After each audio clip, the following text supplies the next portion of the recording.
Good evening. Good evening.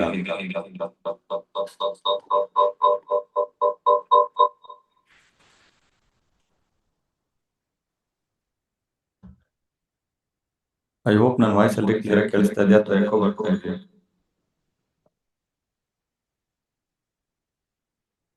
Clear ಇದೆಯಾ? Clear ಇದ್ರೆ ಎಲ್ಲ ಥಮ್ಸ್ ಅಪ್ ಮಾಡಿ, ನಾನು ಕಂಟಿನ್ಯೂ ಮಾಡ್ತೇನೆ.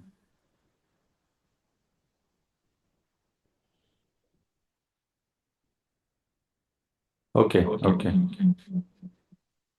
ಚೆಕ್ ಮಾಡುವ ಕ್ಲಿಯರ್.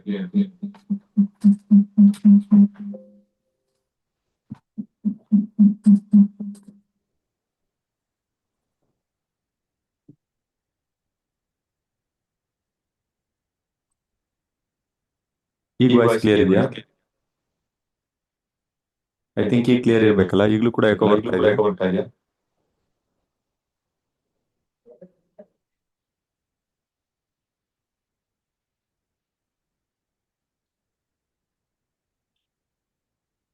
ಓಕೆ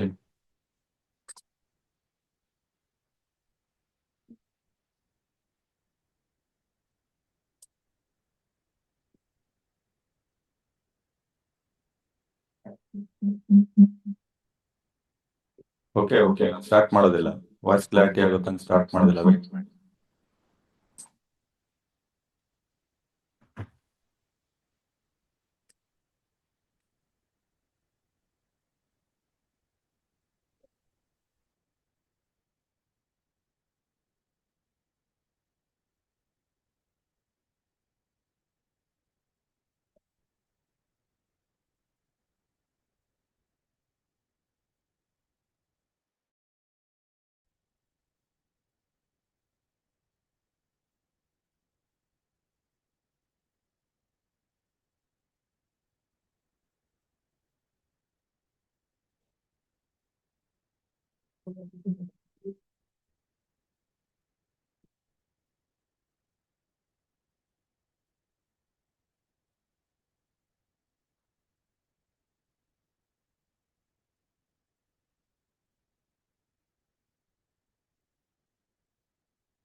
ಐ ಥಿಂಕ್ ಇವಾಗ ಕ್ಲಿಯರ್ ಇದೆ ಅನ್ಸುತ್ತೆ. ಕ್ಲಿಯರ್ ಇದೆಯಾ ಈಗ ಎಲ್ರಿಗೂ voice?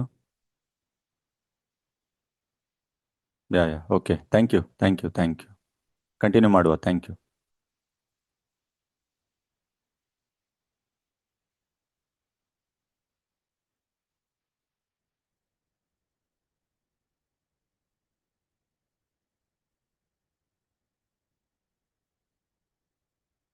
Sorry for the inconvenience, technical ಇನ್ಕನ್ವೀನಿಯನ್ಸಿಗೆ. Thanks for your patience.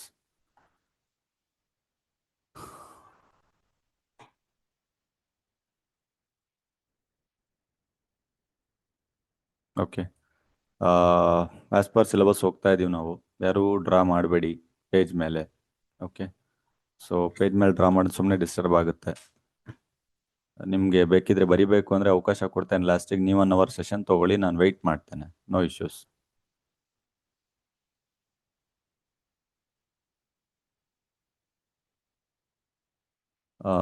As per time ಟೇಬಲ್ನ ಪ್ರಕಾರ ಇವತ್ತು ಲಾ ಆಫ್ ಟಾರ್ಟ್ ಇತ್ತು. ಸೊ ಟೈಮ್ ಟೇಬಲ್ ಹೇಗಿದೆ ಆ ರೀತಿ ಹೋಗ್ತಾ ಇದೀವಿ ನಾವು. ಸೊ ಲಾ ಆಫ್ ಟಾರ್ಟ್ ನಡೀತಾ ಇತ್ತು. ಸೊ ಲಾ ಆಫ್ ಟಾರ್ಟು ಇವತ್ತಿನ ದಿನ ಟೈಮ್ ಟೇಬಲ್ ಪ್ರಕಾರ ಇತ್ತು. ಸೀಕ್ವೆನ್ಸ್ ಆಲ್ರೆಡಿ ಗೊತ್ತಿದೆ, ಸೊ ಮತ್ತೇನು ರಿಪೀಟ್ ಮಾಡಲ್ಲ. ಸೊ ಯಾರು ಮೊನ್ನೆ ಜಾಯ್ನ್ ಆಗಿದ್ದವ್ರಿಗೆ ಒಂದು ಕನ್ಕ್ಲೂಷನ್ ಹೇಳ್ತೇನೆ. ರೆಕಾರ್ಡೆಡ್ ಕ್ಲಾಸಸ್ಸು ಕೂಡ ಕೊಟ್ಟಿದ್ದೀವಿ, ಲಿಂಕ್ಗಳನ್ನು ಕೂಡ ಕಳಿಸಿದ್ದಾರೆ. ಸೊ ಅದರಲ್ಲಿ ಇಂಪಾರ್ಟೆಂಟ್ ಕ್ವಶನ್ಸ್ಗಳನ್ನು ಕೂಡ ಗ್ರೂಪಲ್ಲಿ ಕಳಿಸಿದ್ದಾರೆ, ಪೇಯ್ಡ್ ಗ್ರೂಪಲ್ಲಿ. ಪಾಸ್ವರ್ಡನ್ನು ಕೂಡ ಹೇಳಿದ್ದಾರೆ, ಪ್ರಾಬ್ಲಮ್ಸ್ಗಳನ್ನು ಕೂಡ ಕಳಿಸಿದ್ದಾರೆ, ಅದರದ್ದು ಪಾಸ್ವರ್ಡ್ ಕೂಡ ಹೇಳಿದ್ದಾರೆ. ಸೊ ಈಗಿನ ಕ್ಲಾಸು 3 ಸೆಗ್ಮೆಂಟಲ್ಲಿ ನಡೆಯುತ್ತೆ. ಸೇಮ್ ಥಿಂಗ್, ಒಂದು ಈ ಸಬ್ಜೆಕ್ಟ್ ಏನು ಹೇಳುತ್ತೆ ಮತ್ತು ಈ ಸಬ್ಜೆಕ್ಟ್ನ ಸಿಲೆಬಸ್ ಏನು, ಅಂದರೆ ಓವರ್ ಆಲ್ ಸಬ್ಜೆಕ್ಟ್ನ ಬಗ್ಗೆ, ಮತ್ತು ಈ ಸಬ್ಜೆಕ್ಟ್ನ ಸಿಲೆಬಸ್ಸಲ್ಲಿ ಯಾವ್ಯಾವ ಪಾಯಿಂಟ್ಗಳು ಏನು ಮಾತಾಡುತ್ತೆ ಅಂತ. ಎರಡನೇದಾಗಿ ಇಂಪಾರ್ಟೆಂಟ್ ಕ್ವಶನು. ಆ ಇಂಪಾರ್ಟೆಂಟ್ ಕ್ವಶನ್ನು ಪೇಜ್ಗಳನ್ನು ಶೋ ಮಾಡ್ತಾ ಅದರಲ್ಲೇ ತುಂಬ ವೆರಿ ವೆರಿ ಇಂಪಾರ್ಟೆಂಟ್ ಯಾವುದು, ಫಸ್ಟ್ ಇಂಪಾರ್ಟೆನ್ಸ್ ಯಾವುದನ್ನು ಕೊಟ್ಟು ಜಾಸ್ತಿ ಓದ್ಕೊಳ್ಬೇಕು ಅಂತ. ಸೊ ಮೂರನೇದಾಗಿ ಡೌಟ್ ಸೆಷನ್. ಲಾಸ್ಟಿಗೆ. ಈ ರೀತಿಯಾಗಿ ಹಾಸ್ಟ್ ಮಾಡ್ತಾ ಇದೀವಿ. ಸೊ ಈಗ ಟಾಟ್ ಲಾ ಸಬ್ಜೆಕ್ಟ್ ಇವತ್ತಿನ ಒಂದು ವಿಷಯ. ಸೊ ಈಗ ಫಸ್ಟ್ ಲಾ ಆಫ್ ಟಾಟ್ಸ್ ಅನ್ನುವಂಥದ್ದು ಎಲ್ರಿಗೂ ವಿಚಿತ್ರವಾದಂಥ ಸಬ್ಜೆಕ್ಟ್. ಅಂದ್ರೆ ತುಂಬಾ ಡಿಫ್ರೆಂಟ್ ಆಗಿ ಕಾಣುತ್ತೆ. ಬೇರೆ ಎಲ್ಲ ಕೇಳಿರ್ತೀರಾ, BNS ಹೊಸದಾದ್ರೂ ಕೂಡ IPC ಅಂತೂ ಕೇಳಿರ್ತೀರಾ, ಕಾನ್ಸ್ಟಿಟ್ಯೂಷನ್ ಅನ್ನುವಂಥ ವರ್ಡ್ ಕೇಳಿರ್ತೀರಾ, ಹಿಂದೂ ಲಾನು ಕೆಲವೊಂದು ಟೈಮ್ ಕೇಳಿರ್ತೀರಾ, ಸಕ್ಸೆಷನ್ ಆಕ್ಟ್ ಅದು ಇದು ಎಲ್ಲ ಅಂತ ಕೇಳಿರ್ತೀರಾ, ಕಾಂಟ್ರಾಕ್ಟ್ ಲಾ ಅಂತ ಕೇಳಿರ್ತೀರಾ, ಕಾಂಟ್ರಾಕ್ಟ್ ಮಾಡ್ಕೊಳ್ಳುವಂಥದ್ದು. ಬಟ್ ಈ ಟಾಟ್ ಅನ್ನುವಂಥ ವರ್ಡ್ ನೀವು LLB ಸ್ಟೂಡೆಂಟ್ ಆಗಿ ಬಂದಾಗ ಮಾತ್ರ ಇದನ್ನ ನೋಡುವಂಥದ್ದು, ಟಾಟ್ನ. ಸೊ ಈ ರೀತಿ ಇದ್ದಾಗ ಫಸ್ಟ್ ಈ ಟಾಟ್ ಲಾ ಅಂತಂದ್ರೆ ಏನು ಅದನ್ನ ಅರ್ಥ ಮಾಡ್ಕೋಣ. ಲಾ ಆಫ್ ಟಾಟ್ಸ್ ಅಂತಂದ್ರೆ ಏನು, ಟಾಟ್ ಅಂತಂದ್ರೆ ಏನು, ಇದಾದ್ಮೇಲೆ ನಾವು KSL ಕೊಟ್ಟಿರುವಂತ 5 ಯೂನಿಟ್ನ ಬಗ್ಗೆ ತುಂಬಾ ಡೀಪ್ ಆಗಿ ಅರ್ಥ ಮಾಡ್ಕೊಳಕ್ ಟ್ರೈ ಮಾಡೋಣ. ಅದು ಹೋಗೋದ್ಕಿಂತ ಮುಂಚೆ ಫಸ್ಟ್ ಟಾಟ್ ಅಂದ್ರೆ ಏನು. ನಾನು ಟಾಟ್ಗಿಂತ ಇನ್ನೊಂದು ಸ್ವಲ್ಪ ಹಿಂದೆ ಬರ್ತೇನೆ. ನಾನು ಟಾಟ್ಗಿಂತ ಇನ್ನೊಂದು ಸ್ವಲ್ಪ ಹಿಂದೆ ಬಂದ್ರೆ ಫಸ್ಟ್ ಒಂದು ನಾರ್ಮಲ್ ಕ್ರೈಮ್ ಅಂತಂದ್ರೆ ಏನು, ಕ್ರೈಮ್ ಅಥವಾ ತಪ್ಪು ಅಂತಂದ್ರೆ ಏನು, ಈ ರೀತಿಯ ಕಾನ್ಸೆಪ್ಟ್ ಅಂತ ತಗೊಳ್ತಾ ಹೋಗ್ತೇನೆ ನಾನು. ಸೊ ಕಾನೂನು ಯಾವಾಗ ಬರುತ್ತೆ, ಕಾನೂನು ಯಾವಾಗ ಬರುತ್ತೆ ಅಂದ್ರೆ ಏನಾದ್ರೂ ಒಂದು ತಪ್ಪಾಗ್ಬೇಕು, ಆ ತಪ್ಪಿಗೆ ಪರಿಹಾರ ಇರಬೇಕು, ಆ ತಪ್ಪು ನಡೆದಿರ್ಬೇಕು, ಅವಾಗ ಕಾನೂನು ಅನ್ನುವಂತ ಪದ ಬರುತ್ತೆ. ಸೇಮ್ ಥಿಂಗ್ ಅಲ್ಲಿ ಟಾಟಲ್ಲೂ ಕೂಡ 3 ವರ್ಡ್ಗಳಿಂದ ಕೂಡಿದೆ. ಅಂದ್ರೆ ಓನ್ಲಿ ಆನ್ 3 ಬೇಸ್ಡ್ ಆಗಿದೆ, ಕೇವಲ 3 ವರ್ಡ್ಗಳಿಂದ. ಒಂದು, ಏನಾದ್ರೂ ತಪ್ಪಾಗ್ಬೇಕು, ಏನೇ ಸಿಚುವೇಶನ್ ಆಗ್ಲಿ. ನಾನು ಯಾವ್ದಾದ್ರು ಒಂದು ಸಿಚುವೇಶನ್ ತಗೊಂಡು ಹೇಳ್ತೇನೆ. ಮೊದಲನೇದು ಎನಿಥಿಂಗ್, ಏನೇ ತಪ್ಪಾಗ್ಬೇಕು, ರಾಂಗ್, ಏನಾದ್ರೂ ಒಂದು ತಪ್ಪಾಗ್ಬೇಕು ಮೊದಲನೇದು. ಎರಡನೇದು ಆ ತಪ್ಪಿಂದ ಡ್ಯಾಮೇಜ್ ಆಗ್ಬೇಕು. ಡ್ಯಾಮೇಜ್ ಆಗ್ಬೇಕು ಅಂದ್ರೆ ಹಾನಿ ಆಗ್ಬೇಕು, ಆಗಿರುವಂತ ತಪ್ಪಿಂದ ಹಾನಿ ಆಗ್ಬೇಕು. ಈ ಹಾನಿ ಏನಾಗಿದೆ ಅದಕ್ಕೆ ಪರಿಹಾರನೂ ಇರಬೇಕು, ರೆಮಿಡೀಸ್ ಅಂತ ಕರಿತೀವಿ, ಪರಿಹಾರ. ಆಕ್ಚುಯಲ್ ಆಗಿ ಇದೇ 3 ವರ್ಡ್ಸ್ ಗಳಿಂದ ಟಾಟ್ ಲಾ ಕಂಪ್ಲೀಟ್ ಆಗಿ ನಿಂತಿದೆ. ಇದು ಟಾಟ್ ಲಾ ಅಂತಲ್ಲ, ಇದೊಂದು ರೀತಿ ಯಾವ ರೀತಿ ಅಂತಂದ್ರೆ ಜನರಲ್ ಮೀನಿಂಗ್. ಏನೇ ಒಂದು ಕ್ರೈಮ್ ಆಗ್ಲಿ, ಏನೇ ಒಂದು ತಪ್ಪಾಗ್ಲಿ, ಕಾನೂನು ಯಾವಾಗ ಬರುತ್ತೆ, ಕಾನೂನು ಯಾವಾಗ ಯೂಸ್ ಮಾಡ್ಕೊಳ್ತೀವಿ, ಕಾನೂನು ಯಾವ ಸಂದರ್ಭದಲ್ಲಿ ನಾವು ಯೂಸ್ ಮಾಡ್ಕೊಂಡು ಸ್ಟಾರ್ಟ್ ಮಾಡ್ಬೋದು, ಈ ರೀತಿ ಕಾನ್ಸೆಪ್ಟ್ಸ್ ಗಳನ್ನ ನೋಡಿದಾಗ ಬರುವಂತದ್ದು ಸಿಂಪಲ್ ಆಗಿ ಏನಾದ್ರೂ ಒಂದು ತಪ್ಪಾಗ್ಬೇಕು, ಅದಕ್ಕೆ ಸಮಸ್ಯೆ ಆಗ್ಬೇಕು, ಹಾನಿ ಆಗ್ಬೇಕು. ಹಾನಿ ಅಂತಂದ್ರೆ ಯಾವ ತರನಾದ್ರೂ ಬರ್ಬೋದು. ಏನಾದ್ರೂ ಬಾಡಿ ಗೀಡಿ ಹಾನಿ ಆಯ್ತು ಅಂತಂದ್ರೆ ಅದು ಕ್ರಿಮಿನಲ್ ಕೇಸ್ ಆಗುತ್ತೆ. ನಾರ್ಮಲ್ ಆಗಿ ಫೈನಾನ್ಷಿಯಲ್ ಡ್ಯಾಮೇಜಸ್ ಆಯ್ತು ಅಂದ್ರೆ ಸಿವಿಲ್ ಕೇಸ್ ಆಗುತ್ತೆ. ಅದಕ್ಕೆ ಸಂಬಂಧಪಟ್ಟ ಹಾಗೆ ರೆಮಿಡೀಸ್ಗೋಸ್ಕರ ಕೋರ್ಟು ಕಚೇರಿ ಎಲ್ಲ ನಾವು ಹೋಗ್ತೀವಿ, ಪೊಲೀಸ್ ಸ್ಟೇಷನ್, ಪರಿಹಾರನ ತೆಗೆದುಕೊಳ್ತೀವಿ. ಇದು ಸಾಮಾನ್ಯವಾದಂತ ಭಾಷೆ. ಏನೇ ಒಂದು ಕಾನೂನು ಏನಕ್ಕೆ ಬೇಕು, ಕಾನೂನು ಏನ್ ಮಾಡುತ್ತೆ ಅಂತ ಬಂದಾಗ. ಸೊ ಟಾಟ್ ಲಾ ಅಂತ ಬಂದಾಗ ಟಾಟ್ ಲಾದಲ್ಲೂ ಕೂಡ ಒಂದು ತಪ್ಪಾಗುತ್ತೆ, ಆ ತಪ್ಪು ಆಗಿರೋದ್ರಿಂದ ಅದರಿಂದ ಹಾನಿ ಆಗುತ್ತೆ, ಆ ಹಾನಿನ ಸರಿಪಡಿಸೋದಕ್ಕೋಸ್ಕರ ಪರಿಹಾರನ ಕೊಡ್ತಾರೆ, ರೆಮಿಡೀಸ್ ಗಳನ್ನ ಕೊಡ್ತಾರೆ. ಆದ್ರೆ ಟಾಟ್ ಲಾ ಅಂತ ಬಂದಾಗ ಸ್ಪೆಸಿಫಿಕ್ ಆಗಿ ಅದು ಸಿವಿಲ ಕ್ರಿಮಿನಲ್ ಅಂತ ಬರುತ್ತೆ. ಸೊ ಟಾಟ್ ಲಾ ಅಂತ ಬಂದಾಗ ಇದು pure civil case, criminal case ಅಲ್ಲ. ಕೇಸಸ್ ಗಳಲ್ಲಿ 2 ತರ ಇದೆ, ಒಂದು ಸಿವಿಲ್ ಕೇಸು, ಇನ್ನೊಂದು ಕ್ರಿಮಿನಲ್ ಕೇಸು. ಅದರಲ್ಲಿ ಟಾಟ್ ಲಾ ಅನ್ನುವಂತ ಸಬ್ಜೆಕ್ಟ್ ಏನಿದೆ ಅದು ಸಿವಿಲ್ ಕೇಸಸ್ ಬಗ್ಗೆ ಮಾತಾಡುತ್ತೆ. ಕ್ರಿಮಿನಲ್ ಕೇಸಸ್ ಗಳನ್ನ ಮೊರೆವರ್ 90% BNS ಅಂತ ಏನ್ ಸಬ್ಜೆಕ್ಟ್ ಓದ್ತಿರಲ್ಲ ಅದು ಕ್ರಿಮಿನಲ್ ಕೇಸಸ್ ಮಾತಾಡುತ್ತೆ. ಸಿವಿಲ್ ಕೇಸ್ಗೂ ಕ್ರಿಮಿನಲ್ ಕೇಸ್ಗೂ ಇರುವಂತ ಡಿಫ್ರೆನ್ಸ್ ಏನು ಅಂದ್ರೆ, ಕ್ರಿಮಿನಲ್ ಕೇಸ್ ಅನ್ನುವಂಥದ್ದು ಮೇಜರ್ಲಿ ಬಾಡಿನ ಇಂಜುರಿ ಮಾಡುತ್ತೆ, ಅವರ ಆಸ್ತಿನ ತೆಗೆದುಕೊಂಡು ಹೋಗುವಂಥದ್ದು. ಸೊ ಮೇಜರ್ ಆಗಿರುವಂಥದ್ದು ಅಂದ್ರೆ ಸೊಸೈಟಿಯಲ್ಲಿ ಅದು ತಪ್ಪೇನಾದ್ರೂ ಆಯ್ತು ಅಂದ್ರೆ, ಸೊಸೈಟಿ ವರ್ಸಸ್ ಇಂಡಿವಿಜುವಲ್, ಸೊಸೈಟಿಯಲ್ಲಿ ಅದೇನಾದ್ರೂ ತಪ್ಪಾಯ್ತು ಅಂತಂದ್ರೆ ಅದರಿಂದ ತುಂಬಾ ಇಂಪ್ಯಾಕ್ಟ್ ಬೀಳ್ಬೇಕು ಸೊಸೈಟಿಗೆ. ಅಂತ ಸಂದರ್ಭದಲ್ಲಿ ಸೊಸೈಟಿಯ ಪರವಾಗಿ ಪೊಲೀಸ್ನವರು ಬರ್ತಾರೆ. ಯಾವಾಗ್ಲೂ ಕೂಡ ನೋಡಿರ್ತೀರಾ, ಕ್ರಿಮಿನಲ್ ಕೇಸಸ್ಗಳೇನಿದೆ ಯಾವಾಗ್ಲೂ ಕೂಡ ವಿಕ್ಟಿಮ್ ವರ್ಸಸ್ ಯಾರು ಪಾರ್ಟಿಗೆ ಕ್ರೈಮ್ ಮಾಡಿರ್ತಾನೆ ಅವನ ಹೆಸರು ಬರೋದಿಲ್ಲ. ಅಲ್ಲಿ ಏನ್ ಮಾಡಿರ್ತಾರೆ ಅಂದ್ರೆ ವಿಕ್ಟಿಮ್ ನ ಬದಲಾಗಿ ಗೌರ್ಮೆಂಟ್ ನ ಹೆಸರು ಬಂದಿರುತ್ತೆ. ಯಾರು ಕ್ರಿಮಿನಲ್ ಕೇಸ್ ನೋಡಿದ್ರೆ ಅವ್ರಿಗೆ ಐಡಿಯಾ ಇರುತ್ತೆ. ಸೊ ಯಾವ್ದಾದ್ರು ಒಂದು Bangalore north police station versus ಯಾರು ತಪ್ಪು ಮಾಡಿದಾನೆ ಅವನ ಹೆಸರು ರಾಜೇಶ್, ಮಹೇಶ್, ಈ ರೀತಿ ಇರುತ್ತೆ. ಅಂದ್ರೆ ಇಲ್ಲಿ ಬ್ಯಾಂಗ್ಳೂರ್ ಪೊಲೀಸ್ ಸ್ಟೇಷನ್ ಇದೆಲ್ಲ ಬರ್ತಾ ಇದೆ ಅಂತಂದ್ರೆ ಪೊಲೀಸ್ನವರು ಅಥವಾ ಗೌರ್ಮೆಂಟ್ ಅವರು ಟೇಕ್ ಓವರ್ ಮಾಡ್ತಾ ಇದ್ದಾರೆ ಅಂತ. ಸೊ ನಾನು ಮತ್ತದ್ರ ಮೇಲೆ ಡೀಪ ಹೋಗಲ್ಲ, BNS ಪಾಠ ಮಾಡ್ಬೇಕಾದ್ರೆ ನಾನು ಕ್ರಿಮಿನಲ್ ಕೇಸಸ್ಗಳು ಯಾವ ರೀತಿ ಬರುತ್ತೆ ಅಂತ ಹೇಳ್ತೇನೆ.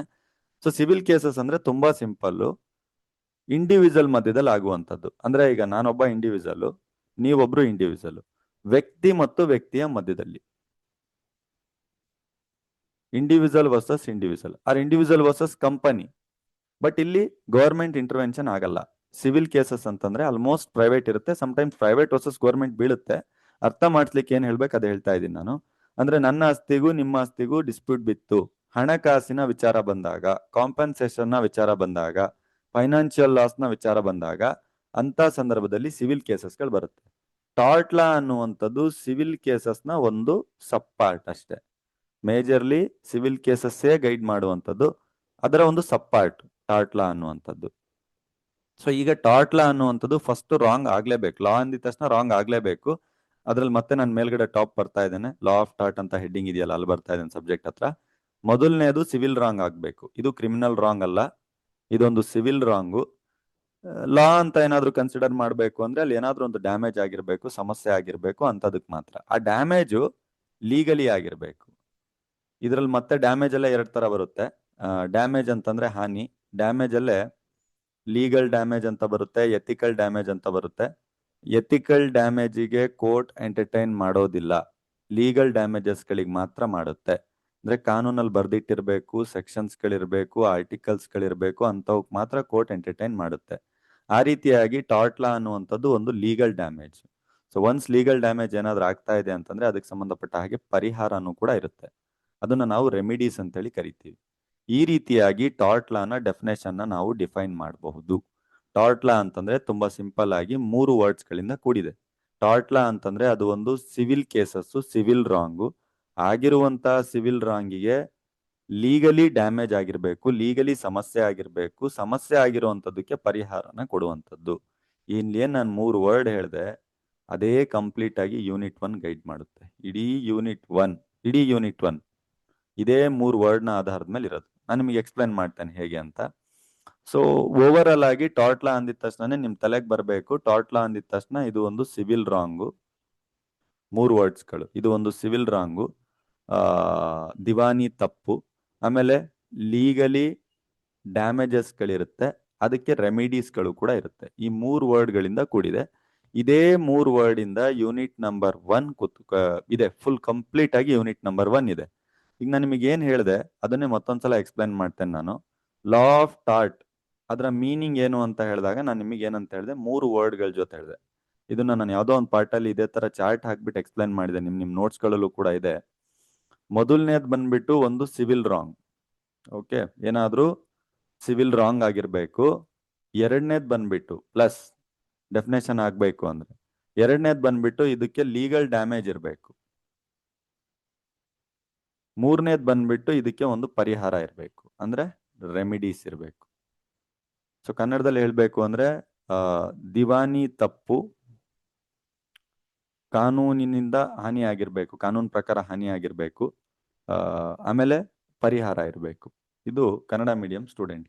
ಈಗ ಯೂನಿಟ್ 1 ಕಂಪ್ಲೀಟ್ ಆಗಿ ಇದ್ರ ಬೇಸ್ ಮೇಲೆ ಇದೆ, ಲೈನ್ ಬೇಸ್ ಮೇಲೆ ಇದೆ. ನಾನು ಅದನ್ನೇ ಎಕ್ಸ್ಪ್ಲೈನ್ ಮಾಡಿದ್ದೆ ನಿಮ್ಗೆ ಒಂದು ಟೈಮು. ನಾನು ಆಫ್ಲೈನ್ ಕ್ಲಾಸಸ್ ಅಲ್ಲಿ ಎಕ್ಸ್ಪ್ಲೈನ್ ಮಾಡಿದ್ದೀನಿ ನಾನು. ಯಾರ್ಯಾರಿಗೆ ಡೌಟ್ಸ್ಗಳಿದೆ ದಯವಿಟ್ಟು ಹ್ಯಾಂಡ್ ರೈಸ್ ಮಾಡಿ ಇಟ್ಕೊಂಡಿರಿ, ಲಾಸ್ಟಿಗೆ ಅವಕಾಶ ಕೊಡ್ತೇನೆ ನಾನು ಮಾತಾಡ್ಲಿಕ್ಕೆ. ಸೊ ಕ್ಲಾಸಸ್ಗಳನ್ನ ಮುಗಿಸೋಣ.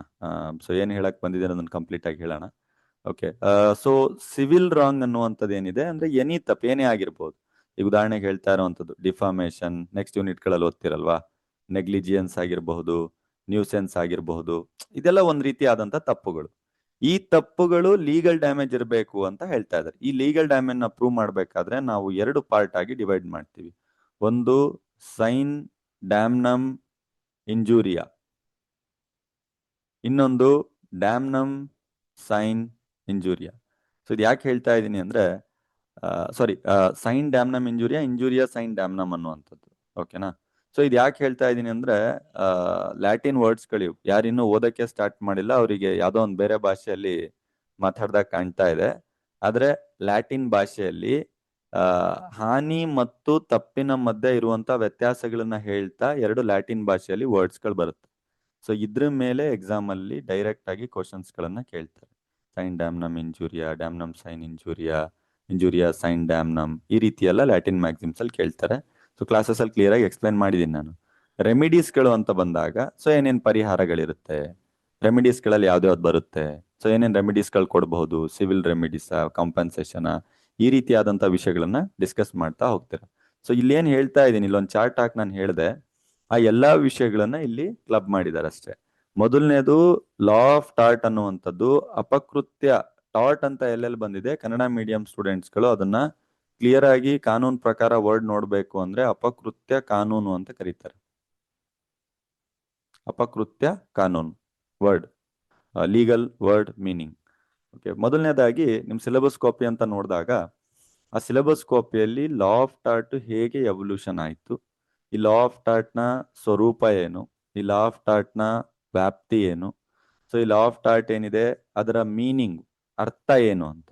ಅರ್ಥ ಏನು ಅಂತ ಬಂದಾಗ ಮೊದಲನೇದು civil wrong, legal damage, remedies ಮೂರನ್ನು ಸೇರಿಸ್ಬಿಟ್ಟು ಸೆಂಟೆನ್ಸ್ ಫಾರ್ಮೇಶನ್ ಏನಾದ್ರೂ ಮಾಡಿದ್ರೆ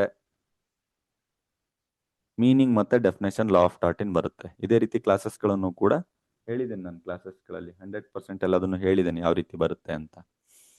ಸೊ ಇದಾದ್ಮೇಲೆ ಟಾರ್ಟ್ ಅನ್ನುವಂಥದ್ದು ಕಾಂಟ್ರಾಕ್ಟ್ ಲಾಗೆ ಮತ್ತೆ ಕ್ರಿಮಿನಲ್ ಲಾಗೆ, ಅಂದ್ರೆ ಎರಡಕ್ಕೂ ಕೂಡ ಯಾವ ರೀತಿ ವ್ಯತ್ಯಾಸವನ್ನ ಹೊಂದಿದೆ, ಕಾಂಟ್ರಾಕ್ಟ್ ಲಾಗು ಮತ್ತೆ ಕ್ರಿಮಿನಲ್ ಲಾಗು ಯಾವ ರೀತಿ ಡಿಫ್ರೆನ್ಸಸ್ಗಳಿದೆ ಅಂತ. ಸೊ ಅದಾದ್ಮೇಲೆ ನೆಕ್ಸ್ಟ್ ಇದೆ ಉಬಿ ಜಸ್ ಇಬಿ ರೆಮಿಡಿಯಂ ಅಂತ, ಇದು ಕೂಡ ಒಂದು ಲ್ಯಾಟಿನ್ ಮ್ಯಾಕ್ಸಿಮು. ಈ ನಮ್ಮ ಚಾರ್ಟ್ ಅಲ್ಲಿ ಎಲ್ಲಿ ಬರುತ್ತೆ ಸರ್ ಅಂತ ನೀವೇನಾದ್ರೂ ಕೇಳಿದಾಗ ಇದು ರೆಮಿಡಿಗೆ ಸಂಬಂಧಪಟ್ಟಿರುವಂತದ್ದು. ಎಲ್ಲಿ ಇಲ್ಲಿದೆಯಲ್ವಾ ಉಬಿ ಜಸ್ ಇಬಿ ರೆಮಿಡಿಯಂ ಅಂತ, ಉಬಿ ಜಸ್ ಇಬಿ ರೆಮಿಡಿಯಂ ಇದು ಕೂಡ ಲ್ಯಾಟಿನ್ ವರ್ಡ್. ನಿಮಗೆ ಅರ್ಥ ಆಗೋ ರೀತಿಯಾಗಿ ಹೇಳಬೇಕು ಅಂದ್ರೆ ಇದು ಅರ್ಥ ಏನು ಅಂದ್ರೆ ಜನರಲ್ ಆಗಿ ಎಲ್ಲಿ ಕಾನೂನಿನ ಪ್ರಕಾರ ತಪ್ಪು ನಡೆಯುತ್ತೋ ಅಲ್ಲಿ ಪರಿಹಾರ ಇದ್ದೇ ಇರುತ್ತೆ ಅಂತ. ಸೊ ಎಲ್ಲಿ ಲೀಗಲ್ ಡ್ಯಾಮೇಜಸ್ಗಳಿರುತ್ತೆ ಅಲ್ಲಿ ಆಲ್ವೇಸ್ ಪರಿಹಾರಗಳನ್ನ ಇಟ್ಟಿರ್ತಾರೆ ಅಂತ. ಅದು ರೆಮಿಡೀಸ್ ನ ಬಗ್ಗೆ ಮಾತಾಡ್ತಾ ಹೋಗುತ್ತೆ. ಸೊ ಅದಾದ್ಮೇಲೆ ಎಸೆನ್ಷಿಯಲ್ ಎಲಿಮೆಂಟ್ಸ್ ಅಂತ ಕೇಳ್ತಾರೆ. ಇದು ಎಕ್ಸಾಮ್ ಪಾಯಿಂಟ್ ಆಫ್ ವ್ಯೂದಲ್ಲಿ ತುಂಬಾ ಇಂಪಾರ್ಟೆಂಟ್. ನಾನು ಹೇಳಬೇಕಾದ್ರೆ ಇಂಪಾರ್ಟೆಂಟ್ ಕ್ವಶನ್ ಅಲ್ಲಿ ಹೇಳ್ತೇನೆ, ಅದ್ರ ನಾನು ಮೆನ್ಷನ್ ಮಾಡಿದ್ದೇನೆ. ಎಸೆನ್ಷಿಯಲ್ ಎಲಿಮೆಂಟ್ಸ್ ಆಫ್ ಥಾಟ್ ಅಂತ ಕೇಳ್ತಾರೆ. ಸೊ ಎಸೆನ್ಷಿಯಲ್ ಎಲಿಮೆಂಟ್ಸ್ ಅಲ್ಲಿ ಎರಡ್ ತರ ಬರುತ್ತೆ. ಒಂದು ಫಿಸಿಕಲ್ ಎಲಿಮೆಂಟ್ಸ್ ಅಂತ, ಎರಡನೇದು ಮೆಂಟಲ್ ಎಲಿಮೆಂಟ್ಸ್ ಅಂತ. ಮೆಂಟಲ್ ಅಂದ್ರೆ ಮಾನಸಿಕ ಅಂಶಗಳು, ದೈಹಿಕ ಅಂಶಗಳು. ಸೊ ಈ ರೀತಿ ಬಂದಾಗ ಸೊ ಫಿಸಿಕಲ್ ಎಲಿಮೆಂಟ್ಸ್ ಅಲ್ಲಿ ಈ ಮೂರು ಬರುತ್ತೆ, civil wrong, legal damage, remedies ಬರುತ್ತೆ. ಮೆಂಟಲ್ ಎಲಿಮೆಂಟ್ಸ್ ಗಳಲ್ಲಿ ಇಲ್ಲಿ ಏನಿದೆಯಲ್ಲ ಇವೆಲ್ಲ ಬರ್ತಾ ಹೋಗುತ್ತೆ. ಇಲ್ಲಿದೆಯಲ್ಲ ಮೆಂಟಲ್ ಎಲಿಮೆಂಟ್ಸ್, ಮಾನಸಿಕ ಅಂಶಗಳು, ಸಿಲೆಬಸ್ ಕಾಪಿ ಲಾಸ್ಟಿಗೆ ಇದೆಯಲ್ಲ. ಸೊ ಮೆಂಟಲ್ ಎಲಿಮೆಂಟ್ಸ್ ಅಂತಂದ್ರೆ ಅದು ಕಾಣಿಸೋದಿಲ್ಲ. ನಾನು ಕ್ರೈಮ್ ಮಾಡ್ಬೇಕಾದ್ರೆ ನನ್ನ ಇಂಟೆನ್ಷನ್ ಏನಿತ್ತು, ಯಾವ ಒಂದು ಉದ್ದೇಶದ ಆಧಾರದ ಮೇಲೆ ನಾನು ಕ್ರೈಮ್ ಮಾಡ್ತಾ ಇದ್ದೆ, ಸೊ ಮೋಟಿವ್ ಏನಿತ್ತು, ಸೊ ಮಲೈಸ್ ಅಂತೀವಿ, ಸೊ ಉದ್ದೇಶ, ಸೊ ಅದು ಯಾವ ರೀತಿ ನನ್ನಲ್ಲಿತ್ತು, ಅದರಲ್ಲಿ ಲಾ ಮತ್ತೆ ಫ್ಯಾಕ್ಟ್ ಅಲ್ಲಿ ನಾವು ದುರುದ್ದೇಶನ ಯಾವ ರೀತಿ ಕ್ಯಾಟಗರೈಸ್ ಮಾಡಬಹುದು, ಈ ವಿಷಯಗಳನ್ನ ಯೂನಿಟ್ 1 ಅಲ್ಲಿ ಕಲಿತೀರಾ. ಲಾ ಆಫ್ ಟಾರ್ಟು ಬೇರೆ ಸಬ್ಜೆಕ್ಟಿಗೆ ಕಂಪೇರ್ ಮಾಡಿದ್ರೆ ಸೆಕ್ಷನ್ಸ್ಗಳು ಇಲ್ಲದೆ ಇರುವಂತ ಸಬ್ಜೆಕ್ಟ್. ಲಾಸ್ಟ್ ಯೂನಿಟ್ ಬರುತ್ತೆ motor vehicle act, consumer protection act ಬಂದು, ಆದ್ರೆ 4 ಚಾಪ್ಟರ್ ತನಕ. ಯಾಕಂದ್ರೆ ಫಸ್ಟ್ ಕಾನ್ಸ್ಟಿಟ್ಯೂಷನ್ ಲಾ ನಾನು ಮಾಡ್ತಾ ಇರ್ಬೇಕಾದ್ರೆ ಕಂಪ್ಲೀಟ್ ಆಗಿ ಆರ್ಟಿಕಲ್ಸ್ ಎಲ್ಲ ಹೇಳಿದೆ, ಆರ್ಟಿಕಲ್ 1 ಇಂದ ಆರ್ಟಿಕಲ್ 51 ಎಲ್ಲ ಬರುತ್ತೆ ಅಂತ. ಆಮೇಲೆ ನಾನು ಮತ್ತೆ ಕಾಂಟ್ರಾಕ್ಟ್ ಲಾ 1 ಮಾಡ್ತಾ ಇರ್ಬೇಕಾದ್ರೆ ಹೇಳಿದೆ ಸೆಕ್ಷನ್ 1 ಇಂದ ಸೆಕ್ಷನ್ 75 ತನಕ ಕಲಿತೀರಾ ಅಂತ. ಆದ್ರೆ ಟಾರ್ಟ್ ಲಾ ಎಂತ ಸಬ್ಜೆಕ್ಟ್ ಅಂದ್ರೆ ಟಾರ್ಟ್ ಲಾಗೆ ಸೆಕ್ಷನ್ಸ್ಗಳೇ ಇಲ್ಲ. Tort law purely based on judicial decision. Tort law purely based on precedents, ತೀರ್ಪುಗಳು ಅಂತ ಕರಿತೀವಿ. ಅಂದ್ರೆ ಆಲ್ರೆಡಿ ಕೊಟ್ಟಿರುವಂತ ತೀರ್ಪುಗಳ ಆಧಾರದ ಮೇಲೆ ಟಾರ್ಟ್ ಲಾ ಡೆವಲಪ್ಮೆಂಟ್ ಆಗಿರುವಂತದ್ದು. ಇಲ್ಲಿ ಎವಲ್ಯೂಷನ್ ಅಲ್ಲಿ ಹೇಗಿದು ವಿಕಸನ ಹೊಂತು, ಹೇಗಿದು ವೃದ್ಧಿ ಹೊಂತು ಅನ್ನೋದ್ರಲ್ಲಿ ಇದನ್ನ ಎಕ್ಸ್ಪ್ಲೈನ್ ಮಾಡಿದೀವಿ. ಸೊ ಅದರಲ್ಲಿ ಟಾರ್ಟ್ ಲಾ ಅನ್ನುವಂಥದ್ದು ಕ್ಲಿಯರ್ ಆಗಿ ಹೇಳ್ತಾ ಇದೆ.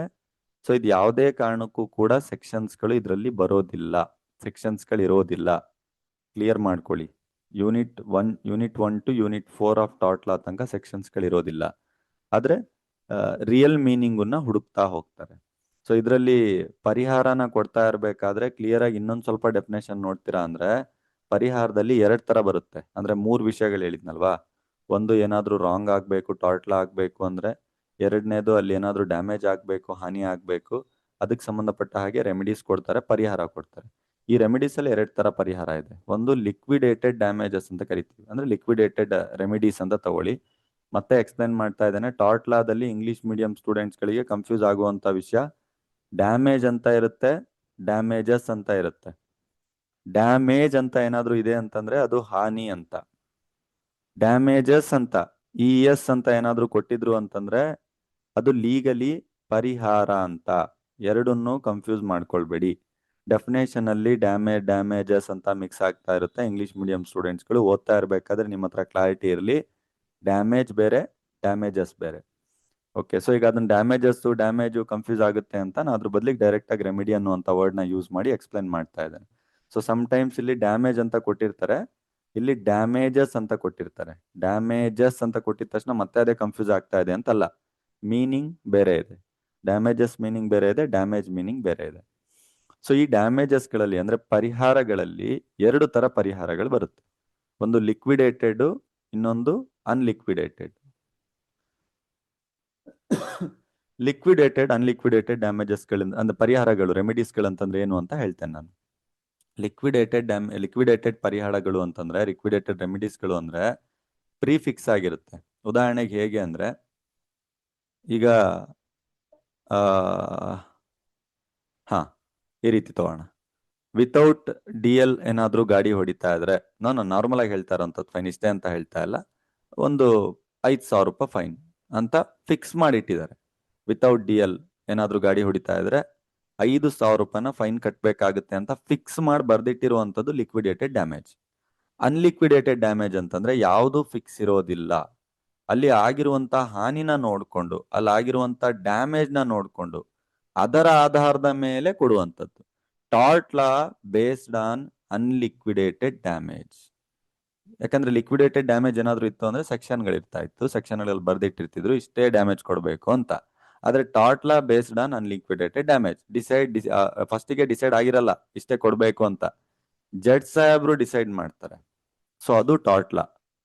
ಕಾಂಪ್ಲಿಕೇಶನ್ ಅನ್ಸುತ್ತೆ ಅರ್ಥ ಮಾಡ್ಕೊಳ್ತಾ ಇರ್ಬೇಕಾದ್ರೆ, ಬಟ್ ಅರ್ಥ ಮಾಡ್ಕೊಳ್ಳಿಕ್ ಪ್ರಯತ್ನ ಪಟ್ರೆ ಅರ್ಥ ಆಗುತ್ತೆ. ಓಕೆ, ಸೊ ಈ ರೀತಿಯಾಗಿ ಟಾರ್ಟ್ ಲಾ ಇಂಟ್ರೊಡಕ್ಷನ್ ಸ್ಟಾರ್ಟ್ ಆಗುತ್ತೆ.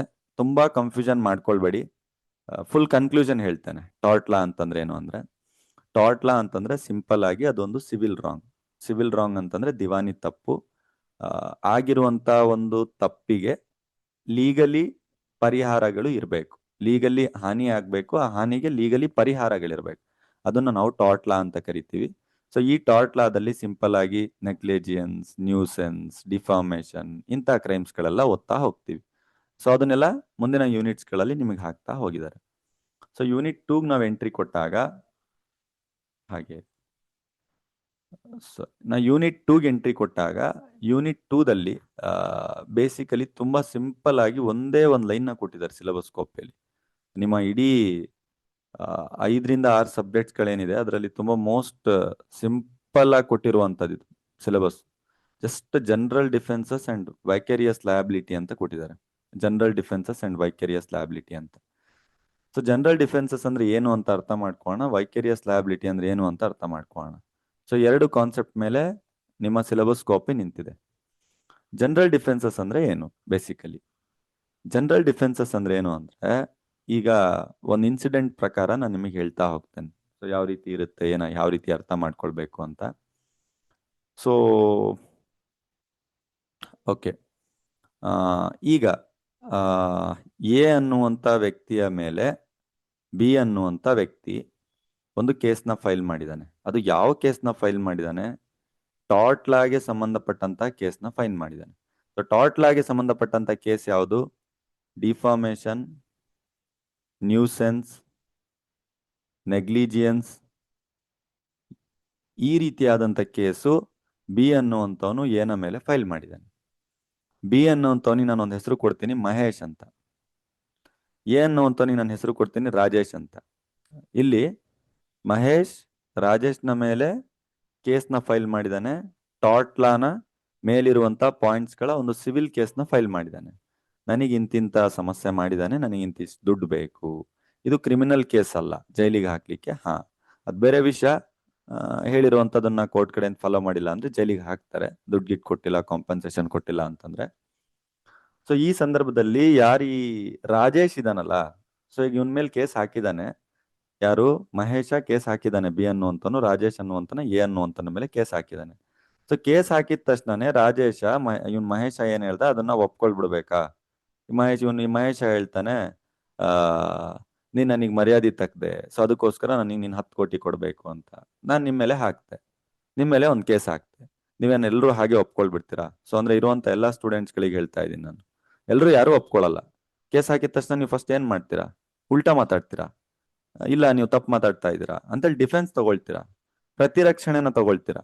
ಸೊ ಅದೇ ವಿಷಯ ಇಲ್ಲೂ ಕೂಡ ಬರ್ತಾ ಇರುವಂತದ್ದು.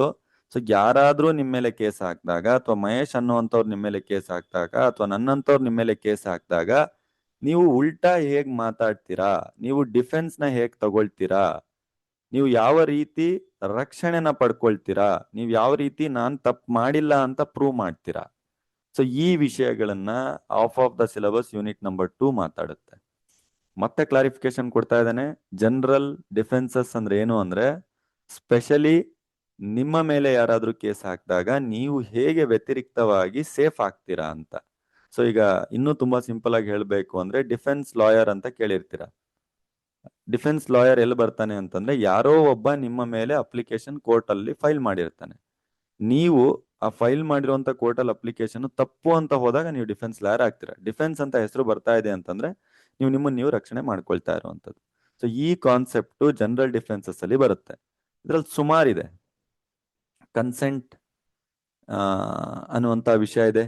ನೀವಾಗೇ ಒಪ್ಕೊಂಡು ಒಳಗ್ ಬಂದಾಗ ನನ್ನಿಂದ ಏನು ಸಮಸ್ಯೆ ಆಗಿಲ್ಲ, ಅಥವಾ ಆಕ್ಟ್ ಆಫ್ ಗಾಡ್, ಏನೋ ಸುನಾಮಿ ಆಯ್ತು, ಅದು ಇದು ಸಮಸ್ಯೆ ಆಯ್ತು, ಪ್ರವಾಹ ಬಂತು, ಗಾಳಿ ಜೋರಾಕ್ ಬಂತು, ಸಿಡ್ಲು ಬಂತು. ಸೊ ಅಂತ ಸಂದರ್ಭದಲ್ಲೂ ಕೂಡ ನಾವು ಅದನ್ನ ಕ್ಲಾರಿಟಿ ತಗೊಳ್ತಾ ಹೋಗ್ತೀವಿ. ಸೊ ಇದೊಂದು. ಓಕೆ, ಸೊ ಇದಾದ್ಮೇಲೆ ನೆಕ್ಸ್ಟ್ ಬಂದ್ಬಿಟ್ಟು ವೈಕೇರಿಯಸ್ ಲಯಬಿಲಿಟಿ ಅಂತ ಒಂದು ಕಾನ್ಸೆಪ್ಟ್ ಇದೆ.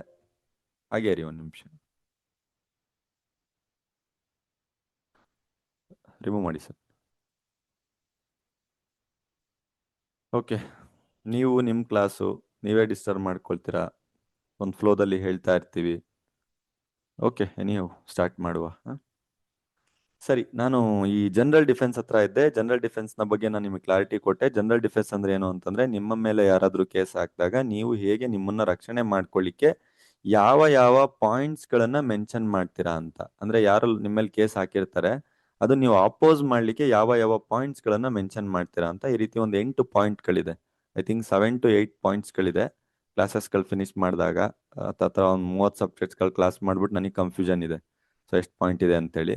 ಒಂದೇ ಸಬ್ಜೆಕ್ಟ್ ಆಗಿದ್ರೆ ನಿಮ್ ಕಾಲೇಜ್ಗಳ ತರ ಒಂದೆರಡು ಸಬ್ಜೆಕ್ಟ್ ರೆಗ್ಯುಲರ್ ಆಗಿ ತಗೊಳ್ಳೋದಾಗಿದ್ರೆ ಅದನ್ನೇ ಹಾಗೆ ಹೇಳ್ಬೋದಿತ್ತು. So 7 to 8 ಪಾಯಿಂಟ್ಸ್ಗಳಿದೆ. ಆ 7 to 8 ಪಾಯಿಂಟ್ಸ್ಗಳನ್ನು ನೀವು ಯೂಸ್ ಮಾಡಿಕೊಂಡು ಕೋರ್ಟ್ ಅಲ್ಲಿ ಡಿಫೆನ್ಸ್ ತಗೊಳ್ಬಹುದು ನಿಮ್ಮ ಮೇಲೆ ಯಾರಾದ್ರೂ ಕೇಸ್ ಹಾಕ್ತಾರೆ. ಆ ಪಾಯಿಂಟ್ಸ್ಗಳನ್ನ ಜನರಲ್ ಡಿಫೆನ್ಸಸ್ ಅಲ್ಲಿ ಎಕ್ಸ್ಪ್ಲೈನ್ ಮಾಡ್ತಾ ಹೋಗ್ತಾರೆ. ಓಕೆ, ಸೊ ಇದು ಜನರಲ್ ಡಿಫೆನ್ಸ್ ಅಂದ್ರೆ ಏನು ಅಂತ. ಇನ್ನೊಂದು ಕಾನ್ಸೆಪ್ಟ್ ಇದೆ, ವೈಕೇರಿಯಸ್ ಲಯಾಬಿಲಿಟಿ ಅನ್ನುವಂಥ ಕಾನ್ಸೆಪ್ಟ್ ಇದೆ. ಸೊ 8 ಪಾಯಿಂಟ್ಗಳ ಬಗ್ಗೆ ನಾನು ಅಲ್ಲಿ ಎಕ್ಸ್ಪ್ಲೈನ್ ಮಾಡಿದ್ದೀನಿ. ಸಿಲೆಬಸ್ ಕಾಪಿನ ಅರ್ಥ ಮಾಡಿಸ್ತಾ ಇರೋದು, ಜಾಸ್ತಿ ಕಾಂಪ್ಲಿಕೇಟ್ ಮಾಡಕ್ ಹೋಗಲ್ಲ ನಾನು. ವೈಕೇರಿಯಸ್ ಲಯಾಬಿಲಿಟಿ ಅಂತ ಇದೆ, ಸಾಮಾನ್ಯ ರಕ್ಷಣೆಗಳು. ಇದು ಕೂಡ ವೈಕೇರಿಯಸ್ ಲಯಾಬಿಲಿಟಿ ಅಂತ ಬಂದಿದೆ, ಬಟ್ ಇದನ್ನ ಕನ್ನಡ ಮೀಡಿಯಂ ಸ್ಟೂಡೆಂಟ್ಸ್ಗಳು ಬದಲಿ ಹೊಣೆಗಾರಿಕೆ ಅಂತ ತಗೊಳ್ಳಿ. ಲೀಗಲ್ ವರ್ಡ್ ಬದಲಿ ಹೊಣೆಗಾರಿಕೆ. ನೋಡಿ, ಹೆಸರು ಹೇಳ್ತಾ ಇದೆ, ಕನ್ನಡ ಮೀಡಿಯಂ ಆಗ್ಲಿ ಇಂಗ್ಲಿಷ್ ಮೀಡಿಯಂ ಆಗ್ಲಿ ಹೆಸರು ಹೇಳ್ತಾ ಇದೆ ಬದಲಿ ಅಂತ. ಬದಲಾಯಿಸೋದು, ಅದಲು ಬದಲು ಮಾಡುವಂಥದ್ದು ಕೇಳಿರ್ತೀರಾ ಜನರಲ್ ಆಗಿ. ಸೊ ಅದನ್ನ ನಾವೇನಂತ ಕರಿತೀವಿ, ಬದಲಿ ಹೊಣೆಗಾರಿಕೆ ಅಂತ ಕರಿತೀವಿ. ನಾನು ಹೇಳ್ತೇನೆ ಹೇಗೆ ಅಂತ. ಈಗ ಒಂದು ಎಕ್ಸಾಂಪಲ್ಲು, ಲಾರಿ. ಓಕೆ, ಸೊ ಲಾರಿಯಲ್ಲಿ ಡ್ರೈವರ್ಸ್ಗಳನ್ನ ಬಿಟ್ಟಿರ್ತಾರೆ. ಆದ್ರೆ ಅವನು ಡ್ರೈವರ್, ಅದಕ್ಕೊಬ್ಬ ಯಾರೋ ಮಾಲೀಕ ಇರ್ತಾನೆ, ಓನರ್ ಇರ್ತಾನೆ. ಲಾರಿ ಡ್ರೈವರು ಯಾರನ್ನಾದ್ರೂ ಹೋಗಿ ಆಕ್ಸಿಡೆಂಟ್ ಮಾಡ್ದ ಅಂದ್ರೆ, ಯಾರಾದ್ರೂ ಸತ್ತು ಹೋದ್ರೆ, ಇಲ್ಲಿ ನಿಮ್ಗೆಲ್ರಿಗೂ ಬರುವಂತ ಪ್ರಶ್ನೆ, ಡ್ರೈವರ್ನ ಹಿಡಿತಾರ, ಓನರ್ನ ಹಿಡಿತಾರ? ಇದು ಮುಖ್ಯವಾದಂತ ಪ್ರಶ್ನೆ. ಹಾ, ಡ್ರೈವರ್ನ ಹಿಡಿತಾರೆ, ಸಿಕ್ಕಾಗ 4 ಬಡಿತಾರೆ, ಅದೆಲ್ಲ ಒಂದ್ ಕಡೆ. ಆದ್ರೆ ಡ್ರೈವರ್ ಮಾಡಿದಂತ ತಪ್ಪಿಗೆ ಓನರು ಜವಾಬ್ದಾರನಾಗ್ತಾನ? ಹೌದು, ಜವಾಬ್ದಾರನಾಗ್ತಾನೆ. ಯಾಕಂದ್ರೆ ಈ ಗಾಡಿ ಏನಿದೆಯಲ್ಲ, ಈ ಓನರ್ನ ಹೆಸರಲ್ಲಿ ರಿಜಿಸ್ಟ್ರೇಷನ್ ಇರುತ್ತೆ.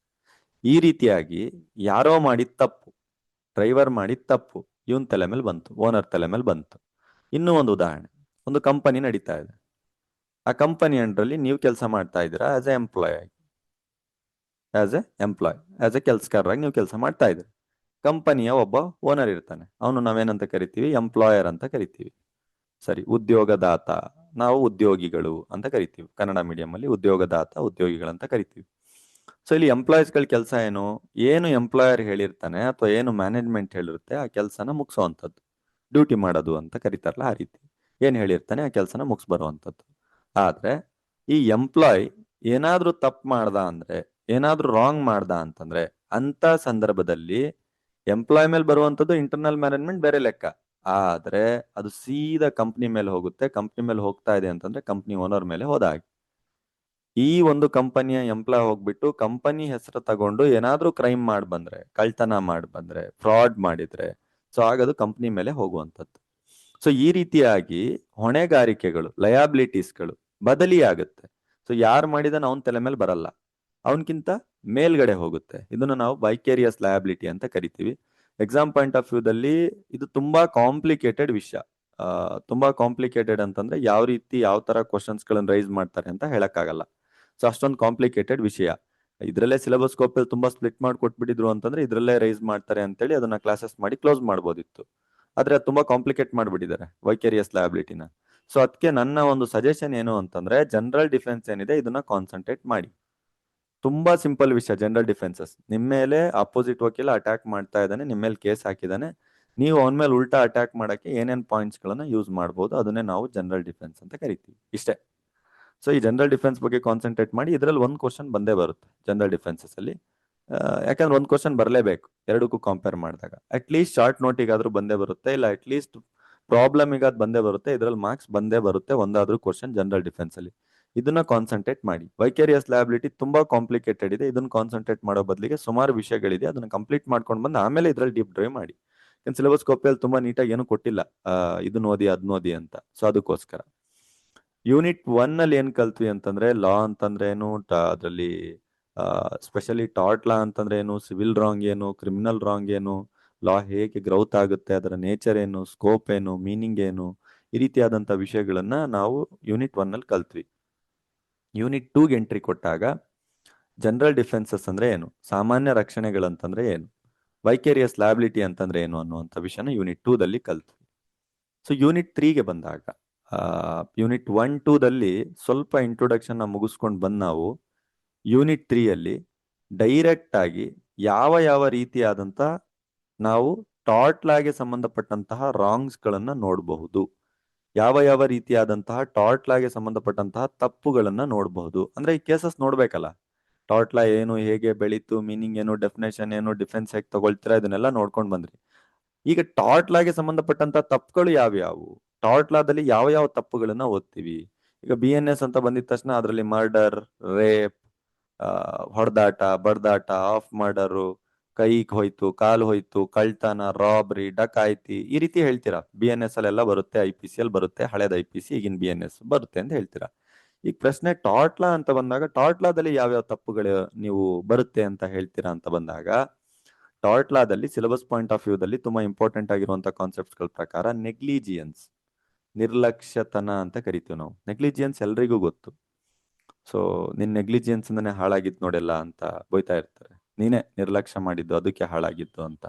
ಉದಾಹರಣೆಗೆ ಏನಾದ್ರು ಹೇಳ್ಬೇಕು ಅಂದ್ರೆ, ಒಬ್ಬ ಬಸ್ ಡ್ರೈವರ್, ಮಕ್ಕಳು, ಕಾನ್ವೆಂಟ್ ಬಸ್, ಅವನಿದಾನೆ, ಅವನ್ ತುಂಬಾ ನೆಗ್ಲಿಜಿಯೆಂಟ್ ಪರ್ಸನ್, ಸರಿಯಾಗಿ ದಾರಿ ನೋಡ್ ಗಾಡಿ ಹೊಡಿಯಲ್ಲ.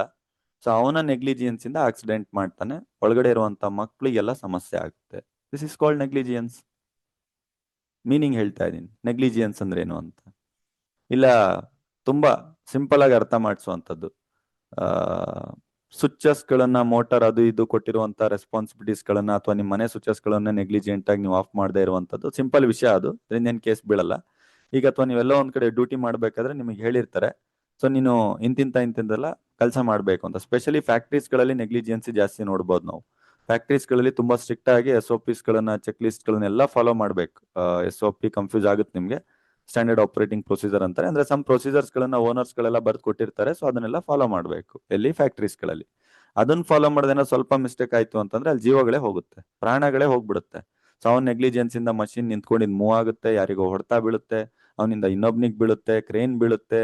ಕನ್ಸ್ಟ್ರಕ್ಷನ್ ಫೀಲ್ಡ್ ಅಲ್ಲೆಲ್ಲ ನೋಡಿರ್ಬೋದು. ಅಲ್ಲಾಗುವಂತ ನೆಗ್ಲಿಜಿಯನ್ಸ್ ಕೇಸಸ್ ಗಳನ್ನ ಇಲ್ಲಿ ಹಾಕೊಳ್ಬಹುದು. ಸರಿ, ನೆಗ್ಲಿಜಿಯನ್ಸ್ ಅಂತ ಅಂದಾದಾಗ ನಿಮ್ಗೆಲ್ಲ ಬರ್ತಾ ಇರೋ ಡೌಟು, ಸತ್ತೇ ಹೋದ ಅಂತಂದ್ರೆ ಏನ್ ಮಾಡೋದು, ಇದು ಡೌಟ್ ಬರುತ್ತೆ ಎಲ್ರಿಗೂ ಕೂಡ. ಎರಡು ತರ ಕೇಸ್ ಬೀಳುತ್ತೆ ಅವಾಗ. ಈ ಕಡೆ ಸಿವಿಲ್ ಕೇಸು ಬೀಳುತ್ತೆ, ಟಾರ್ಟ್ ಲಾದಲ್ಲಿ ಸಿವಿಲ್ ಕೇಸ್ ಬೀಳುತ್ತೆ, BNS ನಲ್ಲಿ ಕ್ರಿಮಿನಲ್ ಕೇಸ್ ಬೀಳುತ್ತೆ, ಆಮೇಲೆ ಇನ್ನೇನಾದ್ರೂ ಕಾಂಟ್ರಾಕ್ಟ್ ಬ್ರೀಚ್ ಮಾಡಿದ್ದ ಅಂತಂದ್ರೆ ಕಾಂಟ್ರಾಕ್ಟ್ ಲಾದಲ್ಲೂ ಕೇಸ್ ಬೀಳುತ್ತೆ. ಡಿಫ್ರೆಂಟ್ ಸೆಕ್ಷನ್ಸ್ ಗಳು ಬೀಳ್ತಾವ ಅಷ್ಟೇ. ಒಬ್ಬ ವ್ಯಕ್ತಿಯ ಮೇಲೆ ಒಂದು 10-12 ಸೆಕ್ಷನ್ಸ್ ಗಳು ಬೀಳ್ತಾವ ಅಷ್ಟೇ, ಬಿಟ್ರೆ ಎಲ್ಲಾ ತರ ಕೇಸ್ ಬುಕ್ ಆಗುತ್ತೆ. ಸೊ ಐ ಹೋಪ್ ನಿಮಗೆ ನೆಗ್ಲಿಜಿಯನ್ಸ್ ಅಂದ್ರೆ ಏನಂತ ಗೊತ್ತಾಯ್ತು. ತುಂಬಾ ಸಿಂಪಲ್ ವಿಷಯ. ನೆಗ್ಲಿಜಿಯನ್ಸ್ ಅಂದ್ರೆ ನಿರ್ಲಕ್ಷ್ಯ, ನೆಗ್ಲಿಜಿಯೆಂಟ್ ಮಾಡುವಂಥದ್ದು ನೆಗ್ಲಿಜಿಯನ್ಸ್. ಇನ್ನೊಂದು ಬರುತ್ತೆ ನ್ಯೂಸೆನ್ಸ್ ಅಂತ ಕಾನ್ಸೆಪ್ಟ್. ಇದು one type of the wrong in law of thought. Nuisance ಅಂದ್ರೆ ಏನ್ ಗೊತ್ತಾ? ಕೆಲವ್ರು ಯೂಸ್ ಮಾಡಿರ್ತಾರೆ, ಕೆಲವರಲ್ಲ, ಆಲ್ಮೋಸ್ಟ್ ಯೂಸ್ ಮಾಡಿರ್ತಾರೆ. ಕನ್ನಡದಲ್ಲಿ ಇದನ್ನು ಉಪದ್ರವ ಅಂತಾನೆ ಕರೀತಾರೆ. ವರ್ಡ್ ಕ್ಲಿಯರ್ ಇದೆ ಆಯ್ತಾ, ಕನ್ನಡದಲ್ಲಿ ಉಪದ್ರವ ಅಂತಾನೆ ಕರೀತಾರೆ. ಸೊ ಈ ಪದನ ಎಲ್ಲೂ ಬಳಸಲ್ಲ ಉಪದ್ರವ ಅಂತ. ಕಲ್ಚರ್ ಮಿಕ್ಸ್ ಆಗ್ಬಿಟ್ಟಿದೆ, ಇಂಗ್ಲಿಷು ಕನ್ನಡ ಕಲ್ಚರ್ ಮಿಕ್ಸ್ ಮಾಡ್ಕೊಂಡ್ ಬಿಟ್ಟಿದೀವಿ. ಕೆಲವೊಂದು ವರ್ಡ್ಸ್ ಗಳನ್ನ ನಿರ್ಲಕ್ಷ್ಯ ಅಂತಾನು ಕೂಡ ರೇರ್ ಕೇಸ್ ಯೂಸ್ ಮಾಡುವಂಥದ್ದು. ನೆಗ್ಲಿಜಿಯನ್ಸೇ ಎಲ್ರಿಗೂ ಗೊತ್ತು, ಕನ್ನಡ ಮೀಡಿಯಂ ಸ್ಟೂಡೆಂಟ್ ಆದ್ರೂ ಕೂಡ. ಆಮೇಲೆ ನ್ಯೂಸೆನ್ಸ್ ಅಂತ ಕೇಳಿರ್ತೀರ. ನ್ಯೂಸೆನ್ಸ್ ಅಂದ್ರೆ ಯಾವ ರೀತಿ ಅಂದ್ರೆ, ಲೈವ್ ಎಕ್ಸಾಂಪಲ್ ಎಲ್ರಿಗೂ ಗೊತ್ತಾಗೋ ಹಾಗೆ ಹೇಳ್ಬೇಕು ಅಂದ್ರೆ, ರೋಡಲ್ಲಿ RX ಗಾಡಿ ಇಲ್ಲ ರಾಯಲ್ ಎನ್ಫೀಲ್ಡ್ ಫುಲ್ ಸೌಂಡ್ ಮಾಡ್ಕೊಂಡು ಹೋಗುವಂಥದ್ದು, ಬಸ್ ಅಂತ ಸೌಂಡ್ ಮಾಡ್ಕೊಂಡು ಹೋಗೋದು, ಅದೊಂಥರ ನ್ಯೂಸೆನ್ಸ್. ಅದು ನ್ಯೂಸೆನ್ಸ್ ಅಲ್ಲೇ ಎರಡು ತರ ಇದೆ. ಒಂದು ಪಬ್ಲಿಕ್ ನ್ಯೂಸೆನ್ಸ್, ಜನರಿಗೆ ಏನಾದ್ರು ಡಿಸ್ಟರ್ಬ್ ಆಯ್ತು ಅಂತಂದ್ರೆ ಪಬ್ಲಿಕ್ ನ್ಯೂಸೆನ್ಸ್. ಇಲ್ಲ ನಿಮ್ ಮಾತ್ರ ಪ್ರೈವೇಟ್ ಟು ಪ್ರೈವೇಟ್ ಡಿಸ್ಟರ್ಬ್ ಆಗ್ತಾ ಇದೆ ಅಂತಂದ್ರೆ ಪ್ರೈವೇಟ್ ನ್ಯೂಸೆನ್ಸ್. ಇಲ್ಲ ಇನ್ನೊಂದು ನ್ಯೂಸೆನ್ಸ್ ಹೇಳ್ತೇನೆ. ರಾತ್ರಿ ಮಲಗುವಂತ ಸಂದರ್ಭ, 11 ಗಂಟೆ ಮೇಲೆ ಎಲ್ರು ನಿದ್ದೆ ಹೋಗ್ತಾರೆ.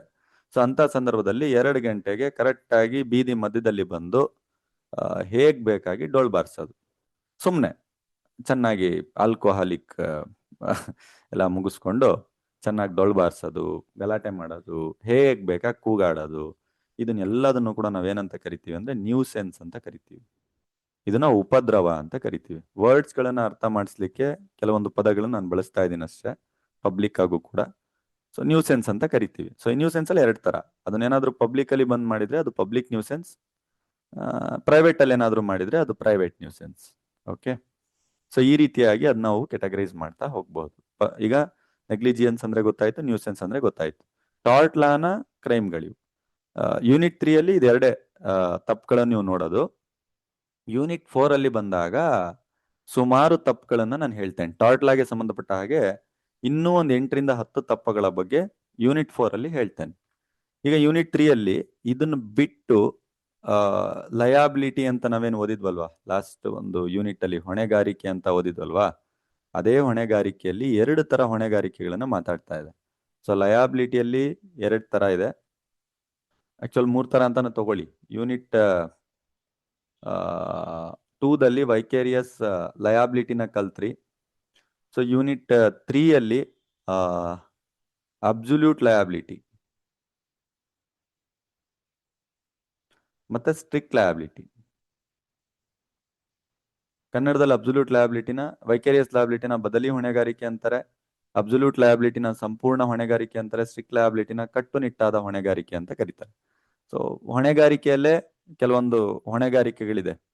ಸುಮಾರು ಕೇಸ್ ಲಾಸ್ಗಳನ್ನ ನಾನು ಎಕ್ಸ್ಪ್ಲೇನ್ ಮಾಡಿದ್ದೀನಿ. ಐ ಥಿಂಕ್ ನಾನು ಮಾಡಿದ್ದೀನಿ ಅಥವಾ ಮೇಡಮ್ ಅವ್ರು ಮಾಡಿರ್ತಾರೆ. ಇನ್ ಕೇಸ್ ನಾನು ಮಾಡಿಲ್ಲ ಅಂತಂದ್ರೆ ನಾನು ರಿಪ್ಲೇಸ್ ಮಾಡ್ಕೊಳ್ತೇನೆ. ಕೇಸ್ ಲಾಸ್ ಸಮೇತ ಎಲ್ಲ ರಿಪ್ಲೇಸ್ ಮಾಡೋಣ, ನೋ ಇಶ್ಯೂಸ್ ಆಯ್ತಾ. ಸೊ ಯೂನಿಟ್ 3, 4, 5 ಏನಾದ್ರು ಮೇಡಮ್ ಅವ್ರು ಮಾಡಿದ್ರೆ ನಾನು ಇನ್ನೊಂದು ಸ್ವಲ್ಪ ಜಾಸ್ತಿ ಹೊತ್ತೆ ತಗೊಳ್ತಾನೆ, 10-15 ಮಿನಿಟ್ಸ್. ಪ್ರತಿಯೊಂದು ವಿಷಯನೂ ಅರ್ಥ ಮಾಡ್ಸಕ್ ಟ್ರೈ ಮಾಡ್ತಾನೆ. ಸೊ ಮೇಡಮ್ ಅವ್ರ ಕ್ಲಾಸ್ ನೀವು ಕೇಳ್ತಾ ಇದ್ರು ಕೂಡ ನಿಮಗೆ ಅರ್ಥ ಆಗ್ಬೇಕು, ಆ ರೀತಿನ ಅರ್ಥ ಮಾಡ್ಸಕ್ ಟ್ರೈ ಮಾಡ್ತಾನೆ. Okay, so absolute liability, strict liability ಅಂತ 2 ಟೈಪ್ಸ್ ಆಫ್ ಲಯಾಬಿಲಿಟಿ ಇದೆ ಹೊಣೆಗಾರಿಕೆಯಲ್ಲೇ. ಸೊ ಈ ರೀತಿಯ ಕಾನ್ಸೆಪ್ಟ್ ಬರುತ್ತೆ. ನೆಕ್ಸ್ಟ್ ಇನ್ನೊಂದು ಕಾನ್ಸೆಪ್ಟ್ ಬರುತ್ತೆ ಲೀಗಲ್ ರೆಮಿಡೀಸ್ ಅಂತ. ಲೀಗಲ್ ರೆಮಿಡೀಸ್ ಅಂದ್ರೆ ಕಾನೂನಿನ ಪರಿಹಾರಗಳು. ಅಂದ್ರೆ ಏನಾದ್ರೂ ತಪ್ಪುಗಳು ನಡೆದಾಗ ಯಾವ ಯಾವ ರೀತಿಯಾದಂತ ಪರಿಹಾರಗಳು ಸಿಗುತ್ತೆ ಅಂತ. ಸೊ ಸಿಂಪಲ್ ಆಗಿ ನಿಮ್ಗೆ ಗೊತ್ತಿರೋ ಹಾಗೆ, ಏನಾದ್ರೂ ರಾಂಗ್ ಆಯ್ತು, ಸಮಸ್ಯೆ ಆಯ್ತು ಅಂದಿದ ತಕ್ಷಣ ಕಾಂಪನ್ಸೇಷನ್ ಬೇಕು, ಕಾಂಪನ್ಸೇಷನ್ ಕೊಡಿ, ಕಾಂಪನ್ಸೇಷನ್ ತೆಗೆದುಕೊಳ್ಬೇಕು. ಇಲ್ಲ ಕಾಂಪನ್ಸೇಷನ್ ಇಲ್ಲ ಅಂದ್ರೆ ನನ್ಗೇನ್ ಲಾಸ್ ಆಗಿದೆ ಅದನ್ನ ಲಾಸ್ ಆಗಿದ್ದನ್ನು ವಾಪಸ್ ಕೊಡ್ಬೇಕು, ರಿಡಂಪ್ಷನ್ ವಾಪಸ್ ತಗೊಳ್ಬೇಕು. ಇಲ್ಲ ಅಂತಂದ್ರೆ ಅದನ್ನ ಕೊಳ್ಳಿಲ್ಲ ಅಂತಂದ್ರೆ ಜೈಲಿಗೂ ಹಾಕ್ಸ್ಬೇಕು. ಈ ರೀತಿಯಾದಂತ ರೆಮಿಡೀಸ್ ಗಳನ್ನ ನೋಡಬಹುದು. ಸೊ ಇದರಲ್ಲಿ ಟೈಮ್ಸ್ ಇಂಜಂಕ್ಷನ್ಸ್ ಆರ್ಡರ್ಸ್ ಗಳೆಲ್ಲ ಪಾಸ್ ಮಾಡಿಸ್ಕೊಳ್ತೀವಿ, ಟೆಂಪ್ರವರಿ, ಪರ್ಮನೆಂಟ್, ಇದು ರೆಮಿಡೀಸ್ ಗಳು. ಅದೇ ರೆಮಿಡೀಸ್ ಗಳಲ್ಲಿ ಅವಾರ್ಡ್ಸ್ ಗಳು ಅಂತ ಬರುತ್ತೆ. ಅಂದ್ರೆ ಕೋರ್ಟ್ ಏನು ಒಂದು ತೀರ್ಪನ್ನ ಕೊಡುತ್ತೆ, ಅದನ್ನ ಅವಾರ್ಡ್ಸ್ ಗಳು ಅಂತ ಕರಿತೀವಿ. ಸೊ ಇಲ್ಲಿ ಮತ್ತೆ ಒಂದು ಕಾನ್ಸೆಪ್ಟ್ ಬಂದಿದೆ, ರಿಮೋಟ್ನೆಸ್ ಆಫ್ ಡ್ಯಾಮೇಜಸ್ ಅಂತ. So last I think contract ಲಾದಲ್ಲಿ ಇತ್ತನ್ಸುತ್ತಿದ್ದು, ನನಗೆ ಜ್ಞಾಪಕ ಇರೋ ಹಾಗೆ ಲಾಸ್ಟ್ ಒಂದು ಕ್ಲಾಸಸ್ ಅಲ್ಲಿ ಕಾಂಟ್ರಾಕ್ಟ್ ಲಾದಲ್ಲಿ ನಾವು ಓದಿದ್ವಿ. ಸೇಮ್ ಕಾನ್ಸೆಪ್ಟ್ ಇಲ್ಲೂ ಕೂಡ, ರಿಮೋಟ್ನೆಸ್ ಆಫ್ ಡ್ಯಾಮೇಜಸ್ ಅಂತ. ಸೊ ರಿಮೋಟ್ನೆಸ್ ಆಫ್ ಡ್ಯಾಮೇಜಸ್ ಅಂದ್ರೆ ಲಾಸ್ಟ್ ಕಾಂಟ್ರಾಕ್ಟ್ ಲಾದಲ್ಲಿ ನಾನು ಆಲ್ರೆಡಿ ಹೇಳಿದ್ದೀನಿ. ಸೇಮ್ ಕಾನ್ಸೆಪ್ಟ್ ಇದು ಕೂಡ. ಆದ್ರೆ ಬರಿತಾ ಇರಬೇಕಾದ್ರೆ ಲಾ ಆಫ್ ಟಾರ್ಟ್ ನ ಇಂಟೆನ್ಷನ್ ಅಲ್ಲಿ ಬರಿಬೇಕು. ಅಂದ್ರೆ ಒಂದು ಸಿವಿಲ್ ರಾಂಗು ಈ ರೀತಿ ಎಲ್ಲ ಡೆಫಿನೇಷನ್ಸ್ ಗಳನ್ನ ಸ್ವಲ್ಪ ಕ್ಲಬ್ ಮಾಡ್ತಾ ಲಾ ಆಫ್ ಟಾರ್ಟ್ ನ ಒಂದು ಇಂಟೆನ್ಷನ್ ಅಲ್ಲಿ ಅದ್ರ ಒಂದೊಂದು ಮೆಥಡ್ಸ್ ಅಲ್ಲಿ ಆ ಒಂದು ರೂಟ್ ಅಲ್ಲಿ ಬರಿತಾ ಹೋಗ್ಬೇಕು. ರಿಮೋಟ್ನೆಸ್ ಆಫ್ ಡ್ಯಾಮೇಜಸ್ ಅಂತಂದ್ರೆ ಆ, ಎಷ್ಟು ದೂರದವರೆಗೆ ಆಗಿರುವಂತಹ ಸಮಸ್ಯೆಗೆ ನಾವು ಪರಿಹಾರನ ಒದಗಿಸ್ಕೊಡ್ಬಹುದು, ಎಷ್ಟು ದೂರದವರೆಗೆ ಆಗಿರುವಂತಹ ಸಮಸ್ಯೆಗೆ ನಾವು ಡ್ಯಾಮೇಜಸ್ ಗಳನ್ನ ಕೊಡಬಹುದು, ಎಷ್ಟು ದೂರದವರೆಗೆ ಆಗಿರುವಂತಹ ಸಮಸ್ಯೆಗೆ ನಾವು ರೆಮಿಡೀಸ್ ಗಳನ್ನ ಕೊಡಬಹುದು, ಎಷ್ಟು ದೂರದವರೆಗೆ ಮೀನ್ಸ್ ಡೈರೆಕ್ಟ್ ಆಗಿ ಯಾರಿಗೆ ಸಮಸ್ಯೆ ಆಗಿದೆ ಅವ್ರಿಗೆ ಕೊಡದ, ಅದಕ್ಕಿಂತ ಸ್ವಲ್ಪ ಬಿಹೈಂಡ್ ಆಗಿ ಕೊಡದ, ಅದಕ್ಕಿಂತ ಸ್ವಲ್ಪ ಬಿಹೈಂಡ್ ಆಗಿ ಕೊಡದ, ಎಷ್ಟು ಇಂಟೆನ್ಸಿಟಿ ಆಧಾರದ ಮೇಲೆ ಕೊಡುವಂಥದ್ದನ್ನ ನಾವು ರಿಮೋಟ್ನೆಸ್ ಆಫ್ ಡ್ಯಾಮೇಜಸ್ ಅಂತ ಕರಿತೀವಿ. ಸೊ ಯೂನಿಟ್ 4 ಬಂದಾಗ, ಯೂನಿಟ್ 4 ಅಲ್ಲಿ ಸ್ಪೆಷಲಿ ಎಲ್ಲಾ ರೀತಿಯಾದಂತ ಕ್ರೈಮ್ಸ್ ಗಳ ಬಗ್ಗೆ ಮಾತಾಡ್ತೀವಿ, ಎಲ್ಲಾ ರೀತಿಯಾದಂತ ಟಾರ್ಟ್ಸ್ ನ ಯಾವ ಯಾವ ರೀತಿಯಾದಂತ ಸಮಸ್ಯೆಗಳಾಗುತ್ತೆ ಅಂತ ಮಾತಾಡ್ತೀವಿ. ಸೊ ಇಲ್ಲಿ ನಾನು ಇಂಟ್ರೊಡಕ್ಷನ್ ಇನ್ನೊಂದ್ ಸ್ವಲ್ಪ ಬೇಕಿದ್ರೆ ಡೀಪ್ ಆಗಿ ಹೇಳ್ತೇನೆ. ಯಾಕಂತಂದ್ರೆ ಇದ್ರ ಮೇಲೆ ಒಂದ್ ಸ್ವಲ್ಪ ಅರ್ಥ ಆಗದ್ ಕಷ್ಟ ಆಗ್ತಾ ಇದೆ ಅಂತ ನೀವು ಸುಮಾರು ಟೈಮ್ ಹೇಳಿದಿರ, ನನ್ನ ಫೋನ್ ಕಾಲಲ್ಲೂ ಕೂಡ ಕೇಳಿದ್ದೇನೆ ಮೇಡಮ್ ಅವ್ರು ಮಾಡಿರೋದ್ರಿಂದ. ಪ್ರತಿಯೊಂದನ್ನು ಕೂಡ ನಾನು ಡೀಪ್ ಆಗಿ ಅರ್ಥ ಮಾಡ್ಸಕ್ ಟ್ರೈ ಮಾಡ್ತೇನೆ. ಸೊ ಇದ್ರ ಬೇಸ್ ಮೇಲೆ ಹೇಳುವಂತ ಒಂದು ಜನರಲ್ ಎಕ್ಸ್ಪ್ಲನೇಷನ್ ಮೇಲೆ ಅದನ್ನ ನೋಡ್ತಾ ಹೋಗಿ ಅವ್ರು ಹೇಳುವಂತದ್ದು ಕೂಡ ಅರ್ಥ ಆಗ್ತಾ ಹೋಗುತ್ತೆ. ಇಲ್ಲಾಂದ್ರೆ ರಿಪ್ಲೇಸ್ ಮಾಡುವ ನಾನು ಪ್ರಯತ್ನ ಪಡ್ತಾ ಇದ್ದೇನೆ. ಸೊ ಲಾ ಆಫ್ ಟಾರ್ಟ್ ಅನ್ನುವಂಥದ್ದು ಏನಿದೆ, ಸೊ ಯೂನಿಟ್ 4 ಅಲ್ಲಿ ಸ್ಪೆಷಲಿ ಇನ್ನೂ ಯಾವ ಯಾವ ರೀತಿಯಾದಂತಹ ನಾವು ತಪ್ಪುಗಳನ್ನ ನೋಡಬಹುದು, ಇನ್ನು ಯಾವ ಯಾವ ರೀತಿಯಾದಂತಹ ನಾವು ರಾಂಗ್ಸ್ ಗಳನ್ನ ನೋಡ್ಬೋದು ಅಂತ ನೋಡ್ತೀವಿ. ಯೂನಿಟ್ 3 ಅಲ್ಲಿ ಆಲ್ರೆಡಿ ಹೇಳಿದೆ ನಾನು, ಒಂದು ನೆಗ್ಲಿಜಿಯನ್ಸ್ ಹೇಳಿದೆ, ಇನ್ನೊಂದು ನ್ಯೂಸೆನ್ಸ್ ನ ಹೇಳಿದೆ. ನೆಗ್ಲಿಜಿಯನ್ಸ್ ನ್ಯೂಸೆನ್ಸ್ ಬಿಟ್ಬಿಟ್ಟು ಇನ್ನೂ ಸುಮಾರಿದೆ ಯಾವ್ಯಾವ ರೀತಿ ಟಾರ್ಟ್ ನಲ್ಲಿ ಕೇಸಸ್ಗಳು ನೀವು ನೋಡಬಹುದು ಅಂತ. ಇದೆಲ್ಲ ಏನು ಅಂತಂದ್ರೆ ನೀವು ಕೋರ್ಟಲ್ಲಿ ನೋಡುವಂತ ಕೇಸಸ್ಗಳು. ಸೊ ಟಾರ್ಟ್ ಮೇಲೆ ಕೇಸ್ ಹಾಕೊಳ್ಳೋದು ತುಂಬಾ ರೇರ್ ಕೇಸು ಆ ರೀತಿ, ಬಟ್ ಹಾಕೊಳ್ತಾರೆ. ಓಕೆ, ಸೊ ಈಗ ಟಾರ್ಟ್ನಾಗೆ ಸಂಬಂಧಪಟ್ಟಾದಂತ ಕೇಸಸ್ಗಳು ಏನಂತ ನೋಡೋಣ. ಟಾರ್ಟ್ ಎಗೇನೆಸ್ಟ್ ಪರ್ಸನ್ ಅಂತ ಇದೆ. ಅಂದ್ರೆ ಆ, ಒಬ್ಬ ವ್ಯಕ್ತಿಯ ವಿರುದ್ಧ, ಒಬ್ಬ ವ್ಯಕ್ತಿಯ ವಿರುದ್ಧ ಅಂತಂದ್ರೆ ಒಂದು ಜೀವ, ಒಂದು ಬಾಡಿ. ಟಾರ್ಟ್ ಅಗೇನೆಸ್ಟ್ ಪರ್ಸನ್, ಒಂದು ಬಾಡಿ, ವ್ಯಕ್ತಿ, ಅವನ ವಿರುದ್ಧ ನಾವು ಯಾವ್ಯಾವ ರೀತಿ ಕ್ರೈಮ್ಸ್ಗಳು ನಡೆಯುತ್ತೆ, ಯಾವ್ಯಾವ ರೀತಿ ಟಾರ್ಟ್ಸ್ಗಳು ನಡೆಯುತ್ತೆ ಅಂತ. ಸೊ ಮೊದಲನೇದು ಅಸಾಲ್ಟ್. ಅಸಾಲ್ಟ್ ಮಾಡಬಹುದು, ಆಕ್ರಮಣ. ಇದನ್ನ BNS ಅಲ್ಲೂ ನೋಡ್ತೀರಾ, ಬ್ಯಾಟ್ರೆ, ಬ್ಯಾಟ್ರೆ ಮಾಡಬಹುದು. ಓಕೆ, ಸೊ ಅದಾದ್ಮೇಲೆ ಮಹಿಮ್ ಅಂತ ಇದೆ. ಸೊ ದುರುದ್ದೇಶದಿಂದ ಬೇರೆ ಏನೋ ಒಂದು ಇಂಟೆನ್ಷನ್ ಇಟ್ಕೊಂಡು ಅಟ್ಯಾಕ್ ಮಾಡುವಂಥದ್ದು.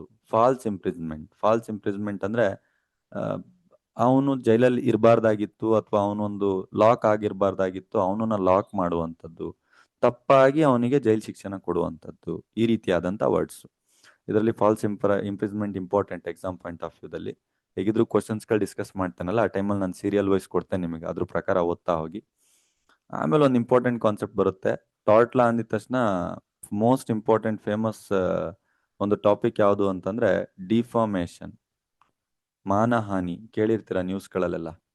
ಸೊ ನಾನು ಇನ್ಮೇಲೆ ಮಾನಹಾನಿ ಕೇಸ್ ಹಾಕ್ತೀನಿ, 1 ಕೋಟಿ ಮಾನ ನಷ್ಟ ಮೊಕದ್ದಮೆ ಹಾಕ್ತೀನಿ, ಮಾನಹಾನಿ ನಷ್ಟ ಮೊಕದ್ದಮೆ ಅಥವಾ ಡಿಫಾರ್ಮೇಶನ್ ಕೇಸ್ನ ಹಾಕ್ತೀನಿ ನಾನು ಅಂತ ಹೇಳ್ತಾ ಇರ್ತಾರೆ ನ್ಯೂಸಲ್ಲೆಲ್ಲ. ಪೊಲಿಟಿಷಿಯನ್ ಮಧ್ಯದಲ್ಲಿ ಆ ಇದೆಲ್ಲ ಕೇಳಿರ್ತೀರ ನೀವು.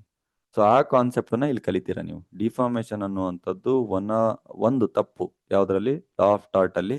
ಬಟ್ ಅದೇ ಡಿಫಾರ್ಮೇಶನ್ನ ನೀವು BNS ಅಲ್ಲೂ ನೋಡ್ತೀರಾ, ಕ್ರಿಮಿನಲ್ ಕೇಸಸ್ಗಳಲ್ಲೂ ನೋಡ್ತೀರಾ. ಅದೇ ಡಿಫಾರ್ಮೇಶನ್ ನೀವು ಟಾರ್ಟ್ ಲಾದಲ್ಲೂ ಕೂಡ ನೋಡ್ತೀರಾ.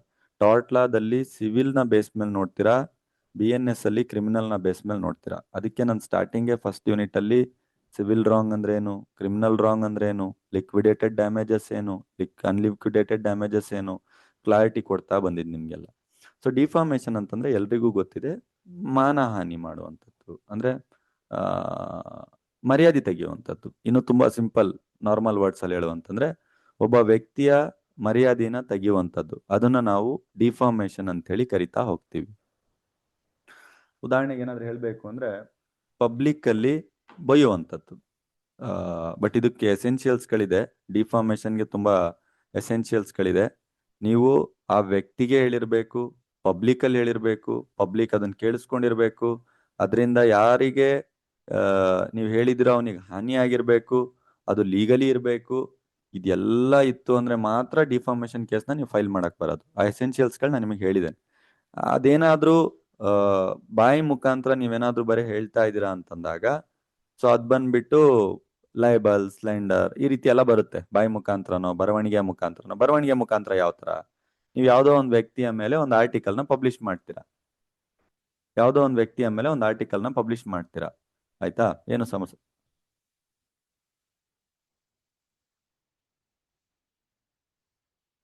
ಸಾರಿ, ಇಲ್ಲೊಂದು ಡಿಸ್ಟರ್ಬೆನ್ಸ್ ಇತ್ತಷ್ಟೇ. ಸೊ ಸಾರಿ, ನಾನು ಡಿಫಾರ್ಮೇಶನ್ ಬಗ್ಗೆ ಮಾತಾಡ್ತಾ ಇದ್ದೆ. ಡಿಫಾರ್ಮೇಶನ್ ಅಂದ್ರೆ ಏನು ಅಂದ್ರೆ, ನೀವು ಯಾವುದೋ ಒಂದು ವ್ಯಕ್ತಿಯ ಮೇಲೆ ಏನ್ ಮಾಡ್ತೀರಾ ಅಂದ್ರೆ ಒಂದು ಆರ್ಟಿಕಲ್ ಪಬ್ಲಿಷ್ ಮಾಡ್ತೀರಾ. ಆರ್ಟಿಕಲ್ ಅಂತಂದ್ರೆ ನ್ಯೂಸ್ ಪೇಪರ್ ಆ ವ್ಯಕ್ತಿ ಮೇಲೆ ಬರ್ಸುವಂಥದ್ದು. ಈ ಉದಾಹರಣೆ ನನ್ನ ಮೇಲೆ ನೀವು ನಿಮ್ಮಲ್ಲೇ ಯಾರೋ ಒಬ್ರು ಕೆಟ್ಟ ಕಮೆಂಟ್ಸ್ ಮಾಡೋದು ಪಬ್ಲಿಕ್ ಆಗಿ ನಮ್ಮ ಯೂಟ್ಯೂಬ್ ಚಾನಲ್ ಅಲ್ಲಿ, ಇನ್ಸ್ಟಾಗ್ರಾಮ್ ಅಲ್ಲಿ, ಅಥವಾ ನ್ಯೂಸ್ ಪೇಪರ್ ಅಲ್ಲಿ ನನ್ನ ಬಗ್ಗೆ ಬರ್ಸುವಂಥದ್ದು, ಯಾವುದೋ ಆರ್ಟಿಕಲ್ನ ರಿಲೀಸ್ ಮಾಡಿಸುವಂಥದ್ದು ಮಾಡಿದ್ರೆ, ನನ್ನ ಕೆಪಾಸಿಟಿ ತಕ್ಕನ ಹಾಗೆ ನನ್ನ ದುಡಿಮೆ, ನನ್ನ ರೆಪ್ಯುಟೇಷನ್, ಅದರಿಂದ ಆದಂತ ನನಗೆ ಲಾಸು, ಸಮಸ್ಯೆ ಎಲ್ಲದನ್ನು ಸೇರ್ಬಿಟ್ಟು ನಾನು ನಿಮ್ಮ ಮೇಲೆ ಕೇಸ್ ಫೈಲ್ ಮಾಡಬಹುದು. ಸೇಮ್ ಇದೇ ರೀತಿ ನಾನು ನಿಮ್ಗೆ ಏನಾದ್ರೂ ಮಾನ ಮರ್ಯಾದೆ ತೆಗೆದಾಗ, ನಿಮ್ಮ ಮಾನ ನಷ್ಟ ಏನಾದ್ರೂ ಆದಾಗ ನೀವು ನನ್ನ ಮೇಲೆ ಮೊಕದ್ದಮೆ ಹಾಕ್ಬಹುದು. ಸೊ ಈ ರೀತಿಯಾದಂತಹ ಕಾನ್ಸೆಪ್ಟ್ಸ್ಗಳು, ಅದು ಡಿಫಾರ್ಮೇಶನ್ ಅಂತ ಕರಿತೀವಿ. ಸ್ಪೆಷಲಿ ಟಾರ್ಟ್ ಎಫೆಕ್ಟಿಂಗ್ ರೆಪ್ಯುಟೇಷನ್ ಅಂತ ಕರಿತೀವಿ ನಾವು ಅದನ್ನು. ಓಕೆ, ಸೊ ಮೂರನೇದೊಂದು ಕಾನ್ಸೆಪ್ಟ್ ಇದೆ, ಟಾರ್ಟ್ ಅಫೆಕ್ಟಿಂಗ್ ಫ್ರೀಡಮ್, ಮಲೇಸಿಯಸ್ ಪ್ರಾಸಿಕ್ಯೂಷನ್ ಅಂತ ಇದೆ. ಸೊ ಇದೆಲ್ಲರೂ ತಿಳ್ಕೊಳ್ಬೇಕಾಗಿರುವಂತ ವಿಷಯ. ದುರುದುದ್ದೇಶ ಪೂರಿತ ಕಾನೂನಿನ ಒಂದು ದೌರ್ಜನ್ಯ. ಇದು ಸ್ಪೆಷಲಿ ಎಲ್ಲಿ ಬರುತ್ತೆ ಅಂತ ಹೇಳ್ತೇನೆ ನಾನು. ಪೊಲೀಸ್ ಸ್ಟೇಷನ್ಸ್ಗಳಲ್ಲಿ ನೀವು ಜಾಸ್ತಿ ಇದನ್ನ ನೋಡಬಹುದು. ಅಂದ್ರೆ ಕೆಲವರು ಪೊಲೀಸವ್ರು ಯಾವ ರೀತಿ ಇದ್ದಾರೆ ಅಂದ್ರೆ, ಅವನೇನು ತಪ್ಪು ಮಾಡಿರಲ್ಲ ಪಾಪ, ಬಟ್ ಆದ್ರೆ ಅವನಿಗೆ ಜೈಲಿಗೆ ಕರ್ಕೊಂಡು ಹೋಗ್ಬೇಕು, ಇರಿಟೇಟ್ ಮಾಡ್ಬೇಕು, ಒನ್ಸ್ FIR ನ ಅವನ ಮೇಲೆ ಹರಿಬೇಕು. FIR ನ ಎಲ್ಲ ಫೈಲ್ ಮಾಡ್ತಾರೆ, FIR ತಗೊಂಡು ಹೋಗ್ತಾರೆ, ಚಾರ್ಜ್ ಶೀಟ್ ಫೈಲ್ ಆಗುತ್ತೆ.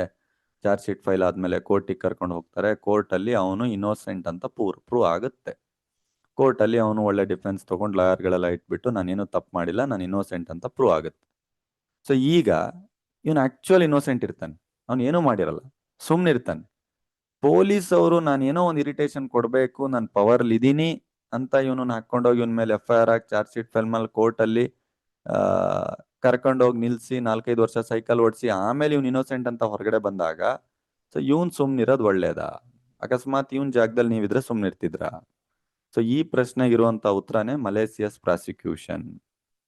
ಸೊ ಮಲೇಸಿಯಸ್ ಪ್ರಾಸಿಕ್ಯೂಷನ್ ಯಾವ ರೀತಿ ಹೇಳುತ್ತೆ ಅಂದ್ರೆ, ನಿಮ್ಮ ಮೇಲೆ ದುರುದುದ್ದೇಶ ಇಟ್ಕೊಂಡು ನೀವೇನೂ ತಪ್ಪು ಮಾಡದೆ, ನೀವೇನಾದ್ರೂ ನಿಮ್ಮನ್ನ ವಿಚಾರಣೆ ನಡೆಸಿದ್ದಲ್ಲಿ, ನಿಮ್ಮನ್ನ ಕರ್ಕೊಂಡು ಹೋಗಿ ಪೊಲೀಸ್ ಸ್ಟೇಷನ್ ಇಂದ ಚಾರ್ಜ್ ಶೀಟ್ ಫೈಲ್ ಮಾಡಿ ಬೇಲ್ ತಗೊಂಡು ನೀವು ಹೋಗಿ ಕೋರ್ಟಿಗೆ ಹೋಗಿ ಅಲ್ಲಿ ಪ್ರೂವ್ ಮಾಡ್ಕೊಂಡು ಹೊರಗಡೆ ಬಂದಿದ್ದಲ್ಲಿ, ನೀವು ಉಲ್ಟಾ ಪೊಲೀಸ್ ಸ್ಟೇಷನ್ ಮೇಲೆ ಕೇಸ್ ಹಾಕ್ಬೋದು. ಯಾರು ಇನ್ಸ್ಪೆಕ್ಟರ್ ಇರ್ತಾನೆ ಅವನ ಮೇಲೆ ಕೇಸ್ ಹಾಕ್ಬೋದು, ಯಾರು ಗೌರ್ಮೆಂಟ್ ಇರ್ತಾರೆ ಅವನ ಮೇಲೆ ಕೇಸ್ ಹಾಕ್ಬೋದು. ಆದ್ರೆ ಮಲೇಸಿಯಸ್ ಪ್ರಾಸಿಕ್ಯೂಷನ್ಗೆ ಸಮ್ ಕಂಡೀಷನ್ಸ್ಗಳಿದೆ. ಮೊದಲನೇ ಕಂಡೀಷನ್ನು, ನಿಮ್ಮ ಮೇಲೆ ಚಾರ್ಜಸ್ ಫೈಲ್ ಆಗಬೇಕು. ಚಾರ್ಜಸ್ ಫೈಲ್ ಆಗಬೇಕು ಅಂದ್ರೆ FIR ಆಗ್ಬೇಕು. ಇದನ್ನೆಲ್ಲ ಮುಂದಿನ ಸೆಮಿಸ್ಟರ್ ಅಲ್ಲಿ ನಾನೇ BNSS ನಲ್ಲಿ ಹೇಳ್ಕೊಟ್ಟಿದ್ದೇನೆ. ಹಳೇದು CRPC ಅಂತೀವಿ, ಅದ್ರಲ್ಲಿ ನಾನು ಹೇಳ್ಕೊಟ್ಟಿದ್ದೇನೆ.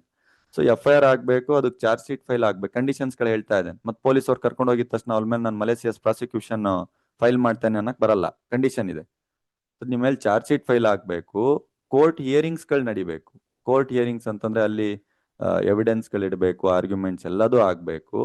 ಸ್ಪೆಷಲಿ ಮೇಜರ್ ಮೋಸ್ಟ್ ಇಂಪಾರ್ಟೆಂಟ್ ಏನು ಅಂದ್ರೆ, ಮೂರನೇದು, after completion of court hearing ನೀವು ಏನೂ ತಪ್ಪು ಮಾಡಿಲ್ಲ ಅಂತ ಇನ್ನೋಸೆಂಟ್ ಅಂತೇಳಿ ಪ್ರೂವ್ ಆಗ್ಬೇಕು.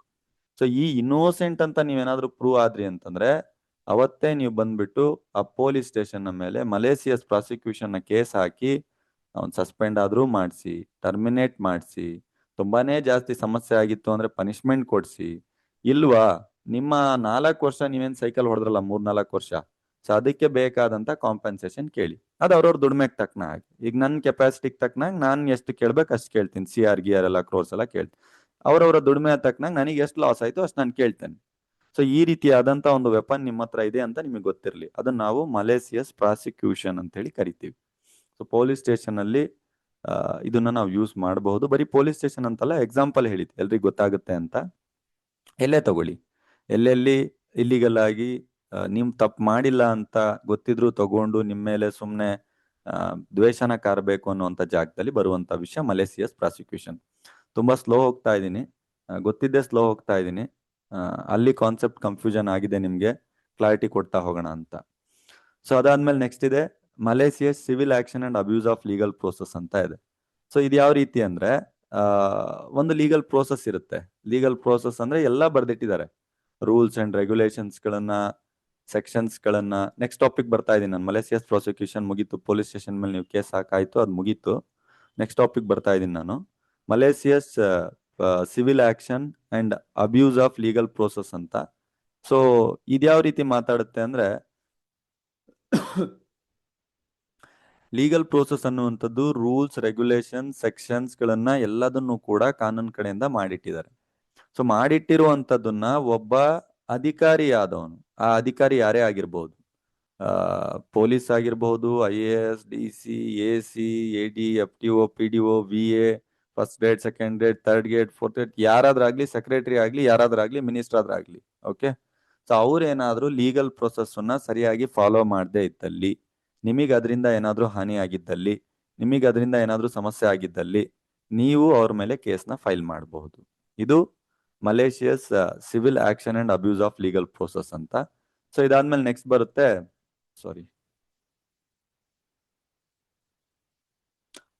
ಇದಾದ್ಮೇಲೆ ನೆಕ್ಸ್ಟ್ ಬರುತ್ತೆ tort affecting domestic and other rights ಅಂತ. ಅಂದ್ರೆ ಈ ಟಾರ್ಟ್ ಲಾನ ನೀವು ಡೊಮೆಸ್ಟಿಕಲಿ ಕೂಡ ನೋಡಬಹುದು, ಮತ್ತೆ ಇನ್ನಿತರ ಬೇರೆ ರೈಟ್ಸ್ಗಳು. ಡೊಮೆಸ್ಟಿಕ್ ಅಂತಂದ್ರೆ ಏನು? ಮನೆ, ದೇಶೀಯ ಮನೆ. ಅದ್ರಲ್ಲಿ ಏನ್ ಸಮಸ್ಯೆ ಆಗುತ್ತೆ? ಮನೆ ಅಂತ ಬಂದಿದ ತಕ್ಷಣ ಫಸ್ಟ್ ಆಗದೇನು? ಗಂಡ ಹೆಂಡತಿ ಜಗಳ. ಅಲ್ಲೇ ಅದೇ ಹೆಸರಿರುವಂತದಲ್ಲಿ ಮ್ಯಾರಿಟಲ್ ರೈಟ್ಸ್ಗಳು ಅಂದ್ರೆ ಮದುವೆಗೆ ಸಂಬಂಧಪಟ್ಟಂತಹ ಒಂದು ವೈವಾಹಿಕ ಹಕ್ಕುಗಳು. ಏನಾದ್ರೂ ವೈವಾಹಿಕ ಹಕ್ಕುಗಳು, ಮ್ಯಾರಿಟಲ್ ರೈಟ್ಸ್ಗಳು ಸಿಗ್ತಾ ಇಲ್ಲ ಸರಿಯಾಗಿ ಅಂತ ಬಂದಾಗ ಟಾರ್ಟ್ ಲಾದಲ್ಲೂ ಕೂಡ ಕೇಸ್ ಫೈಲ್ ಮಾಡಬಹುದು. ಬರೀ ಮದ್ವೆನಾ? ಮನೆ ಅಂತ ಬಂದಿದ ತಕ್ಷಣ ತಂದೆ ತಾಯಿ, ಪೇರೆಂಟಲ್, ಅಥವಾ ಎನಿಯೋ ತಂದೆ ತಾಯಿ ಇಲ್ಲದೆ ಇರೋ ಟೈಮಲ್ಲಿ ಯಾರು ಪೇರೆಂಟ್ಸ್ ಇರ್ತಾರೋ ಅವ್ರು. ಸೊ ಪೋಷಕರು ಅಂತ ಕರಿತೀವಿ. ಪೋಷಕರ ಹಕ್ಕುಗಳು ಏನಾದ್ರೂ ಡಿನೇ ಆದಾಗ, ಸೊ ಅಂತ ಟೈಮಲ್ಲೂ ಕೂಡ ಟಾರ್ಟ್ ನ ಯೂಸ್ ಮಾಡ್ಕೊಂಡು ಕೇಸ್ ಹಾಕೊಳ್ಬಹುದು. ಆದ್ರೆ ಟಾರ್ಟ್ ಅಂತ ನೀವು ಹುಡ್ಕೊಂಡು ಹೋದಾಗ ಸೆಕ್ಷನ್ಸ್ ಗಳು ಸಿಗೋದಿಲ್ಲ. ನೀವು ಇದೊಂದು ಬ್ಯಾಲೆನ್ಸ್ ಆಗಿ ಹಾಕುವಂತ ಕೇಸ್ಗಳು, ಹಳೆ ಜಡ್ಜ್ಮೆಂಟ್ ತಗೊಂಡು ಒಂದು ಬ್ಯಾಲೆನ್ಸ್ ಆಗಿ ಹಾಕ್ಬೇಕು ಇದನ್ನ, ಕೇಸಸ್ಗಳನ್ನ. ಸೊ ಸ್ಟ್ಯಾಂಡ್ ಆಗುವಂತದ್ ಕಷ್ಟ, ಜಡ್ಜ್ ಸಾಹೇಬ್ರು ಫೈಲ್ ವಾಪಸ್ ಎಸಿತಾರೆ ಅಂತೇಳಿ ಇದಕ್ಕಿಂತ ಬೆಸ್ಟ್ BNS ಆ ಕಡೆ ಈ ಕಡೆ ಎಲ್ಲಾ ಕಡೆ ನುಗ್ಬಿಡ್ತಾರೆ ಅಷ್ಟೇ. ಓಕೆ, ಇರೋ ಸತ್ಯ ಪ್ರಾಕ್ಟಿಕಲ್ ವಿಷಯ ಹೇಳ್ತಾ ಇರುವಂತದ್ದು. ಓಕೆ, ಸೊ ಸ್ಟ್ಯಾಂಡ್ ಆಗುತ್ತಿಲ್ಲ ಕೇಸ್ ಅಂತ. ಸೊ ಆಮೇಲೆ ರೈಟ್ ಟು ಸರ್ವಿಸ್, ನಿಮಗೇನು ಸರ್ವಿಸಸ್ ಗಳನ್ನ ಕೊಡ್ಬೇಕಿತ್ತು ಅದ್ರದಿಂದ ಏನಾದ್ರು ಸಮಸ್ಯೆ ಆದಾಗ ಲಾ ಆಫ್ ಟಾರ್ಟ್ ಅನ್ನ ನೀವು ಫೈಲ್ ಮಾಡ್ಕೊಳ್ಬಹುದು. ಆಮೇಲೆ ನೆಕ್ಸ್ಟ್ ಬಂದ್ಬಿಟ್ಟು ಕಾಂಟ್ರಾಕ್ಚುವಲ್ ರೈಟ್, ನೆನ್ನೆ ಕಲ್ತ್ರಲ್ಲ ಕಾಂಟ್ರಾಕ್ಟ್ ಲಾ, ಒಪ್ಪಂದ, ಕರಾರು. ಅದಕ್ಕೆ ಏನಾದ್ರು ಸಮಸ್ಯೆ ಆದಾಗ ನೀವು ಕೇಸ್ಗಳನ್ನ ಹಾಕೊಳ್ಬಹುದು. ಇಂಟಿಮಿಡೇಷನ್ ಅಂಡ್ ಕಾನ್ಸ್ಪಿರಸಿ ಅಂತೀವಿ. ಯಾರನ್ನಾದ್ರೂ ಇಂಟಿಮಿಡೇಟ್ ಮಾಡುವಂಥದ್ದು ಅಂದ್ರೆ ಬೆದರಿಸುವಂಥದ್ದು ಅಥವಾ ಪಿತೂರಿ ಮಾಡುವಂಥದ್ದು. ನಾವು 4 ಜನ ಸೇರ್ಕೊಂಡು, ಕಾನ್ಸ್ಪಿರಸಿ ಅಂದ್ರೆ ಏನು? 4 ಜನ ಸೇರ್ಕೊಂಡು, 5 ಜನ ಸೇರ್ಕೊಂಡು ಏನಾದ್ರು ಒಂದು ಇಂಥದ್ದು ಕ್ರೈಮ್ ಮಾಡೋಣ ಅಂತ, ಅದನ್ನ ಕಾನ್ಸ್ಪಿರಸಿ ಅಂತ ಕರಿತೀವಿ. ಆಮೇಲೆ ಟಾರ್ಟ್ ಅಗೇನೆಸ್ಟ್ ಪ್ರಾಪರ್ಟಿ, ಸೊ ಆಸ್ತಿಯ ವಿರುದ್ಧ ಏನಾದ್ರೂ ಟಾರ್ಟ್ ಮಾಡಿದಾಗ, ಸೊ ಏನ್ ಮಾಡ್ಬೋದು ಆಸ್ತಿಯ ವಿರುದ್ಧ? ಟ್ರೆಸ್ ಪಾಸ್ ಅಂತ ಕೇಳಿದಿರಾ? ಮೇ ಬಿ ಕೆಲವರಿಗೆ ಹೊಸದೇ ಇದು ಟ್ರೆಸ್ ಪಾಸ್ ಅನ್ನುವಂಥದ್ದು. ಅತಿಕ್ರಮಣ, ಇದನ್ನ ಕೇಳಿರ್ತೀರಾ ಕನ್ನಡ ಮೀಡಿಯಂ ಸ್ಟೂಡೆಂಟ್ಸ್ಗಳು. ಬಟ್ ನೀವು ನಾನು ಹೇಳ್ತೇನೆ, ಜಾಗ ನಿಮ್ದು, ಯಾರೋ ಒಬ್ಬ ಬರ್ತಾನೆ ನಿಮ್ ಜಾಗದಲ್ಲಿ ಎಂಟ್ರಿ ಕೊಡ್ತಾನೆ, ಸೊ ನಿಮ್ ಬೌಂಡ್ರಿ, ಸೊ ಅದನ್ನೇ ನಾವು ಟ್ರೆಸ್ ಪಾಸ್ ಅಂತೀವಿ. ನಿಮ್ಮ ಜಮೀನಲ್ಲಿ ಯಾವನೋ ಒಬ್ಬ ಬರ್ತಾ ಇದ್ದಾನೆ ಅಂತಂದ್ರೆ ಅದನ್ನ ಅತಿಕ್ರಮಣ ಅಂತೀವಿ, ಟ್ರೆಸ್ ಪಾಸ್ ಅಂತೀವಿ. ಸೊ ಇಲ್ಲಿ ನಿಮ್ಮ ಪ್ರಾಪರ್ಟಿ ಅಲ್ವಾ, ಸೊ ಪ್ರಾಪರ್ಟಿಗೆ ಸಂಬಂಧಪಟ್ಟ ಆದಂತ ಸಮಸ್ಯೆ ಆಗ್ತಾ ಇರೋದ್ರಿಂದ ನೀವು ಪ್ರಾಪರ್ಟಿಯಲ್ಲಿ ಟಾರ್ಟ್ ಲಾನ ನೋಡಬಹುದು, ಪ್ರಾಪರ್ಟಿಯ ಕ್ರೈಮ್ಸ್ ಗಳಲ್ಲಿ ಟಾರ್ಟ್ ಲಾನ ನೋಡಬಹುದು. ಈ ರೀತಿಯಾಗಿ ವಿಷಯಗಳನ್ನ ಸಿಂಪ್ಲಿಫೈಡ್ ಮಾಡ್ಕೊಳ್ಬೇಕು. ಫಸ್ಟ್ ಟಾರ್ಟ್ ಲಾ ಅಂತಂದ್ರೆ ಏನು ಅಂತ ಅರ್ಥ ಮಾಡ್ಕೊಳ್ಬೇಕು. ಆಮೇಲೆ ಟಾರ್ಟ್ ಲಾಗ್ ಸಂಬಂಧಪಟ್ಟ ಹಾಗೆ ಗ್ರೌತ್ ಹೇಗಾಯ್ತು, ಅದರ ಅವಶ್ಯಕಾಂಶಗಳೇನು, ಎಸೆನ್ಷಿಯಲ್ಸ್ ಏನು, ಆಮೇಲೆ ಡಿಫೆನ್ಸ್ ನಾನು ಹೇಗೆ ತಗೊಳ್ತೀನಿ, ಡಿಫೆನ್ಸ್ ಯಾವ ರೀತಿ ನಾನು ತೆಗೆದುಕೊಳ್ಬಹುದು. ಸೊ ಅದಾದ್ಮೇಲೆ ಟಾರ್ಟ್ ಅಗೇನೆಸ್ಟ್ ಅಂದ್ರೆ ಯಾವ್ಯಾವ ರೀತಿಯಾದಂತ ಕ್ರೈಮ್ಸ್ ಗಳು ನಾವು ನೋಡ್ಬೋದು, ತಪ್ಪುಗಳನ್ನು ನೋಡ್ಬೋದು. ಅಂತ ಸಂದರ್ಭದಲ್ಲಿ ನೆಗ್ಲಿಜಿಯನ್ಸ್, ನ್ಯೂಸೆನ್ಸ್, ಸಿಂಪಲ್ ವರ್ಡ್ಸ್ ಗಳೆಲ್ಲ ಇವು. ಆಮೇಲೆ ಒಂದು ಬಾಡಿ ಮೇಲೆ ಅಸಲ್ಟ್ ಆಗೋದು, ಬ್ಯಾಟ್ರಿ ಆಗುವಂಥದ್ದು, ಮಹಿಮ್, ಫಾಲ್ಸ್ ಇಂಪ್ರೆಸ್ಮೆಂಟ್, ಇವನ್ನೆಲ್ಲ ನೋಡುವಂಥದ್ದು. ಸೊ ಅದಾದ್ಮೇಲೆ malicious prosecution, defamation, civil actions, legal process, domestic ರೈಟ್ಸ್ಗಳು, ಮದುವೆ, ಮನೆ, ಅಪ್ಪ ಅಮ್ಮ, ಕಾಂಟ್ರಾಕ್ಟ್, ಬೆದರ್ಸೋದು, ಹೆದರ್ಸೋದು, ಪಿತೂರಿ ಮಾಡೋದು, ಪ್ರಾಪರ್ಟಿ ಮೇಲೆ ಮಾಡುವಂಥದ್ದು, ಇದೆಲ್ಲಾ ಕ್ರೈಮ್ಸ್ ಗಳನ್ನ ಲಾ ಆಫ್ ಟಾರ್ಟ್ ಅಲ್ಲಿ ಯೂನಿಟ್ 4 ಅಲ್ಲಿ ನೋಡ್ತಾ ಹೋಗ್ತೀರಾ. ಇಲ್ಲಿಗೆ ನಿಮ್ಮ ಯೂನಿಟ್ 4 ಅಲ್ಲಿ ಕಂಪ್ಲೀಟ್ ಆಗಿ ಕ್ಲಿಯರ್ ಆಗುತ್ತೆ ಸಬ್ಜೆಕ್ಟ್ಸ್ಗಳು. ಓಕೆ, ಸೊ ಇದಾದ್ಮೇಲೆ ಅಂದ್ರೆ ಟಾರ್ಟ್ ಲಾನೇ ಮುಗ್ದೋಗುತ್ತೆ ಇಲ್ಲಿಗೆ. ಅಂದ್ರೆ ಟಾರ್ಟ್ ಲಾ ಅಂತಂದ್ರೆ ಟಾರ್ಟ್ ಲಾಗೆ ಸಂಬಂಧಪಟ್ಟಿದೆ ಅಂತೇಳಿ ಇನ್ನೊಂದು ಕೆಲವೊಂದು 2 ಲಾಸ್ ಗಳನ್ನ ಮುಂದಿನ ಯೂನಿಟ್ ಅಲ್ಲಿ ಇಟ್ಟಿದ್ದಾರೆ. ಬಟ್ ವಿತೌಟ್ ಸೆಕ್ಷನ್, ಬರೀ ಕೇಸ್ ಲಾ ಬೇಸ್ಡ್. ಸೊ ಹಾಗಂತಂದ್ರೆ ಲಾ ಆಫ್ ಟಾರ್ಟ್ ನ ಯಾವ ರೀತಿ ಬರಿಬೇಕು ಸರ್ ಎಕ್ಸಾಮ್ ಅಲ್ಲಿ ಅಂತ ಬಂದಾಗ, ಇದು purely case law based, explanation based ಇರುವಂತದ್ದು. ಆದ್ರೆ ಯೂನಿಟ್ 5 ಅಂತ ನೀವೇನಾದ್ರೂ ಎಂಟ್ರಿ ಕೊಟ್ಟಾಗ ಯೂನಿಟ್ 5 ದಲ್ಲಿ ನಿಮಗೆ 2 ಆಕ್ಟ್ ಬರುತ್ತೆ. ಒಂದು ಕನ್ಸ್ಯೂಮರ್ ಪ್ರೊಟೆಕ್ಷನ್ ಆಕ್ಟ್ ಬರುತ್ತೆ, ಇನ್ನೊಂದು ಮೋಟಾರ್ ವೆಹಿಕಲ್ ಆಕ್ಟ್ ಬರುತ್ತೆ. ಹಾಗೆ ರೀ ಒಂದು ನಿಮಿಷ, ಸಮಥಿಂಗ್ ಏನೋ ಹ್ಯಾಂಗ್ ಆಗಿದೆ. ಓಕೆ, ಹಾ, ಓಕೆ. ಸೊ ಲಾಸ್ಟ್ ಯೂನಿಟ್ ಅಂತ ಬಂದಾಗ ಯೂನಿಟ್ ನಂಬರ್ 5 ಎಂಟ್ರಿ ಕೊಡ್ತೀರಾ. ಸೊ ಯೂನಿಟ್ ನಂಬರ್ 5ದಲ್ಲಿ ನಾನು ಹೇಳಿದೆ ನಿಮಗೆ, 4th ಯೂನಿಟ್ ತನಕ ಏನೂ ಲಾಸ್ ಇಲ್ಲ. ಜಸ್ಟ್ ಒಂದು ಕಾನ್ಸೆಪ್ಟ್ ಇರುತ್ತೆ, ಆ ಕಾನ್ಸೆಪ್ಟ್ ನ ಬೇಸ್ ಮೇಲೆ ಕೆಲವೊಂದು ಕೇಸ್ಗಳು ನಡೆದಿರುತ್ತೆ. ಆ ಕೇಸ್ನ ಆಧಾರದ ಮೇಲೆ ಮೀನಿಂಗ್ ಗಳನ್ನ ಅರ್ಥ ಮಾಡ್ಕೊಳ್ತೀರಾ, ಮೀನಿಂಗ್ ಗಳನ್ನ ಅರ್ಥ ಮಾಡಿಸ್ತೀರಾ. ಯಾಕಂದ್ರೆ ನಾಳೆ ದಿನ ನೀವು ಜಡ್ಜ್ಗಳಿಗೆ ಅರ್ಥ ಮಾಡಿಸ್ಬೇಕು. ಈ ರೀತಿಯಾಗಿ 4ನೇ ಯೂನಿಟ್ ನಂಗೆ ಮುಗಿಯುತ್ತೆ. 5th ಯೂನಿಟ್ ಎಂಟರ್ ಮಾಡ್ತಾ ಇದ್ದೀರಾ ಅಂತಂದ್ರೆ 2 ಆಕ್ಟ್ಗಳು ಬರುತ್ತೆ ಅಂತ ಹೇಳಿದ್ದೆ. ಮೊದಲನೇ ಆಕ್ಟ್ ಕನ್ಸ್ಯೂಮರ್ ಪ್ರೊಟೆಕ್ಷನ್ ಆಕ್ಟ್, ಎರಡನೇ act motor vehicle act. Consumer protection act, motor vehicle act ಇದೆ. ಸೊ ಇದ್ರ ಮೇಲೆ ಕ್ವಶನ್ಸ್ ಗಳನ್ನ ಕೇಳ್ತಾರೆ. ಸೊ ಅದನ್ನ ಅರ್ಥ ಮಾಡ್ಕೊಳ್ಳೋದಕ್ಕಿಂತ ಫಸ್ಟ್ ಈ ಕಾನೂನು ಏನು ಅಂತ ಅರ್ಥ ಮಾಡ್ಕೋಣ. ಕಾನೂನು ಏನಕ್ಕೆ ಬೇಕು, ಕಾನೂನು ಏನಿದೆ ಅಂತ ಅರ್ಥ ಮಾಡ್ಕೋಣ. ಸೊ ಮೊದಲನೇ ಆಕ್ಟ್ ಹೇಳ್ತಾ ಇದ್ದಾರೆ ಕನ್ಸ್ಯೂಮರ್ ಪ್ರೊಟೆಕ್ಷನ್ ಆಕ್ಟ್ 1986, ಗ್ರಾಹಕ ಸಂರಕ್ಷಣಾ ಕಾಯ್ದೆ 1986. ಸೊ ನಿಮ್ಗೆಲ್ಲ ಗೊತ್ತಿದೆ ಇಲ್ಲ ಗೊತ್ತಿಲ್ಲ. ಸೊ ನೀವೆಲ್ಲ ಇನ್ನು ಲಾಯರ್ಸ್ಗಳಾಗೋದ್ಕಿಂತ ಮುಂಚೆ ಅಥವಾ ಅದಕ್ಕಿಂತ ಮುಂಚೆ ಕೇಸ್ ಫೈಲ್ ಮಾಡ್ತೀನಿ MRP ರೇಟ್ಗಿಂತ ನೀನು ಜಾಸ್ತಿ ಮಾರಿದ್ರೆ ಅಂತ ತಮಾಷೆಗಾದ್ರೂ ಹೇಳಿರ್ತೀರ. ಯಾವ್ದಾದ್ರು ಒಂದು ಅಂಗಡಿಗೆ ಹೋಗಿ, ಯಾವ್ದಾದ್ರು ಒಂದು ಶಾಪಿಗೆ ಹೋಗಿ, ಅಥವಾ ಎಕ್ಸ್ಪೈರಿ ಡೇಟ್ ಮುಗ್ದಿದ್ದನ್ನು ಮಾರ್ತಾ ಇದೆಯಾ, ಕೇಸ್ ಫೈಲ್ ಮಾಡ್ತೀನಿ, ಕನ್ಸ್ಯೂಮರ್ ಕೇಸ್ ಫೈಲ್ ಮಾಡ್ತೀನಿ ಅಂತ ಹೇಳಿರ್ತೀರ. ಸೊ ನೀವೇನ್ ಮಾತಾಡಿದೀರ ಜನರಲ್ ಆಗಿ, ಕನ್ಸ್ಯೂಮರ್ ಕೇಸ್ ಫೈಲ್ ಮಾಡ್ತೀನಿ, MRP ರೇಟ್ ಜ್ಯೂಸ್ ಮೇಲೆ 13 ರೂಪಾಯಿ ಇದೆ, ಫ್ರಿಜ್ ಚಾರ್ಜಸ್ ಸೇರಿಸ್ಬಿಟ್ಟು ನೀನು 15 ರೂಪಾಯಿ ಮಾರ್ತಾ ಇದೀಯಾ, 2 ರೂಪಾಯಿ ತಗೊಳಕ್ ಯಾರು ಹೇಳಿದ್ದು, ಕೇಸ್ ಫೈಲ್ ಮಾಡ್ತೀನಿ. 1 ರೂಪಿಗೂ ಕೇಸ್ ಫೈಲ್ ಮಾಡಿರುವಂತ ನಿದರ್ಶನಗಳುಂಟು, ನ್ಯೂಸ್ ಪೇಪರ್ ಅಲ್ಲೆಲ್ಲ ಬಂದಿದೆ. ಸೊ ಇರೋ ವಿಷಯ ಆಯ್ತಾ. ಆಮೇಲೆ ಹೋಟ್ಲಿಗೆ ಹೋಗ್ತೀರಾ, ಹೋಟ್ಲಲ್ಲಿ ಫುಡ್ ಸರಿ ಇರಲ್ಲ, ಕೇಸ್ ಫೈಲ್ ಮಾಡೋದು. ಆಮೇಲೆ MRP ರೇಟ್ ಸರಿ ಇಲ್ಲ, ಕೇಸ್ ಫೈಲ್ ಮಾಡೋದು. ಬ್ಯಾಂಕಿಗೆ ಹೋಗ್ತೀರಾ, ಸರ್ವಿಸ್ ಸರಿ ಇಲ್ಲ, ಕೇಸ್ ಫೈಲ್ ಮಾಡೋದು. ಸೊ ಈ ರೀತಿ. ಓಕೆ, ಸೊ ಅದನ್ನ ನಾವೇನಂತ ಕರಿತೀವಿ, ಯಾವುದೇ ಒಬ್ಬ ವ್ಯಕ್ತಿ ಕಸ್ಟಮರ್ ಆಗಿತ್ತವನು, ನಾನು ಕಸ್ಟಮರ್, ನೀವು ಕಸ್ಟಮರ್, ಎಲ್ಲರೂ ಒಂದಿಲ್ಲ ಒಂದ್ ಕಡೆ ಕಸ್ಟಮರ್ಸ್ಗಳೇ. ಸೊ ನಾನು ಒಂದು ಸರ್ವಿಸ್ ನಿಮಗೆ ಕೊಡ್ತಾ ಇದೀನಿ ಅಂತಂದ್ರೆ ಇರುತ್ತೆ 100 ಸರ್ವಿಸ್ಗಳು ನಾನು ಬೇರೆ ಕಡೆ ತಗೊಳ್ತಾ ಇರ್ತೀನಿ. ನೀವು ನನ್ನ ಹತ್ರ ಒಂದು ಸರ್ವಿಸ್ ತಗೊಳ್ತಾ ಇದೀನಿ ಅಂತಂದ್ರೆ ನೀವೊಂದು 10 ಕಡೆ ಸರ್ವಿಸಸ್ಗಳನ್ನು ಕೊಡ್ತಾ ಇರ್ತೀರಾ. ಸೊ ಈ ರೀತಿಯಾದಂತ ವಿಷಯಗಳು. ಸೊ ಇಲ್ಲಿ ಏನ್ ಹೇಳುತ್ತೆ ಕನ್ಸ್ಯೂಮರ್ ಪ್ರೊಟೆಕ್ಷನ್ ಆಕ್ಟ್, ಗ್ರಾಹಕ ಅಂತ ನಾವು ಕರಿತೀವಿ. ಗ್ರಾಹಕ ಅಂತಂದ್ರೆ ಯಾರು ಖರೀದಿ ಮಾಡ್ತಾನೆ, ಯಾರು ಪರ್ಚೇಸ್ ಮಾಡ್ತಾನೆ, ಯಾರು ಯೂಸ್ ಮಾಡ್ತಾನೆ, ಯಾರು ಕನ್ಸ್ಯೂಮ್ ಮಾಡ್ತಾನೆ.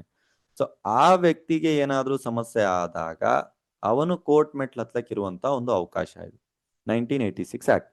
ಸೊ ಇದ್ರಲ್ಲಿ ಏನೇನ್ ನೋಡ್ತೀರಾ, ಮತ್ತೆ ಫಸ್ಟ್ ಅರ್ಥ ಮಾಡ್ಕೊಳ್ಬೇಕು ನೀವು, ಯಾರು ಗ್ರಾಹಕ ಅಂದ್ರೆ ಯಾರು. ಫಸ್ಟ್ ಗ್ರಾಹಕ ಅಂದಿದ ತಕ್ಷಣ ಈಗ ನಿಮ್ಮನು ಗ್ರಾಹಕ ಅನ್ನಕ್ ಬರುತ್ತಾ, ಅಥವಾ ನಿಮ್ ಫ್ರೆಂಡನು ಗ್ರಾಹಕ ಅನ್ನಕ್ ಬರುತ್ತಾ, ಅಥವಾ ಯಾರು ಆಕ್ಚುಯಲ್ ಕನ್ಸ್ಯೂಮರ್ ಯಾರು. ಕನ್ಸ್ಯೂಮರ್ ಯಾರು ಅಂತಂದ್ರೆ ಯಾರು ಪೇ ಮಾಡಿದ್ದಾರೆ, ಡೆಡ್ ಅಂಡ್ ಯೂಸರ್ಸ್ ಗಳು ಯಾರಿದ್ದಾರೆ, ಅದನ್ನ ಯಾರು ಯೂಸ್ ಮಾಡ್ತಾ ಇದ್ದಾರೆ, ಅಥವಾ ಏನಾದ್ರು ಡಿಸ್ಟ್ರಿಬ್ಯೂಟರ್ ಗಳು ಬರ್ತಾರ, ಮಿಡ್ಲ್ ಮ್ಯಾನ್ ಬರ್ತಾನ, ಏಜೆಂಟ್ ಬರ್ತಾನ, ಬರಲ್ವಾ, ಈ ರೀತಿಯಾದಂತ ಕಾನ್ಸೆಪ್ಟ್ಸ್ ಗಳನ್ನ ಹುಯಿಸ್ ಕನ್ಸ್ಯೂಮರ್ ಅಲ್ಲಿ ನೋಡ್ತಾ ಹೋಗ್ತೀರಾ.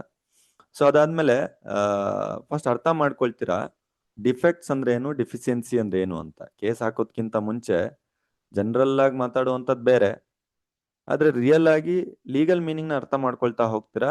ನಿಜವಾಗ್ಲೂ ಗೂಡ್ಸ್ ಅಲ್ಲಿ ಏನ್ ಸಮಸ್ಯೆ ಇದೆ ಅಂತ ಅರ್ಥ ಮಾಡ್ಕೊಂಡು ನಾನು ಕೇಸ್ನ ಫೈಲ್ ಮಾಡುವಂಥದ್ದು. ಡಿಫಿಷಿಯನ್ಸಿ ಇನ್ ಸರ್ವಿಸ್ ಅಂತಂದ್ರೆ ಸರ್ವಿಸ್ ಅಲ್ಲಿ ಯಾವ ರೀತಿ ಸಮಸ್ಯೆ ಆಗ್ತಾ ಇದೆ.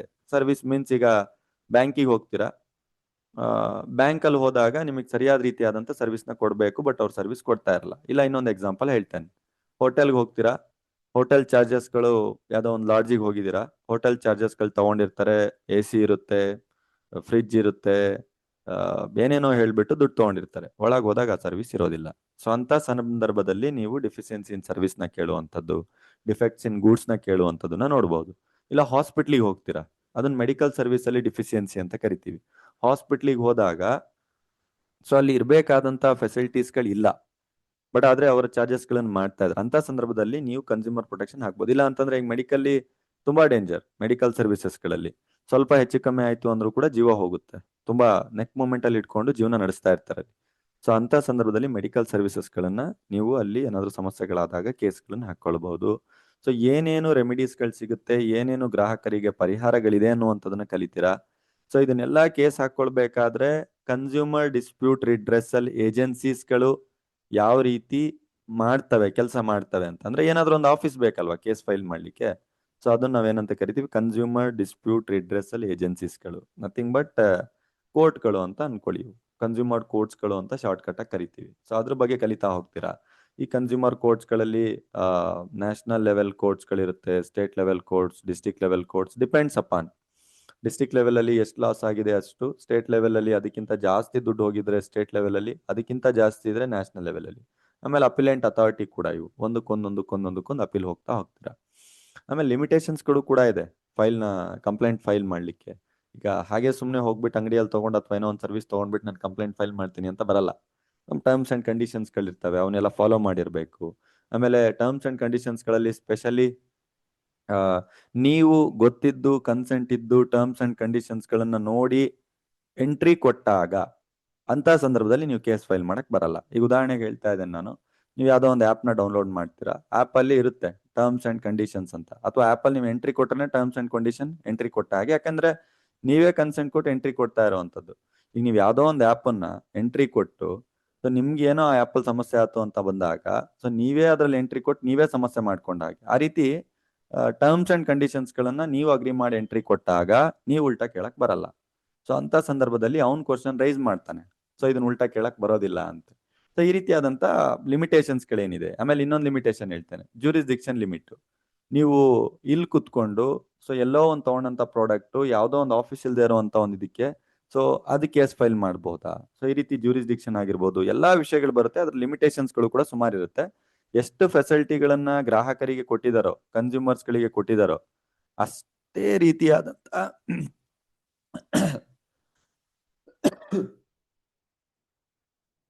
ಸಾರಿ ಅಷ್ಟೇ ರೀತಿಯಾದಂತ ಒಂದು ಆಪೋಸಿಟ್ ಆಗಿ ಡಿಫೆನ್ಸಿಗೂ ಕೂಡ ಒಬ್ಬ ಓನರಿಗೂ ಕೊಟ್ಟಿದ್ದಾರೆ. ಓಕೆ, ಸೊ ಅದಕ್ಕೆ ಸಂಬಂಧಪಟ್ಟ ಹಾಗೆ ಪೆನಾಲ್ಟೀಸ್ಗಳು, ಯಾವ್ಯಾವ ರೀತಿಯಾದಂತ ಪೆನಾಲ್ಟೀಸ್ಗಳು ಬೀಳುತ್ತೆ. ಇಫ್ ಇನ್ ಕೇಸ್ ಏನಾದ್ರೂ ಸಮಸ್ಯೆ ಆದಾಗ ಜೈಲ್ ಶಿಕ್ಷೆ ಅಂತೂ ಇರೋದಿಲ್ಲ, ಮ್ಯಾಕ್ಸಿಮಮ್ ಸಿವಿಲ್ ಕೇಸ್ ಅಲ್ಲ. ಸೊ ಎಷ್ಟು ಲಾಸ್ ಆಗಿದೆ ನೀನು ನೋಡ್ಕೊಂಡು ಲಾಸಸ್ ಅನ್ನ ವಾಪಸ್ ಕೊಡ್ತಾರೆ. ಲಾಸಸ್ಸಿಗೆ ಅಡಿಷನಲ್ ಆಗಿ ನೀವು ಓಡಾಡಿದ್ದು ಖರ್ಚು, ಕೋರ್ಟು ಕಚೇರಿ ಕೇಸ್ ಎಲ್ಲ ಸೇರಿಸ್ಬಿಟ್ಟು ಒಂದಿಷ್ಟು ಎಕ್ಸ್ಟ್ರಾ ಅಮೌಂಟ್ ನ ವಾಪಸ್ ಕೊಡಿಸ್ತಾರೆ. ಸೊ ಮ್ಯಾಕ್ಸಿಮಮ್ ಪೆನಾಲ್ಟೀಸ್ಗಳೇ ಇರುವಂತದ್ದು. ಇದು ಕನ್ಸ್ಯೂಮರ್ ಪ್ರೊಟೆಕ್ಷನ್ ಆಕ್ಟ್ ನ ಬಗ್ಗೆ. ಇದ್ರ ಬಗ್ಗೆ ಮೇಡಮ್ ಅವ್ರ ಕ್ಲಾಸಸ್ ಮಾಡಿದ್ದಾರೆ, ಲಾಸ್ ಗೀಸ್ ಎಲ್ಲದ್ರ ಬಗ್ಗೆ ಮಾಡಿದ್ದಾರೆ. ಐ ಹೋಪ್ ನಿಮಗೆ ಕನ್ಸ್ಯೂಮರ್ ಪ್ರೊಟೆಕ್ಷನ್ ಆಕ್ಟ್ ಅಂದ್ರೆ ಗೊತ್ತಾಗಿದೆ. ಸೊ ಯಾರಾದ್ರೂ ನಾವು ತಗೊಂಡಿರುವಂತ ಸರ್ವಿಸು, ಗೂಡ್ಸ್, ಅದು ಇದು ಮೆಡಿಕಲ್ ಸರ್ವಿಸ್ ಏನಾದ್ರು ಸಮಸ್ಯೆ ಆದಾಗ ನಮಗೆ ಇಂಥ ಸಮಸ್ಯೆ ಆಯ್ತು ಅಂತ ಲಿಮಿಟೇಷನ್ಸ್ಗಳ ಆಧಾರದ ಮೇಲೆ, ಕಂಡೀಷನ್ಸ್ಗಳ ಆಧಾರದ ಮೇಲೆ ನಾವು ಅದನ್ನ ಉಲ್ಟಾ ಹೇಳುವಂಥದ್ದು. ಸರಿನಾ? With time limits. Time limits ಕೂಡ ಮ್ಯಾಟರ್ ಆಗುತ್ತೆ. ಇಂತಿಷ್ಟು ಟೈಮಲ್ಲೇ ಹೇಳ್ಬೇಕು, ಇಂತಿಷ್ಟು ಟೈಮಲ್ಲೇ ಮಾತಾಡಬೇಕು ಅಂತ ಇರುತ್ತೆ. ನೀವು 2020 ಆಗಿದ್ದನ್ನ 2025 ನಾನು ಕೇಸ್ ರೈಸ್ ಮಾಡ್ತೀನಿ ಅಂದ್ರೆ ಬರಲ್ಲ. ಅದು ಎಕ್ಸೆಪ್ಷನಲ್ ಕೇಸ್ ನಾವು ಡ್ರ್ಯಾಗ್ ಮಾಡ್ತೀವಿ. ಸೊ ಬಟ್ ಕಷ್ಟ, ರೂಲ್ಸ್ ಆ ರೀತಿ ಹೇಳಲ್ಲ. ಓಕೆ, ಈಗ ಲಾಸ್ಟ್ ಯೂನಿಟ್ ಅಲ್ಲಿ ಲಾಸ್ಟ್ ಟಾಪಿಕ್ MV ಆಕ್ಟ್ ಅಂತ ಇದೆ. ಸೊ ಈ MV ಆಕ್ಟ್ ನ ಬಗ್ಗೆ ಹೇಳಬೇಕು ಅಂದ್ರೆ ನಿಮ್ಗೆಲ್ಲ ರೋಡಿಗೆ ಕರ್ಕೊಂಡು ಹೋಗಿ ನಿಲ್ಸಿದಾಗ ಅರ್ಥ ಆಗುತ್ತೆ. ಯಾವ ರೀತಿ ಅಂದ್ರೆ, ಪೊಲೀಸ್ ಅವರು white colour police, white uniform ಜೊತೆ ಇರುವಂತ ಟ್ರಾಫಿಕ್ ಪೊಲೀಸ್ ಏನಿದ್ದಾರೆ, ಇವರೆಲ್ಲ ನಿಮ್ ಗಾಡಿನ ಹಿಡಿದಿರುವಂತ ಸನ್ನಿವೇಶಗಳು ಎಲ್ರಿಗೂ ಗೊತ್ತು. 2 ವೀಲರ್ ಆಗ್ಲಿ, 4 ವೀಲರ್ ಆಗ್ಲಿ, ಯಾವುದೇ ಆಗ್ಲಿ, ಅಥವಾ ಯಾರಾದ್ರೂ ಟ್ರಾನ್ಸ್ಪೋರ್ಟ್ ಅಲ್ಲಿ ಇದ್ರೆ ದೊಡ್ಡ ಗಾಡಿಗಳಾಗ್ಲಿ, ಟ್ರಾಫಿಕ್ ಪೊಲೀಸ್ ಅವರು ಹಿಡಿತಾರೆ. ಹಿಡಿದ್ಬಿಟ್ಟು ಇನ್ಸೂರೆನ್ಸ್ ಎಲ್ಲಿ ಅಂತಾರೆ, DL ಎಲ್ಲಿ ಅಂತಾರೆ. ಆಮೇಲೆ ಮಿರರ್ ಸರಿ ಇಲ್ಲ, ಸೀಟ್ ಬೆಲ್ಟ್ ಹಾಕಿಲ್ಲ, ಹೆಲ್ಮೆಟ್ ಹಾಕಿಲ್ಲ, ಫೈನ್ಸ್ ಗಳನ್ನೆಲ್ಲ ಕೇಳ್ತಾರೆ. ಸೊ ನಿಮ್ಗೊಂದು ಯೋಚನೆ, ನೀವೊಂದು ಯೋಚನೆ ಮಾಡಿ, ಸೊ ಇವರಿಗೆಲ್ಲ ಪವರ್ ಕೊಟ್ಟಿದ್ ಯಾರು?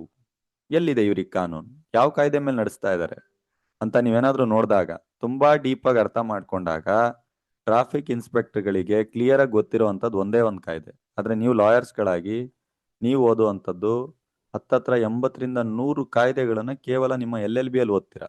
ಅಂದ್ರೆ 100-150 ಕಾಯ್ದೆಗಳನ್ನು ಓದಿರ್ತೀರಾ ನೀವು, ಇನ್ಕ್ಲೂಡ್ ಕಾನ್ಸ್ಟಿಟ್ಯೂಷನ್. ಟ್ರಾಫಿಕ್ ಪೊಲೀಸ್ ಅವರು MV ಆಕ್ಟ್ ಮಾತ್ರ ಗೊತ್ತಿರುತ್ತೆ. ಆ MV ಆಕ್ಟ್ ಅಲ್ಲಿ ಬರ್ದಿಟ್ಟಿದ್ದಾರೆ, ಥರ್ಡ್ ಪಾರ್ಟಿ ಇನ್ಸೂರೆನ್ಸ್, ಅಂದ್ರೆ ಇನ್ಸೂರೆನ್ಸ್ ಮಾಡಿಸಿಟ್ಟಿರ್ಬೇಕು. ಅದಾದ್ಮೇಲೆ ವೆಹಿಕಲ್ ರಿಸ್ಕ್ ಯಾವ ರೀತಿ ಇರುತ್ತೆ, ಹೆಲ್ಮೆಟ್ ಗಳನ್ನ ಹಾಕ್ಬೇಕು, ಹಾಕಿಲ್ಲ ಅಂದ್ರೆ ಫೈನ್ ಹಾಕಿ. ಸೊ ಆ ಆಕ್ಟೇ ನಿಮ್ಮ ಒಂದು ಲಾ ಆಫ್ ಟಾರ್ಟ್ ಅಲ್ಲಿ ಲಾಸ್ಟ್ ಯೂನಿಟ್ ಅಲ್ಲಿ ಲಾಸ್ಟ್ ಟಾಪಿಕ್ ಅಲ್ಲಿ ಕೊಟ್ಟಿರುವಂತದ್ದು. ಅದ್ರಲ್ಲಿ ಏನು ಓದ್ತೀರಾ? ಲಯಾಬಿಲಿಟಿ ಬಗ್ಗೆ ಓದ್ತೀರಾ. ನಾನು ಹೇಳಿದ್ನಲ್ವಾ ಲಾಸ್ಟ್ ಹೇಳ್ತಾ ಹೇಳ್ತಾ. ಸೊ ಯಾರೋ ಒಬ್ಬ ಓನರ್ ಲಾರಿ ಹೊಡಿತಾ ಇದ್ದಾನೆ, ಅಂದ್ರೆ ಡ್ರೈವರ್ನ ಕೊಟ್ಟು ಲಾರಿ ಹೊಡಿಸ್ತಾ ಇದ್ದಾನೆ ರೋಡಲ್ಲಿ. ಡ್ರೈವರ್ ತಪ್ಪು ಮಾಡ್ದ, ಅದು ಅವನ ತಲೆ ಮೇಲೆ ಬರುತ್ತೆ.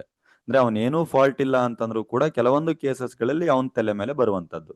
ಕೆಲವು ಪ್ರಕರಣಗಳಲ್ಲಿ ದೋಷರಹಿತ ಹೊಣೆಗಾರಿಕೆ, ಅವನ ದೋಷ ಇಲ್ಲ ಆದ್ರೂ ಕೂಡ ಅವನು ಹೊಣೆಗಾರನಾಗ್ತಾನೆ ಅನ್ನುವಂತ ವಿಷಯ. ಆಮೇಲೆ ಇನ್ಸೂರೆನ್ಸ್, ಜನರಲ್ ಆಗಿ ಇನ್ಸೂರೆನ್ಸ್, ಗಾಡಿದ ಇನ್ಸೂರೆನ್ಸ್ ಮಾಡಿಸ್ತಿರಲ್ವಾ, ಸೊ ಆ ಇನ್ಸೂರೆನ್ಸ್ ಬಗ್ಗೆ ಕಲಿಯುವಂಥದ್ದು. ತುಂಬಾ ಸಿಂಪಲ್ ಆಗಿರುವಂತ ವಿಷಯ ಇದೆಲ್ಲ, ನೋಡಿದಂತ ವಿಷಯ, ಲೈವ್ ಆಗಿ ನೋಡುವಂತ ವಿಷಯ. ಅದನ್ನ ಹೇಗೆ ಕರಗಿಸ್ಕೊಳ್ತೀರಾ, ಹೇಗೆ ಅರ್ಥ ಮಾಡ್ಕೊಳ್ತೀರಾ, ಹೇಗೆ ಅದನ್ನ ನಿಮ್ಮ ಲಾ ನಾಲೆಜಿಗೆ ಕನೆಕ್ಟ್ ಮಾಡ್ತೀರಾ ಅನ್ನುವಂಥದ್ದಷ್ಟೇ ವಿಷಯ. So insurance of motor vehicle against third party risk ಅನ್ನುವಂಥದ್ದು. ಸೊ ಆ ವಿಷಯ ನೋಡ್ತಿರಲ್ಲಿ ಒಂದ್ ಗಾಡಿ ಅಂದ್ಮೇಲೆ ಇನ್ಸೂರೆನ್ಸ್ ಮಾಡಿಸ್ಬೇಕು. ಆ ಇನ್ಸೂರೆನ್ಸ್ ಅಲ್ಲೇ ಥರ್ಡ್ ಪಾರ್ಟಿ ಇನ್ಸೂರೆನ್ಸ್ ಅಂತ ಒಂದ್ ಬರುತ್ತೆ, ಕೇಳಿರ್ತೀರಾ. ಸಾಮಾನ್ಯವಾಗಿ ಹುಡುಗರಿಗೆ ತುಂಬಾ ಚೆನ್ನಾಗಿ ಗೊತ್ತಿರುತ್ತೆ ಥರ್ಡ್ ಪಾರ್ಟಿ ಇನ್ಸೂರೆನ್ಸ್ ಅಂದ್ರೆ ಏನು ಅಂತ.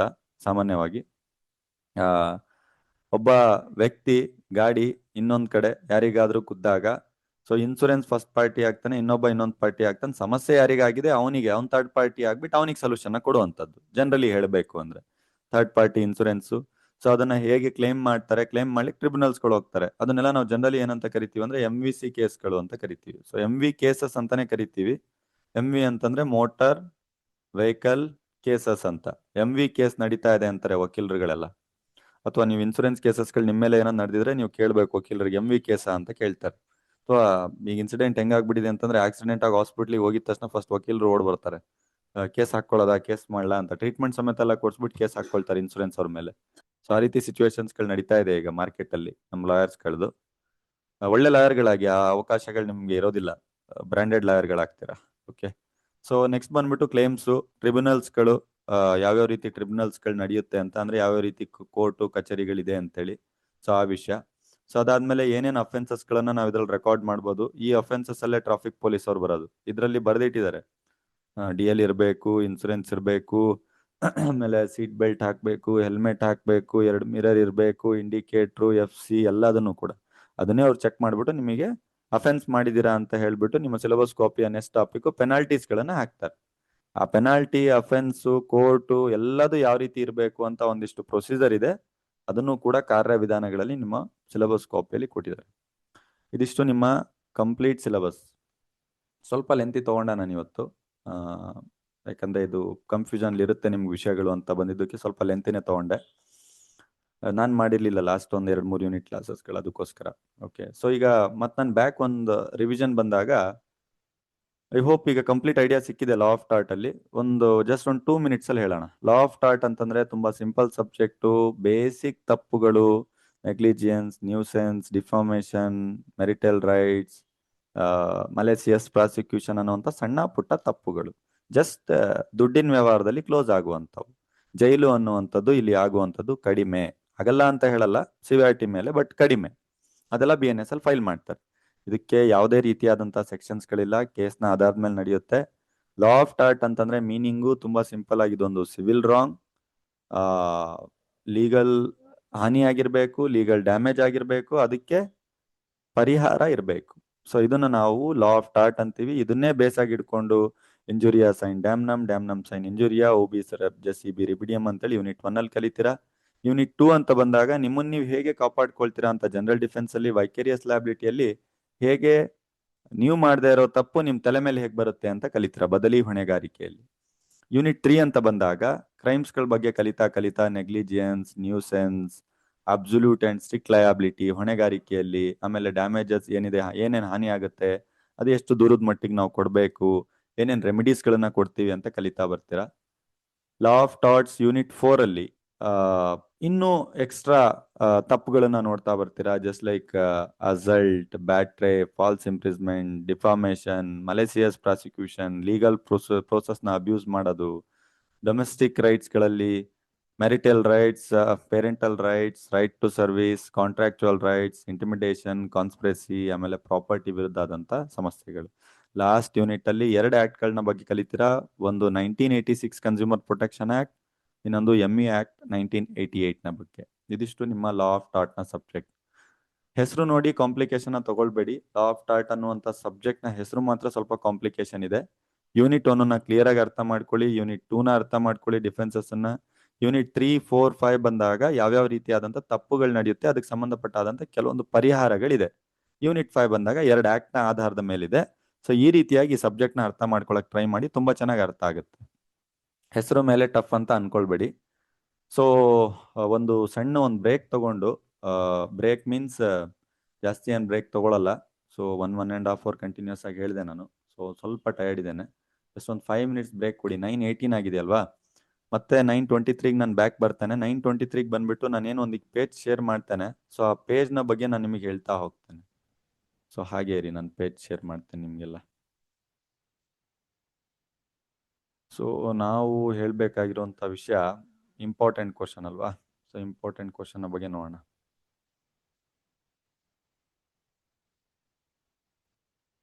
ಹಾಂ, ಇದೆ ನೆಕ್ಸ್ಟ್ ಎಕ್ಸ್ಪ್ಲೇನ್ ಮಾಡುವಂಥದ್ದು. ಅದೇ ಇಂಪಾರ್ಟೆಂಟ್ ಕ್ವಶನ್. ಬ್ಯಾಕ್ ಮತ್ತೆ 9:23 ಬರ್ತೇನೆ ನಾನು. ಇದ್ರ ಮೇಲೆ ಡಿಸ್ಕಷನ್ ಇರುತ್ತೆ. ಮ್ಯೂಟ್ ಹಾಕಿರ್ತೇನೆ. ಓಕೆ, ಮತ್ತೆ ಮಾತಾಡುವ ಇಂಪಾರ್ಟೆಂಟ್ ಕ್ವಶನ್ ಯಾವ್ದು ಅಂತ. ಸೊ ಎಲ್ರಿಗೂ ಬೇಸಿಕಲಿ ಸಬ್ಜೆಕ್ಟ್ ಅರ್ಥ ಆದ್ಮೇಲೆ ನೆಕ್ಸ್ಟ್ ಬೇಕಾಗಿರೋದೆ ಇದು, ಯಾವ್ಯಾವ ಕ್ವಶನ್ ಇಂಪಾರ್ಟೆಂಟ್ ಇದೆ, ಯಾವ್ಯಾವ ಕ್ವಶನ್ ಬರುತ್ತೆ ಅಂತ. ಬೋರ್ಡ್ನ ಮೇಲೆ ನೀವು ಬರೆಯುವಂಥದ್ದು ನಿಮಗೆ ಮಾತ್ರ ಕಾಣಲ್ಲ, ಎಲ್ರಿಗೂ ಕಾಣುತ್ತೆ. ಯಾರು ಬರಿಬೇಡಿ ಬೋರ್ಡ್ ಮೇಲೆ. ಮತ್ತೆ ರಿಮೂವ್ ಮಾಡಿದಾಗ ಮತ್ತೆ ಫೋನ್ ಮಾಡ್ಕೊಂಡು ಹೇಳ್ಬೇಡಿ ಸರ್ ನಮ್ಮನ್ನು ರಿಮೂವ್ ಮಾಡಿದ್ರು ಅಂತ. ಸಮ್ ಟೈಮ್ ಸ್ಟ್ರಿಕ್ಟ್ ಆಕ್ಷನ್ಸ್ಗಳು ತಗೊಳ್ಬೇಕಾಗುತ್ತೆ ಪಬ್ಲಿಕ್ ಇಂಟ್ರೆಸ್ಟಿಗೋಸ್ಕರ. ಪ್ಲೀಸ್ ಎಲ್ರಿಗೂ ಹೇಳ್ತಾ ಇದ್ದೀನಿ. ಓಕೆ, ಎನಿಯು 9:23ಗೆ ಮತ್ತೆ ಬ್ಯಾಕ್ ಆಗೋಣ ವಿತ್ ಕ್ವಶನ್ಸ್. Thank you. ಹಾಗೆ ಅದು ಅನ್ಮ್ಯೂಟ್ ಮಾಡೋದಿಲ್ಲ. ಒನ್ಸ್ 5-10 ಮಿನಿಟ್ಸ್ ಕ್ಲೋಸ್ ಮಾಡ್ಕೊಳ್ಳೋಣ totally important questions. After that unmute ಮಾಡ್ಕೊಂಡು ಎಲ್ಲರೂ ಮಾತಾಡೋಣ. Thank you.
ಹಾಯ್ ಎಲ್ರಿಗೂ.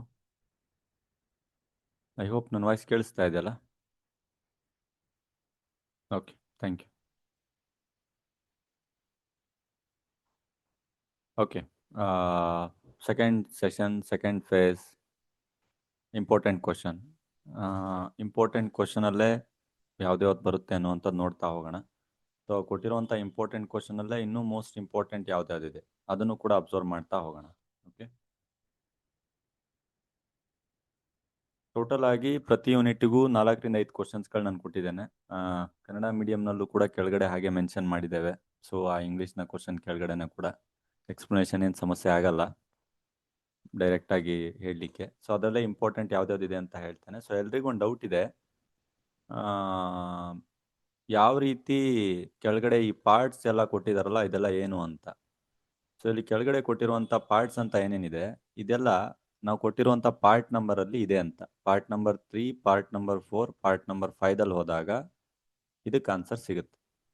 ಯಾವ part number? Totally part number 3, 4, 5 ಅಲ್ಲಿ. ಅದೇ ಟಾಟ್ಲಾ ಪಾರ್ಟ್ ನಂಬರ್ 6 ಅಲ್ಲಿ ಇದಕ್ಕೆ ಆನ್ಸರ್ ಸಿಗುತ್ತೆ. ಈ ರೀತಿಯಾಗೆಲ್ಲ ಅದನ್ನ ಡಿಕೋಡ್ ಮಾಡ್ಲಿಕ್ಕೆ ಮಾಡಿದ್ವಿ ಸ್ಟಾರ್ಟಿಂಗ್ ಎಲ್ಲ, ಬಟ್ ಆಲ್ಮೋಸ್ಟ್ ಸ್ಟಾರ್ಟಿಂಗ್ ಎಲ್ಲ ಮಾಡಿದ್ವಿ. ಬಟ್ ಅದಾದ್ಮೇಲೆ ಹೋಗ್ತಾ ಹೋಗ್ತಾ ಕೆಲವೊಂದು ಟೈಮ್ ವಿಷಯಗಳನ್ನ ಆಡ್ ಮಾಡಬೇಕಾಯ್ತು, ಕೆಲವೊಂದು ಟೈಮ್ ರಿಮೂವ್ ಮಾಡಬೇಕಾಯ್ತು. ಅದಕ್ಕೆ ಎಲ್ಲ ಸಬ್ಜೆಕ್ಟ್ ಅಲ್ಲೂ ಕೂಡ ಇದನ್ನ ಹಾಕ್ಲಿಲ್ಲ.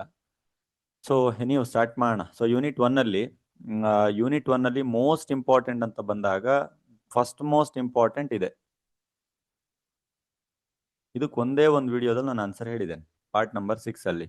ಅದಷ್ಟು ಸಾಕು, ಎನಫ್ ಸಾಕಾಗುತ್ತೆ. ಸೊ ಮೋಸ್ಟ್ ಇಂಪಾರ್ಟೆಂಟ್ ಕ್ವಶನ್ ಅಲ್ಲಿ ಫಸ್ಟ್ ಮೋಸ್ಟ್ ಇಂಪಾರ್ಟೆಂಟ್ ಟಾರ್ಟ್ ಅಂತಂದ್ರೆ ಏನು, ಟಾರ್ಟ್ನ ಎಸೆನ್ಷಿಯಲ್ಸ್ಗಳೇನು. ಎಸೆನ್ಷಿಯಲ್ಸ್ಗಳಂತ ಬಂದಿದ ತಕ್ಷಣ 2 ಥರ ಎಸೆನ್ಷಿಯಲ್ಸ್ಗಳು ಬರುತ್ತೆ. ಒಂದು ಫಿಸಿಕಲ್ ಎಸೆನ್ಷಿಯಲ್ಸ್, ಇನ್ನೊಂದು ಮೆಂಟಲ್ ಎಸೆನ್ಷಿಯಲ್ಸ್. ಫಿಸಿಕಲ್ ಎಸೆನ್ಷಿಯಲ್ ಅಂದಿದ ತಕ್ಷಣ ಅದ್ರಲ್ಲಿ ಮತ್ತೆ 3 ಪಾರ್ಟ್ ಆಗುತ್ತೆ. ಇದೇ ರೀತಿ ಎಕ್ಸ್ಪ್ಲನೇಷನ್ ಕೊಟ್ಟಿದ್ದೇನೆ ನಾನು. ತುಂಬಾ ಇಂಪಾರ್ಟೆಂಟ್ ಇರೋದ್ರಿಂದ ಇನ್ನೊಂದು ಸ್ವಲ್ಪ ಡೀಪ್ ಹೋಗ್ತಾ ಇದ್ದೇನೆ ಅಷ್ಟೇ. ಸೊ 3 ಪಾರ್ಟ್ ಆಗುತ್ತೆ. ಮೊದಲನೇದು ಏನಾದ್ರೂ ಒಂದು ರಾಂಗ್ ಆಗಿರ್ಬೇಕು, ಸಿವಿಲ್ ರಾಂಗ್ ಆಗಿರ್ಬೇಕು. ಎರಡನೇದು ಏನಾದ್ರೂ ಒಂದು ಲೀಗಲ್ ಡ್ಯಾಮೇಜ್ ಆಗಿರ್ಬೇಕು. ಮೂರನೇದು ಅದಕ್ಕೆ ರೆಮಿಡೀಸ್ಗಳಿರ್ಬೇಕು. ಈ ಲೀಗಲ್ ಡ್ಯಾಮೇಜ್ ಅಲ್ಲಿ ಮತ್ತೆ 2 ತರ ಪಾರ್ಟ್ ಆಗುತ್ತೆ, ಸೈನ್ ಡ್ಯಾಮ್ನಮ್ ಇಂಜುರಿಯಾ, ಡ್ಯಾಮ್ನಮ್ ಸೈನ್ ಇಂಜುರಿಯಾ ಅಂತ. ರೆಮಿಡೀಸ್ಗಳಲ್ಲಿ ಊಬಿ ಜಸ್ ಇಬಿ ರಿಮಿಡಿಯಂ ಅನ್ನುವಂತ ಒಂದು ಕಾನ್ಸೆಪ್ಟ್ ಬರುತ್ತೆ. ಮೆಂಟಲ್ ಎಲಿಮೆಂಟ್ಸ್ಗಳು ಅಂತ ಬಂದಾಗ ಎಸೆನ್ಷಿಯಲ್ಸ್ಗಳಲ್ಲಿ ಮಲೈಸ್, ಮತ್ತದಾದ್ಮೇಲೆ ಇಂಟೆನ್ಷನ್, ಮೋಟಿವ್, ಈ ರೀತಿಯಾದಂಥ ಕಾನ್ಸೆಪ್ಟ್ಸ್ಗಳನ್ನ ನೋಡ್ತೀರಾ. ಸೊ ಇದೊಂದು ಕ್ವಶನಿಗೆ ನೀವು ಕ್ಲಿಯರ್ ಆಗಿ ಒಂದು 4 ಪೇಜ್ ಆನ್ಸರ್ನ ಅಥವಾ 5 ಪೇಜ್ 6 ಪೇಜ್ ಅಂದ್ರೆ ನೋಟ್ಸ್ ಅಲ್ಲಿ ಬರಿಬೇಕಾದ್ರೆ ಅಲ್ಲ, ಎಕ್ಸಾಮ್ ಅಲ್ಲಿ ಅದನ್ನ ಎಕ್ಸ್ಪ್ಯಾಂಡ್ ಮಾಡಿ ಇನ್ನೂ ಜಾಸ್ತಿ ಬರಿಬೇಕು. ಸೊ ಅದು ನೀವು ಬರ್ಕೊಂಡಿದ್ರೆ ಇರುವಂತ ಎಲ್ಲಾ ಕ್ವಶನಿಗೂ ಆನ್ಸರ್ ಮಾಡ್ಬೋದು. ಸೊ ಇದು ಫಸ್ಟ್ ಮೋಸ್ಟ್ ಇಂಪಾರ್ಟೆಂಟ್ ಕ್ವಶನ್. ಇದು ಸೇಮ್ ಕ್ವಶನ್, ಇದು ಸೇಮ್ ಕ್ವಶನ್, ಇದು ಕೂಡ ಸೇಮ್ ಕ್ವಶನ್. ಇಲ್ಲಿ ನೋಡಿ, ಇಲ್ಲಿ ಕ್ವಶನ್ ನಂಬರ್ 2 ದಲ್ಲಿ first question, what is tort, discuss the essential of tort. ಅಪಕೃತ್ಯ ಎಂದರೇನು, ಅದರ ಮೂಲ ಅಂಶಗಳನ್ನು ತಿಳಿಸಿ ಅಂತ ಬಂದಾಗ ಎಲ್ಲ ಬಂದ್ಬಿಡ್ತು. ಈಗ ನನ್ನ ಡಯಾಗ್ರಾಮ್ ಹಾಕಿ ತೋರಿಸ್ತೆ ಎಲ್ಲ ಬಂತು. Discuss the essential elements of the torts ಅಂತ ಕೇಳಿದ್ರು ಕೂಡ ಇಲ್ಲಿ ಜಸ್ಟ್ ಇದನ್ನೇ ಕ್ವಶನ್ ಸ್ಪ್ಲಿಟ್ ಮಾಡಿ ಡೈರೆಕ್ಟ್ ಆಗಿ ಕೇಳಿದ್ರಷ್ಟೇ. ಮತ್ತೆ ಇವೆಲ್ಲ ಬಂತು. ಆಮೇಲೆ ಮತ್ತೆ question next, discuss the legal damages as on essential elements ಅಂತ ಇದೆ. ಅಂದ್ರೆ ಇಲ್ಲಿ ಜಸ್ಟ್ ಲೀಗಲ್ ಡ್ಯಾಮೇಜಸ್ ಅನ್ನು ಮಾತ್ರ ಡಿಸ್ಕಸ್ ಮಾಡಿ ಅಂತ ಹೇಳ್ತಾ ಇದ್ದಾರೆ. ನೋಡಿ, ಡ್ಯಾಮೇಜಸ್ ಅಂತ ಬಂದಾಗ ಅದು ಹಾನಿ ಅಂತ ಆಗುತ್ತೆ. ಡ್ಯಾಮೇಜ್ ಬೇರೆ, ಡ್ಯಾಮೇಜಸ್ ಬೇರೆ, ಸರಿನಾ? ಸೊ ಲೀಗಲ್ ಡ್ಯಾಮೇಜಸ್ ಗಳಂತ ಬಂದಾಗ ಸೊ ಯಾವ್ಯಾವ ರೀತಿಯಾದಂತಹ ಒಂದು ಹಾನಿಗಳಾಗ್ಬಹುದು, ಯಾವ್ಯಾವ ರೀತಿಯಾದಂತ ಡ್ಯಾಮೇಜಸ್, ಲೀಗಲ್ ಡ್ಯಾಮೇಜಸ್ ಹಿಂದ್ಗಡೆ ವರ್ಡ್ ಮ್ಯಾಚ್ ಆಗುತ್ತೆ. TS ಅಂತ ತಗೊಂಡು ಕಾನೂನು ಪರಿಹಾರಗಳಂತ ತಗೊಳ್ಬೇಡಿ, ಸೆಂಟೆನ್ಸ್ ನ ಜೊತೆ ಅದನ್ನ ಮ್ಯಾಚ್ ಮಾಡ್ತಾ ಹೋಗಿ. ಕನ್ಫ್ಯೂಷನ್ ಆಗುತ್ತೆ ಸ್ಟಾರ್ಟಿಂಗ್ ಒಂದು 4 ದಿನ, ಹೋಗ್ತಾ ಹೋಗ್ತಾ ಅರ್ಥ ಆಗ್ತಾ ಹೋಗುತ್ತೆ. ಸೊ ಅದರಲ್ಲಿ 2 ತರ ಕಾನ್ಸೆಪ್ಟ್ ಇದೆ, ಸೈನ್ ಡ್ಯಾಮ್ನಮ್ ಇಂಜುರಿಯಾ, ಡ್ಯಾಮ್ನಮ್ ಸೈನ್ ಇಂಜುರಿಯಾ ಅಂತ. ಸೊ ಈ ರೀತಿಯಾದಂತಹ ಕಾನ್ಸೆಪ್ಟ್ಸ್ ಗಳನ್ನ ಅದರಲ್ಲಿ ಓದ್ತಾ ಹೋಗ್ತಾರೆ. ಇದು ಫಸ್ಟ್ ಮೋಸ್ಟ್ ಇಂಪಾರ್ಟೆಂಟ್, ಎಲ್ಲದಕ್ಕೂ ಸೇರ್ಬಿಟ್ಟು ಒಂದೇ ರೀತಿಯಾದಂತಹ ಆನ್ಸರ್. ಸೊ ಇಲ್ಲಿ ಏನ್ ಮಾಡಿದ್ದಾರೆ, ಸೆಕೆಂಡ್ ಕ್ವಶನ್ ಅಲ್ಲೇ ಥರ್ಡ್ ನಲ್ಲೇ ಇನ್ನೊಂದು ಸ್ವಲ್ಪ ಡೀಪ್ ಆಗಿ ಅದನ್ನೇ ಕೇಳಿದ್ದಾರೆ ಅಷ್ಟೇ. ಇದು ಮೋಸ್ಟ್ ಇಂಪಾರ್ಟೆಂಟ್ ಟಾರ್ಟ್ ಲಾದಲ್ಲಿ. ಸೆಕೆಂಡ್ ಮೋಸ್ಟ್ ಇಂಪಾರ್ಟೆಂಟ್ ಅಂತ ಬಂದಾಗ ಸೆಕೆಂಡ್ ಮೋಸ್ಟ್ ಅಲ್ಲಿ ಇದನ್ನೇ ತಗೊಳ್ಳಿ, ಪಾರ್ಟ್ 3, 4, 5 ಅಲ್ಲಿ ಇದೆಯಲ್ಲ ಇದು. ಟಾರ್ಟ್ ಅಂತಂದ್ರೆ ಏನು, ಅದು ಯಾವ ರೀತಿ ಕ್ರೈಮ್ಗೂ ಮತ್ತೆ ಕಾಂಟ್ರಾಕ್ಟ್ಗೂ ಡಿಫ್ರೆನ್ಸಸ್ ಗಳನ್ನ ನೋಡಬಹುದು. ಟಾರ್ಷಿಯಸ್ ಲಯಬಿಲಿಟಿ ಅಂತಂದ್ರೆ ಏನು, ಯಾವ ರೀತಿ ಅದು ಟಾರ್ಟಿಗೂ ಮತ್ತೆ ಕಾಂಟ್ರಾಕ್ಟಿಗೆ ಡಿಫ್ರೆನ್ಸ್ ಇದೆ. ಆಯ್ತಾ? ಸೊ ಇದು 2ನೇ ಇಂಪಾರ್ಟೆನ್ಸ್ ಅಂತ ತಗೊಳ್ಳಿ. 3ನೇ ಇಂಪಾರ್ಟೆನ್ಸ್ ಅಂತ ಬಂದಾಗ ಇದನ್ನೇ ತಗೊಳ್ಳಿ, ಥರ್ಡ್ ಮೋಸ್ಟ್ ಇಂಪಾರ್ಟೆಂಟ್. ಇಲ್ಲಿದೆ ನೋಡಿ, ಇಂಜುರಿಯಾ, ಸೈನ್, ಡ್ಯಾಮ್ನಮ್. ಮತ್ತೆ ಹೇಗೇನ್ ಇದೇ ಡಯಾಗ್ರಾಮ್ ಅಲ್ಲೇ ಇರುವಂತಹ ಒಂದು ಪಾಯಿಂಟ್, ಮತ್ತೆ ಅದರಲ್ಲೇ ಒಂದು ಪಾಯಿಂಟ್ ನ ಎತ್ಬಿಟ್ಟು ಕೇಳಿರುವಂತದ್ದು. ಅದೇ ಒಂದು ಬೇಸ್ ನ ಮೇಲೆ ಮತ್ತೊಂದು statement, A very injury imports damages but every damages is not injury. ಅಂದ್ರೆ ಪ್ರತಿಯೊಂದು ಇಂಜುರಿ ಡ್ಯಾಮೇಜಸ್ ಗಳನ್ನ ಹಾಕುತ್ತೆ, ಆದ್ರೆ ಎಲ್ಲವೂ ಕೂಡ ಇಂಜುರಿನ ಮಾಡೋದಿಲ್ಲ ಅಂತ. ಈ ಸ್ಟೇಟ್ಮೆಂಟ್ ನ ಬಗ್ಗೆ ಈ ಒಂದು ಸ್ಟೇಟ್ಮೆಂಟ್ ನ ಆಧಾರದ ಮೇಲೆ ಡಿಸೈಡೆಡ್ ಕೇಸ್ ನ ಜೊತೆ ನೀವು ಒಂದು ಸ್ವಲ್ಪ ಡಿಸ್ಕಸ್ ಮಾಡಿ ಅಂತ ಕೇಳ್ತಾ ಇದ್ದಾರೆ. ಸೊ ಇದನ್ನ 3ನೇ ಇಂಪಾರ್ಟೆನ್ಸ್ ಆಗಿ ತಗೊಂಡು ಓದ್ತಾ ಹೋಗಿ. ಊಬಿ ಜಸ್ ಸಿಬಿ ರಿಮಿಡಿಯಂ, ಓಕೆ, ಅಷ್ಟೇನ್ ಬೇಡ. ಆಮೇಲೆ 4ನೇ ಇಂಪಾರ್ಟೆನ್ಸ್ ಮೆಂಟಲ್ ಎಲಿಮೆಂಟ್ ತಗೊಳ್ಳಿ. ಮೆಂಟಲ್ ಎಲಿಮೆಂಟ್ಸ್ ಅಂತ ಇದೆ.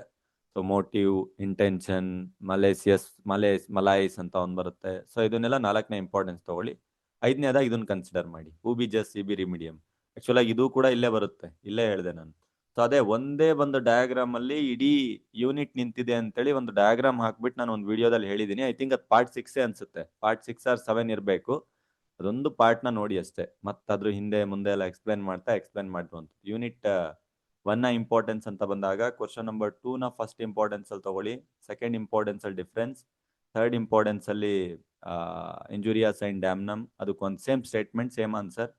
ಆಮೇಲೆ ಫೋರ್ತ್ ಇಂಪಾರ್ಟೆನ್ಸ್ ಅಲ್ಲಿ ಲಯಬಿಲಿಟಿ ಬಗ್ಗೆ ತಗೊಳ್ತಾ ಹೋಗಿ, ಮೆಂಟಲ್ ಎಲಿಮೆಂಟ್ಸ್ ನ ಬಗ್ಗೆ ತಗೊಳ್ತಾ ಹೋಗಿ. ಫಿಫ್ತ್ ಇಂಪಾರ್ಟೆನ್ಸ್ ಅಲ್ಲಿ UBJS ಇಬಿರಿಮಿಡಿಯಂ ತಗೊಳ್ಳಿ. ಸೆಕೆಂಡ್ ಯೂನಿಟ್ ಅಂತ ಬಂದಾಗ ಸೆಕೆಂಡ್ ಯೂನಿಟ್ ಅಲ್ಲಿ ನನ್ನ ಪ್ರಕಾರ ಕೇಳಿದ್ರೆ ನೀವು ಜನರಲ್ ಡಿಫೆನ್ಸಸ್ ಅನ್ನ ತುಂಬಾ ಚೆನ್ನಾಗಿ ನೋಡ್ಕೊಳ್ಳಿ ಸಾಕು. ಜನರಲ್ ಡಿಫೆನ್ಸಸ್ಗಳು ಯಾವ್ದು ಬರುತ್ತೆ ಅಂತ, ಜನರಲ್ ಡಿಫೆನ್ಸಸ್ಗಳಲ್ಲೇ ಯಾವ್ದಾದ್ರು ಒಂದು ಸ್ಪೆಷಲಿ ಟಾರ್ಗೆಟ್ ಮಾಡಿ ಕೇಳ್ಬೋದು. ಸೊ ಆ ಜನರಲ್ ಡಿಫೆನ್ಸಸ್ಗಳನ್ನ ಫುಲ್ ಒಂದ್ ರೌಂಡ್ ನೋಡ್ಕೊಳ್ಳಿ. ಶಾರ್ಟ್ ನೋಟಿಗೆ ಕೇಳಿದ್ರೆ ಅಥವಾ ಎಲ್ಲೇ ಕೇಳಿದ್ರು ಮಾಡ್ಬೋದು. ಜಸ್ಟ್ ಒಂದು ಪಾರ್ಟ್ ಅಲ್ಲಿ ಇದೆ ಅಷ್ಟೇ, 10-15 ನಿಮಿಷ ಇರ್ಬೋದು ಹಾರ್ಡ್ಲಿ, ನೋಡ್ಕೊಳ್ಳಿ ಅದೊಂದು. ಆಮೇಲೆ ನೆಕ್ಸ್ಟ್ ಪಾರ್ಟ್ ಅಲ್ಲಿ ಇನ್ನೊಂದು ಮೋಸ್ಟ್ ಇಂಪಾರ್ಟೆಂಟ್ ಕ್ವಶನ್ ಇದೆ. ಇದನ್ನು ಫಸ್ಟ್ ಅಂತಾನೆ ತಗೊಳ್ಬಹುದು, ಬಟ್ ನೀವು ಸೆಕೆಂಡ್ ಅಂತ ತಗೊಳ್ತಾನೆ. ಇವೆರಡು ಕ್ವಶನ್ ಮಿಸ್ ಮಾಡಬೇಡಿ, ಯಾಕಂದ್ರೆ ವೈಕೇರಿಯಸ್ ಲಯಬಿಲಿಟಿನ ಟಾರ್ಗೆಟ್ ಮಾಡುವಂಥದ್ದು ಕಷ್ಟ. ಸೊ ಇವೆರಡು ಕ್ವಶನ್ ಮಿಸ್ ಮಾಡಬೇಡಿ, ಇವೆರಡು ಕ್ವಶನ್ ಮಸ್ಟ್ ಅಂಡ್ ಶುಡ್ ಓದ್ಕೊಂಡು ಹೋಗಿ. ಸೊ ಇದ್ರಲ್ಲಿ ಏನಿದೆ ಅಂತಂದ್ರೆ ಜನರಲ್ ಡಿಫೆನ್ಸ್ ನಲ್ಲೇ ಒಂದು ಡಿಫೆನ್ಸು ಕನ್ಸೆಂಟ್ ನ ಕೊಟ್ಬಿಟ್ಟು ನಾವೇ ಹೋಗುವಂಥದ್ದು, ನಾನೇ ಒಪ್ಕೊಂಡು ಒಳಗೆ ಹೋಗುವಂಥದ್ದು, ವ್ಯಾಲೆಂಟಿ ನಾನ್ ಫಿಟ್ ಇಂಜುರಿಯಾ ಅನ್ನುವಂಥ ಸ್ಟೇಟ್ಮೆಂಟ್. ಸೊ ಈ ಕ್ವಶನ್ ಯಾವ ರೀತಿ ಹೇಳುತ್ತೆ ಅಂದ್ರೆ, ಒಂದು ಕೇಸು ಇದೆ, ಅದಕ್ಕೊಂದು ಕೇಸ್ ಲಾ ಇದೆ ಕಾರ್ ರೇಸ್ ಇಂದು. ಸೊ ಕಾರ್ ರೇಸ್ ನ ಒಳಗಡೆ ನೀವೇ ಪರ್ಮಿಷನ್ ತಗೊಂಡು, ನೀವೇ ಟಿಕೆಟ್ ತಗೊಂಡು, ಟಿಕೆಟ್ ನಲ್ಲಿ ಕ್ಲಿಯರ್ ಆಗಿ ಬರ್ದಿರ್ತಾರೆ, ಅಥವಾ ಬರ್ದಿಲ್ಲ ಅಂದ್ರೂ ಕೂಡ ನಿಮಗೆ ಗೊತ್ತು ಒಳಗಡೆ ಕಾರ್ ರೇಸ್ ನಡೆಯುತ್ತೆ, ರಿಸ್ಕ್ ಇದೆ ಅಂತ, ನೀವು ಹೋಗ್ಬಿಟ್ಟು ಆಡಿಯನ್ಸ್ ಆಗಿ ಕುತ್ಕೊಂಡಿರ್ತೀರಾ. ಕಾರ್ ಆಕ್ಸಿಡೆಂಟ್ ಆಗುತ್ತೆ, ಡ್ಯಾಮೇಜ್ ಆಗುತ್ತೆ, ನಿಮ್ಮ ಮೇಲೆ ಬಂದ್ ಬೀಳುತ್ತೆ.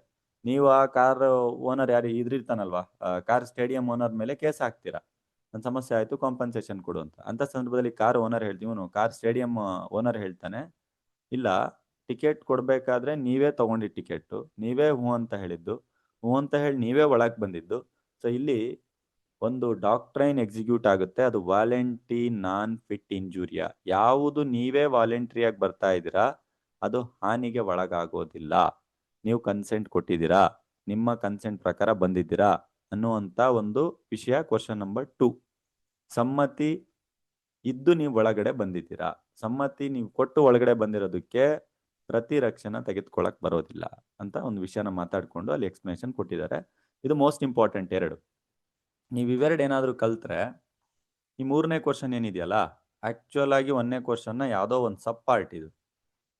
ಅದೇ ಜನರಲ್ ಡಿಫೆನ್ಸ್ ಅಲ್ಲಿ ಎರಡು ವಿಷಯಗಳಿದೆ, ಆಕ್ಟ್ ಆಫ್ ಗಾಡ್, ಇನ್ವಿಟೇಬಲ್ ಆಕ್ಸಿಡೆಂಟ್ ಅಂತ. ಜನರಲ್ ಡಿಫೆನ್ಸ್ ನಲ್ಲೇ ಒಂದು ಟೈಪ್ಸ್ ಇದು, ಟೋಟಲ್ ಒಂದು 8 ಟೈಪ್ ಇದೆ ಅಂತ ಹೇಳಿದ್ನಲ್ಲ, ಅದರಲ್ಲೇ ಇದು ಒಂದು ಟೈಪ್ ಇದು.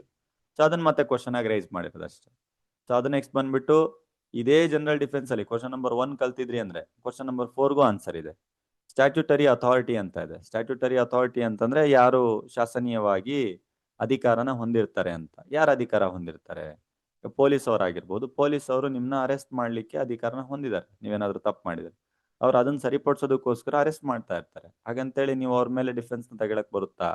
ಸೊ ಈ ರೀತಿ ಆದಂತದ್ದು ಅಂದ್ರೆ, ಈಗ ಪೊಲೀಸ್ ಅವರು ಅರೆಸ್ಟ್ ಮಾಡ್ಕೊಂಡು ಹೋಗಿದ್ದಾರೆ ಅಂತ ಅಂದಾಗ ನೀವು ಡಿಫೆನ್ಸ್ ನ ತಗೊಳಕ್ ಟ್ರೈ ಮಾಡೋದು, ನಮ್ಮನ್ನ ಪೊಲೀಸ್ ಅವರು ಅರೆಸ್ಟ್ ಮಾಡಿ, ಈ ರೀತಿಯಾದಂತಹ ಕಾನ್ಸೆಪ್ಟ್ಸ್ ಗಳನ್ನ ಡಿಸ್ಕಷನ್ ಮಾಡಿದ್ರೆ ಜನರಲ್ ಡಿಫೆನ್ಸಸ್ ಅಲ್ಲೇ ಬರುತ್ತೆ. ಸೊ 1, 2, 3, 4 ಕ್ವಶನ್ ಏನಿದೆಯಲ್ಲ, ಜಸ್ಟ್ 2 ಕ್ವಶನ್ ಓದೋದ್ರಿಂದ ಕ್ಲಿಯರ್ ಆಗುತ್ತೆ. ಆಕ್ಚುಯಲ್ ಆಗಿ ವಾಲೆಂಟಿ ನಾನ್ ಫಿಟ್ ಇಂಜುರಿ ಅನ್ನುವಂಥದ್ದು ಕೂಡ ಕ್ವಶನ್ ನಂಬರ್ 1 ನ ಎಕ್ಸ್ಟ್ರಾಕ್ಷನ್. ಇದರಲ್ಲಿ ಒಂದು ಟಾಪಿಕ್ ಇದೆ ಕನ್ಸೆಂಟ್ ಅಂತ, ಸೊ ಅದು ಕ್ವಶನ್ ನಂಬರ್ 2 ಆಗಿದೆ. ಸೊ ಇದ್ರಲ್ಲೇ ಒಂದು ಟಾಪಿಕ್ ಇದೆ ಆಕ್ಟ್ ಆಫ್ ಗಾಡ್ ಅಂತ, ಕ್ವಶನ್ ನಂಬರ್ 3 ಆಗಿದೆ. ಅದರಲ್ಲೇ ಒಂದು ಟಾಪಿಕ್ ಇದೆ ಇನ್ವಿಟೇಬಲ್ ಆಕ್ಸಿಡೆಂಟ್ ಅಂತ, ಅದು ಕ್ವಶನ್ ನಂಬರ್ 3 ಆಗಿದೆ. ಅದರಲ್ಲೇ ಒಂದು ಟಾಪಿಕ್ ಇದೆ ಸ್ಟ್ಯಾಟ್ಯೂಟರಿ ಅಥಾರಿಟಿ ಅಂತ, ಕ್ವಶನ್ ನಂಬರ್ 4 ಆಗಿದೆ. ಸೊ ಬೇಸಿಕಲಿ ಕ್ವಶನ್ ನಂಬರ್ 1 ಅಲ್ಲಿ ಎಲ್ಲದೂ ಬರುತ್ತೆ, ಅದರಲ್ಲೇ ಒಂದು ಸ್ವಲ್ಪ ಸ್ಪೆಷಲ್ ಫೋಕಸ್ ಮಾಡ್ಬಿಟ್ಟು ಮತ್ತೆ ಪಾಯಿಂಟ್ಸ್ ಗಳನ್ನ ಜಾಸ್ತಿ ನೋಡ್ಕೊಳ್ಳುವಂಥದ್ದು. ಇದು ಯೂನಿಟ್ 2 ದಲ್ಲಿ ಬರುತ್ತೆ. ಸೊ ಆಮೇಲೆ ಲಾಸ್ಟ್ ಒಂದೇ ಒಂದು ಕ್ವಶನ್ ಕೊಟ್ಟಿದೆ ನನಗೆ, ಜಾಸ್ತಿ ಕನ್ಫ್ಯೂಷನ್ ಆಗಬಾರ್ದು ಅಂತ. 23, 24, 25 ಪಾರ್ಟ್ಸ್ ಅಲ್ಲಿ ಇದ್ರದ್ದು ಆನ್ಸರ್ಸ್ ಗಳನ್ನ ಕೊಟ್ಟಿದೀವಿ. ಸೊ ಏನು ಇದೆಲ್ಲ ವೈಕೇರಿಯಸ್ ಲಯಬಿಲಿಟಿ ಕಾನ್ಸೆಪ್ಟ್. ನಾ ಇದ್ರ ಬಗ್ಗೆ ಜಾಸ್ತಿ ತಲೆ ಕೆಡ್ಸಕ್ ಹೋಗಿಲ್ಲ ನಿಮ್ಗೆ, ಯಾಕಂದ್ರೆ ತುಂಬಾ ವೈಟ್ ಕಾನ್ಸೆಪ್ಟ್. ಸಿಲೆಬಸ್ ಕಾಪಿಲಿ ಇಷ್ಟು ಕೊಟ್ಬಿಟ್ಟು ಬಿಟ್ಬಿಟ್ಟಿದ್ದಾರೆ. ಸೊ ಅದ್ರ ಒಳಗಡೆ ನಾವ್ ಏನ್ ಓದ್ಬೇಕು, ಏನ್ ಕೇಳ್ತಾರೆ, ಯಾವ ಪ್ರಶ್ನೆನ ಫಾಲೋ ಮಾಡ್ಬೇಕು, ಈ ರೀತಿ ತುಂಬಾ ಕನ್ಫ್ಯೂಷನ್ ಇದೆ. ಸೊ ಜನರಲ್ ಡಿಫೆನ್ಸ್ ಅಂತ ಬಂದಿದ ತಕ್ಷಣ ಒಂದು 8 ಟಾಪಿಕ್ ಇತ್ತು, 8 ಟಾಪಿಕ್ ಕಲ್ತ್ವಿ, ಅದಕ್ಕಿಂತ ಹೊರಗಡೆ ಕ್ವಶನ್ ಕೇಳಲ್ಲ ಫಿಕ್ಸ್. ವೈಕೇರಿಯಸ್ ಲಯಬಿಲಿಟಿ ಅನ್ನುವಂಥದ್ದು ತುಂಬಾ ಬ್ರಾಡ್ ಕಾನ್ಸೆಪ್ಟ್, ಬಟ್ ಕಾನ್ಸೆಪ್ಟ್ ಅರ್ಥ ಮಾಡ್ಸಿದೀನಿ ನಾನು. ಆ ರೀತಿ ಏನಾದ್ರು ಕ್ವಶನ್ಸ್ ಗಳು ಕೇಳಿದಾಗ ಕೊಟ್ಟಿರುವಂತ 2-3 ವಿಡಿಯೋಸ್ಗಳು ಏನಾದ್ರು ಸಾಕಾಗುತ್ತೆ. ಆ ರೀತಿ ಏನಾದ್ರು ಕೇಳಿದ್ರು ಕೂಡ ಜಾಸ್ತಿ ನಾನು ನೋಡ್ದ ಹಾಗೆ ಮಾಸ್ಟರ್ ಅಂಡ್ ಸರ್ವೆಂಟ್ ನ ರಿಲೇಶನ್ಶಿಪ್ ನ ಬಗ್ಗೆ ಕೇಳಿರ್ತಾರೆ, ಅದನ್ನ ಡಿಟರ್ಮೈನ್ ಮಾಡಿ ಅಂತ. ಮಾಸ್ಟರ್ ಅಂಡ್ ಸರ್ವೆಂಟ್ ಅಂದ್ರೆ ಯಾರು? ಮಾಲೀಕ ಮತ್ತು ಸೇವಕ. ಅದೇ ವೈಕೇರಿಯಸ್ ಲ್ಯಾಬಿಲಿಟಿ ಇರ್ಬೇಕಲ್ಲ ಹೇಳಿದ್ನಲ್ಲ, ಲಾರಿ ಯಾರೋ ಓಡಿಸ್ತಾ ಇರ್ತಾನೆ, ಅವ್ನ ಮಾಲೀಕ ಯಾರೋ ಇರ್ತಾನೆ, ಲಾರಿಯನ್ನೇನೋ ಆಕ್ಸಿಡೆಂಟ್ ಮಾಡ್ತಾನೆ, ಅದು ಅವನ ತಲೆ ಮೇಲೆ ಬರುತ್ತೆ. ಈ ರೀತಿಯಂತ ಕಾನ್ಸೆಪ್ಟ್ಸ್ಗಳನ್ನ ಈ ಯೂನಿಟ್ ಅಲ್ಲಿ ನೀವು ನೋಡ್ತಾ ಹೋಗ್ತೀರಾ. ಸೊ ಇದೇ ರೀತಿಯಾದಂಥ ಕ್ವಶನ್ಸ್ಗಳು ಇಲ್ಲಿ ಕಂಟಿನ್ಯೂ ಆಗಿರೋದು. ಜಾಸ್ತಿ ತುಂಬಾ ಡೀಪ್ ಹೋಗ್ಬಿಟ್ಟು ನಾನು ಇಲ್ಲಿ ಕನ್ಫ್ಯೂಸ್ ಮಾಡಕ್ ಹೋಗಲ್ಲ. ಸೊ ಎನಿಯೋ ಹೇಗಿದ್ರು ಕೂಡ ನಾನೊಂದು 5th ಇಂಪಾರ್ಟೆನ್ಸ್ ಅಲ್ಲಿ ಇಟ್ಟಿದ್ದೀನಿ. ಬಟ್ ಆ ರೀತಿ ಲೆಕ್ಕ ಹಾಕಿದ್ರೆ ಇದನ್ನ ಆಫ್ ಆಫ್ ದ ಸಿಲೆಬಸ್ ಅಂತ ಬಂದಾಗ ಸೆಕೆಂಡ್ ಇಂಪಾರ್ಟೆನ್ಸ್ ಅಲ್ಲಿ ತಗೊಳ್ಬಹುದು. ತುಂಬಾ ವೈಡ್ನಿಂಗ್ ಇರೋದಕ್ಕೋಸ್ಕರ ನಾನು ಅದನ್ನ ಹೋಲ್ಡ್ ಮಾಡಿದ್ದೀನಿ ಅಷ್ಟೇ. ಅದ್ರ ಬದಲಿಗೆ ಇನ್ನು ಉಳಿದಿರುವಂಥ ಎಲ್ಲ ಕ್ವಶನ್ಸ್ಗಳಿಗೆ ಇಂಪಾರ್ಟೆನ್ಸ್ ಕೊಟ್ಟು ನಡೆಯುತ್ತೆ. ಯಾಕಂದ್ರೆ ಸ್ಪೆಷಲಿ ನಿಮ್ದೀಗ 80-20 ಪ್ಯಾಟರ್ನ್ ಅಲ್ಲ, 100 ಪ್ಯಾಟರ್ನ್. 100 ಪ್ಯಾಟರ್ನ್ ಅಂತಂದ್ರೆ ಯಾವ ಒಂದು ಯೂನಿಟ್ ಅಲ್ಲಿ ಜಾಸ್ತಿ ಕೇಸಸ್ಗಳು ನಡೀತದೆ ಅಲ್ಲಿ ಎತ್ಬಹುದು. ಈಗ ಯೂನಿಟ್ 4 ಅಲ್ಲಿ 2 ಕ್ವಶನ್ ಎತ್ಬಹುದು, ಯೂನಿಟ್ 1 ಅಲ್ಲಿ 1 ಕ್ವಶನ್, ಯೂನಿಟ್ 3 ಅಲ್ಲಿ 2 ಕ್ವಶನ್, ಹೇಗಾದ್ರೆ ಎತ್ಬಹುದು, ಹೇಳಕ್ಕಾಗಲ್ಲ. ಸೊ ಅದಕ್ಕೆ ಇಂಪಾರ್ಟೆನ್ಸ್ ಇರೋದನ್ನ ನೀವು ಓದ್ಕೊಂಡು ಎಲ್ಲದನ್ನು ಹೋದ್ರೂ ಸಾಕಾಗುತ್ತೆ. ಮೋಸ್ಟ್ ಇಂಪಾರ್ಟೆಂಟ್ ಕ್ವಶನ್ಸ್ಗಳನ್ನು ಓದಿದ್ರು ಸಾಕಾಗುತ್ತೆ. ಸೊ ನೆಕ್ಸ್ಟ್ ಯೂನಿಟ್ 3 ಅಂತ ಬಂದಾಗ, ಯೂನಿಟ್ 3 ಅಲ್ಲಿ ಮೇಜರ್ ಆಗಿ ಕೇಳ್ಬೋದಾದಂತ ಒಂದು ಪ್ರಶ್ನೆ ಯಾವುದು ಅಂದ್ರೆ, ರೆಮಿಡೀಸ್ಗಿಂತ ಮುಂಚೆ ರೈಲೆಂಡ್ಸ್ ವರ್ಸಸ್ ಫ್ಲೆಚರ್ ಅಂತ ಒಂದು ಕೇಸ್ ಲಾ ಇದೆ. ಮೋಸ್ಟ್ ಇಂಪಾರ್ಟೆಂಟ್ ಅದು. ರೈಲೆಂಡ್ಸ್ ವರ್ಸಸ್ ಕೇಸ್ ಬೇಡ, ಇದನ್ನೇ ಓದ್ಕೊಳ್ಳಿ. ಇದರಲ್ಲಿ 2ರಲ್ಲಿ 1 ಕ್ವಶನ್ ಕೇಳ್ತಾರೆ. ಕೇಳಿದ್ರೆ ನೆಗ್ಲಿಜಿಯನ್ಸ್ ಅಲ್ಲಿ ಬರುತ್ತೆ, ಇಲ್ಲ ಅಂತಂದ್ರೆ ನ್ಯೂಸೆನ್ಸ್ ನ ಮೇಲೆ ಬರುತ್ತೆ. ಅಂದ್ರೆ ನೆಗ್ಲಿಜಿಯನ್ಸ್ ನ ಬಗ್ಗೆ ಕೇಳ್ತಾರೆ. ನೆಗ್ಲಿಜಿಯನ್ಸ್ ಬಗ್ಗೆ ಹೇಳ್ದೆ, ಸಣ್ಣ ಪುಟ್ಟ ನೆಗ್ಲಿಜಿಯನ್ಸ್ ಮಾಡಬೇಡ ಆ ರೀತಿ ಎಲ್ಲ ಹೇಳ್ತಾರಲ್ವಾ. ಸೊ ಅದನ್ನ ನಾವು ನೆಗ್ಲಿಜಿಯನ್ಸ್ ಅಂತ ಕರಿತೀವಿ ಅಂತ ಹೇಳಿದೆ. ಅದ್ರ ಮೇಲೆ ಕ್ವಶನ್ ಕೇಳ್ತಾರೆ. ನೆಗ್ಲಿಜಿಯನ್ಸ್ ಅಂದ್ರೆ ಏನು, ಅದಕ್ಕೆ ಸಂಬಂಧಪಟ್ಟಂತ ಕೇಸ್ ಲಾಸ್ಗಳನ್ನೆಲ್ಲ ಬರೆದ್ಬಿಟ್ಟು ನಮಗೆ ಅರ್ಥ ಮಾಡಿಸಿ ಅದರ ಎಸೆನ್ಷಿಯಲ್ಸ್ಗಳು. ನೋಡಿ, ಟಾರ್ಟ್ ಲಾದಲ್ಲಿ ಸ್ಪೆಷಲಿ ಕೇಳೋದು ಎಸೆನ್ಷಿಯಲ್ಸ್ಗಳೇ. ಬರೀ ಟಾರ್ಟ್ ಲಾ ಅಂತಲ್ಲ, ನೀವೆಲ್ಲ ಲಾ ಸ್ಟೂಡೆಂಟ್ ಆಗಿರೋದ್ರಿಂದ ನೀವು ಯಾವುದೇ ಒಂದು ಸೆಕ್ಷನ್, ಯಾವುದೇ ಒಂದು ವಿಷಯ ಆಗಲಿ, ಅದರಲ್ಲಿರುವಂತ ಒಂದೊಂದು ಎಳೆ ಎಳೆಯಾಗಿ ತೆಗೆದುಬಿಟ್ಟು ಅರ್ಥ ಮಾಡ್ಕೊಳ್ಬೇಕಂತಾರಲ್ಲ. ಏನೋ ಒಂದು ಲೈನ್ ಬರ್ದಿರ್ತಾರೆ, ಸೊ ಅದ್ರಲ್ಲಿ word by word, word by word, word by word ನೀವು ಅರ್ಥ ಮಾಡ್ಕೊಂಡು, ಅದು ಕಾನೂನನ್ನ ಅರ್ಥ ಮಾಡ್ಕೊಂಡು ಜಡ್ಜ್ ಸಾಹೇಬ್ರಿಗೆ ಅರ್ಥ ಮಾಡಿಸ್ಬೇಕು. ಕಾನೂನು ಈ ರೀತಿ ಇದೆ, ನನ್ನ ಕಕ್ಷಿದಾರ ತಪ್ಪು ಮಾಡಿಲ್ಲ ಅಂತ. ಸೊ ಅದನ್ನೇ ನಾವು ಎಸೆನ್ಷಿಯಲ್ಸ್ ಅಂತೀವಿ, ಅವಶ್ಯಕಾಂಶಗಳು. ಟಾರ್ಟ್ ಅನ್ನುವಂಥದ್ದು ಪೂರ್ತಿ ಆಗಕ್ಕೆ ಅವಶ್ಯಕಾಂಶಗಳು. ಅದೇ ರೀತಿ ನೆಗ್ಲಿಜಿಯನ್ಸ್ ಅಂತ ಏನಾದರೂ ಎಕ್ಸಿಕ್ಯೂಟ್ ಆಗ್ಬೇಕಂದ್ರೆ ಅವಶ್ಯಕಾಂಶಗಳು. ನ್ಯೂಸೆನ್ಸ್ ಏನಾದರೂ ಎಕ್ಸಿಕ್ಯೂಟ್ ಆಗಬೇಕು ಅಂದ್ರೆ ಅವಶ್ಯಕಾಂಶಗಳು.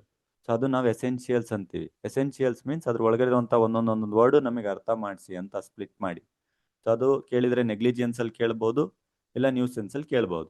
2ರಲ್ಲಿ ಯಾವ್ದಾದ್ರು ಒಂದನ್ನು ಕೇಳ್ತಾರೆ. ಸೊ ಓಕೆ, ಫಿಕ್ಸ್ ಆಗಿ ಕೇಳ್ತಾರೆ 2ರಲ್ಲಿ ಯಾವ್ದಾದ್ರು ಒಂದು. ಕೇಸ್ ಲಾ ಅಂತ ಬಂದಾಗ ಮೋಸ್ಟ್ ಇಂಪಾರ್ಟೆಂಟ್ ಕೇಸ್ ಲಾ ಇದು ರೈಲ್ಯಾಂಡ್ ವರ್ಸಸ್ ಫ್ಲೆಚರ್ ಅಂತ. ಅಬ್ಸಲ್ಯೂಟ್ ಲಯಬಿಲಿಟಿ ಅನ್ನುವಂಥ ಒಂದು ವಿಷಯನ ಎಕ್ಸ್ಪ್ಲೈನ್ ಮಾಡ್ತಾ ಇರಬೇಕಾದ್ರೆ ಈ ವಿಷಯ ಬರುತ್ತೆ, ರೈಲ್ಯಾಂಡ್ ವರ್ಸಸ್ ಫ್ಲೆಚರ್ ಅಂತ.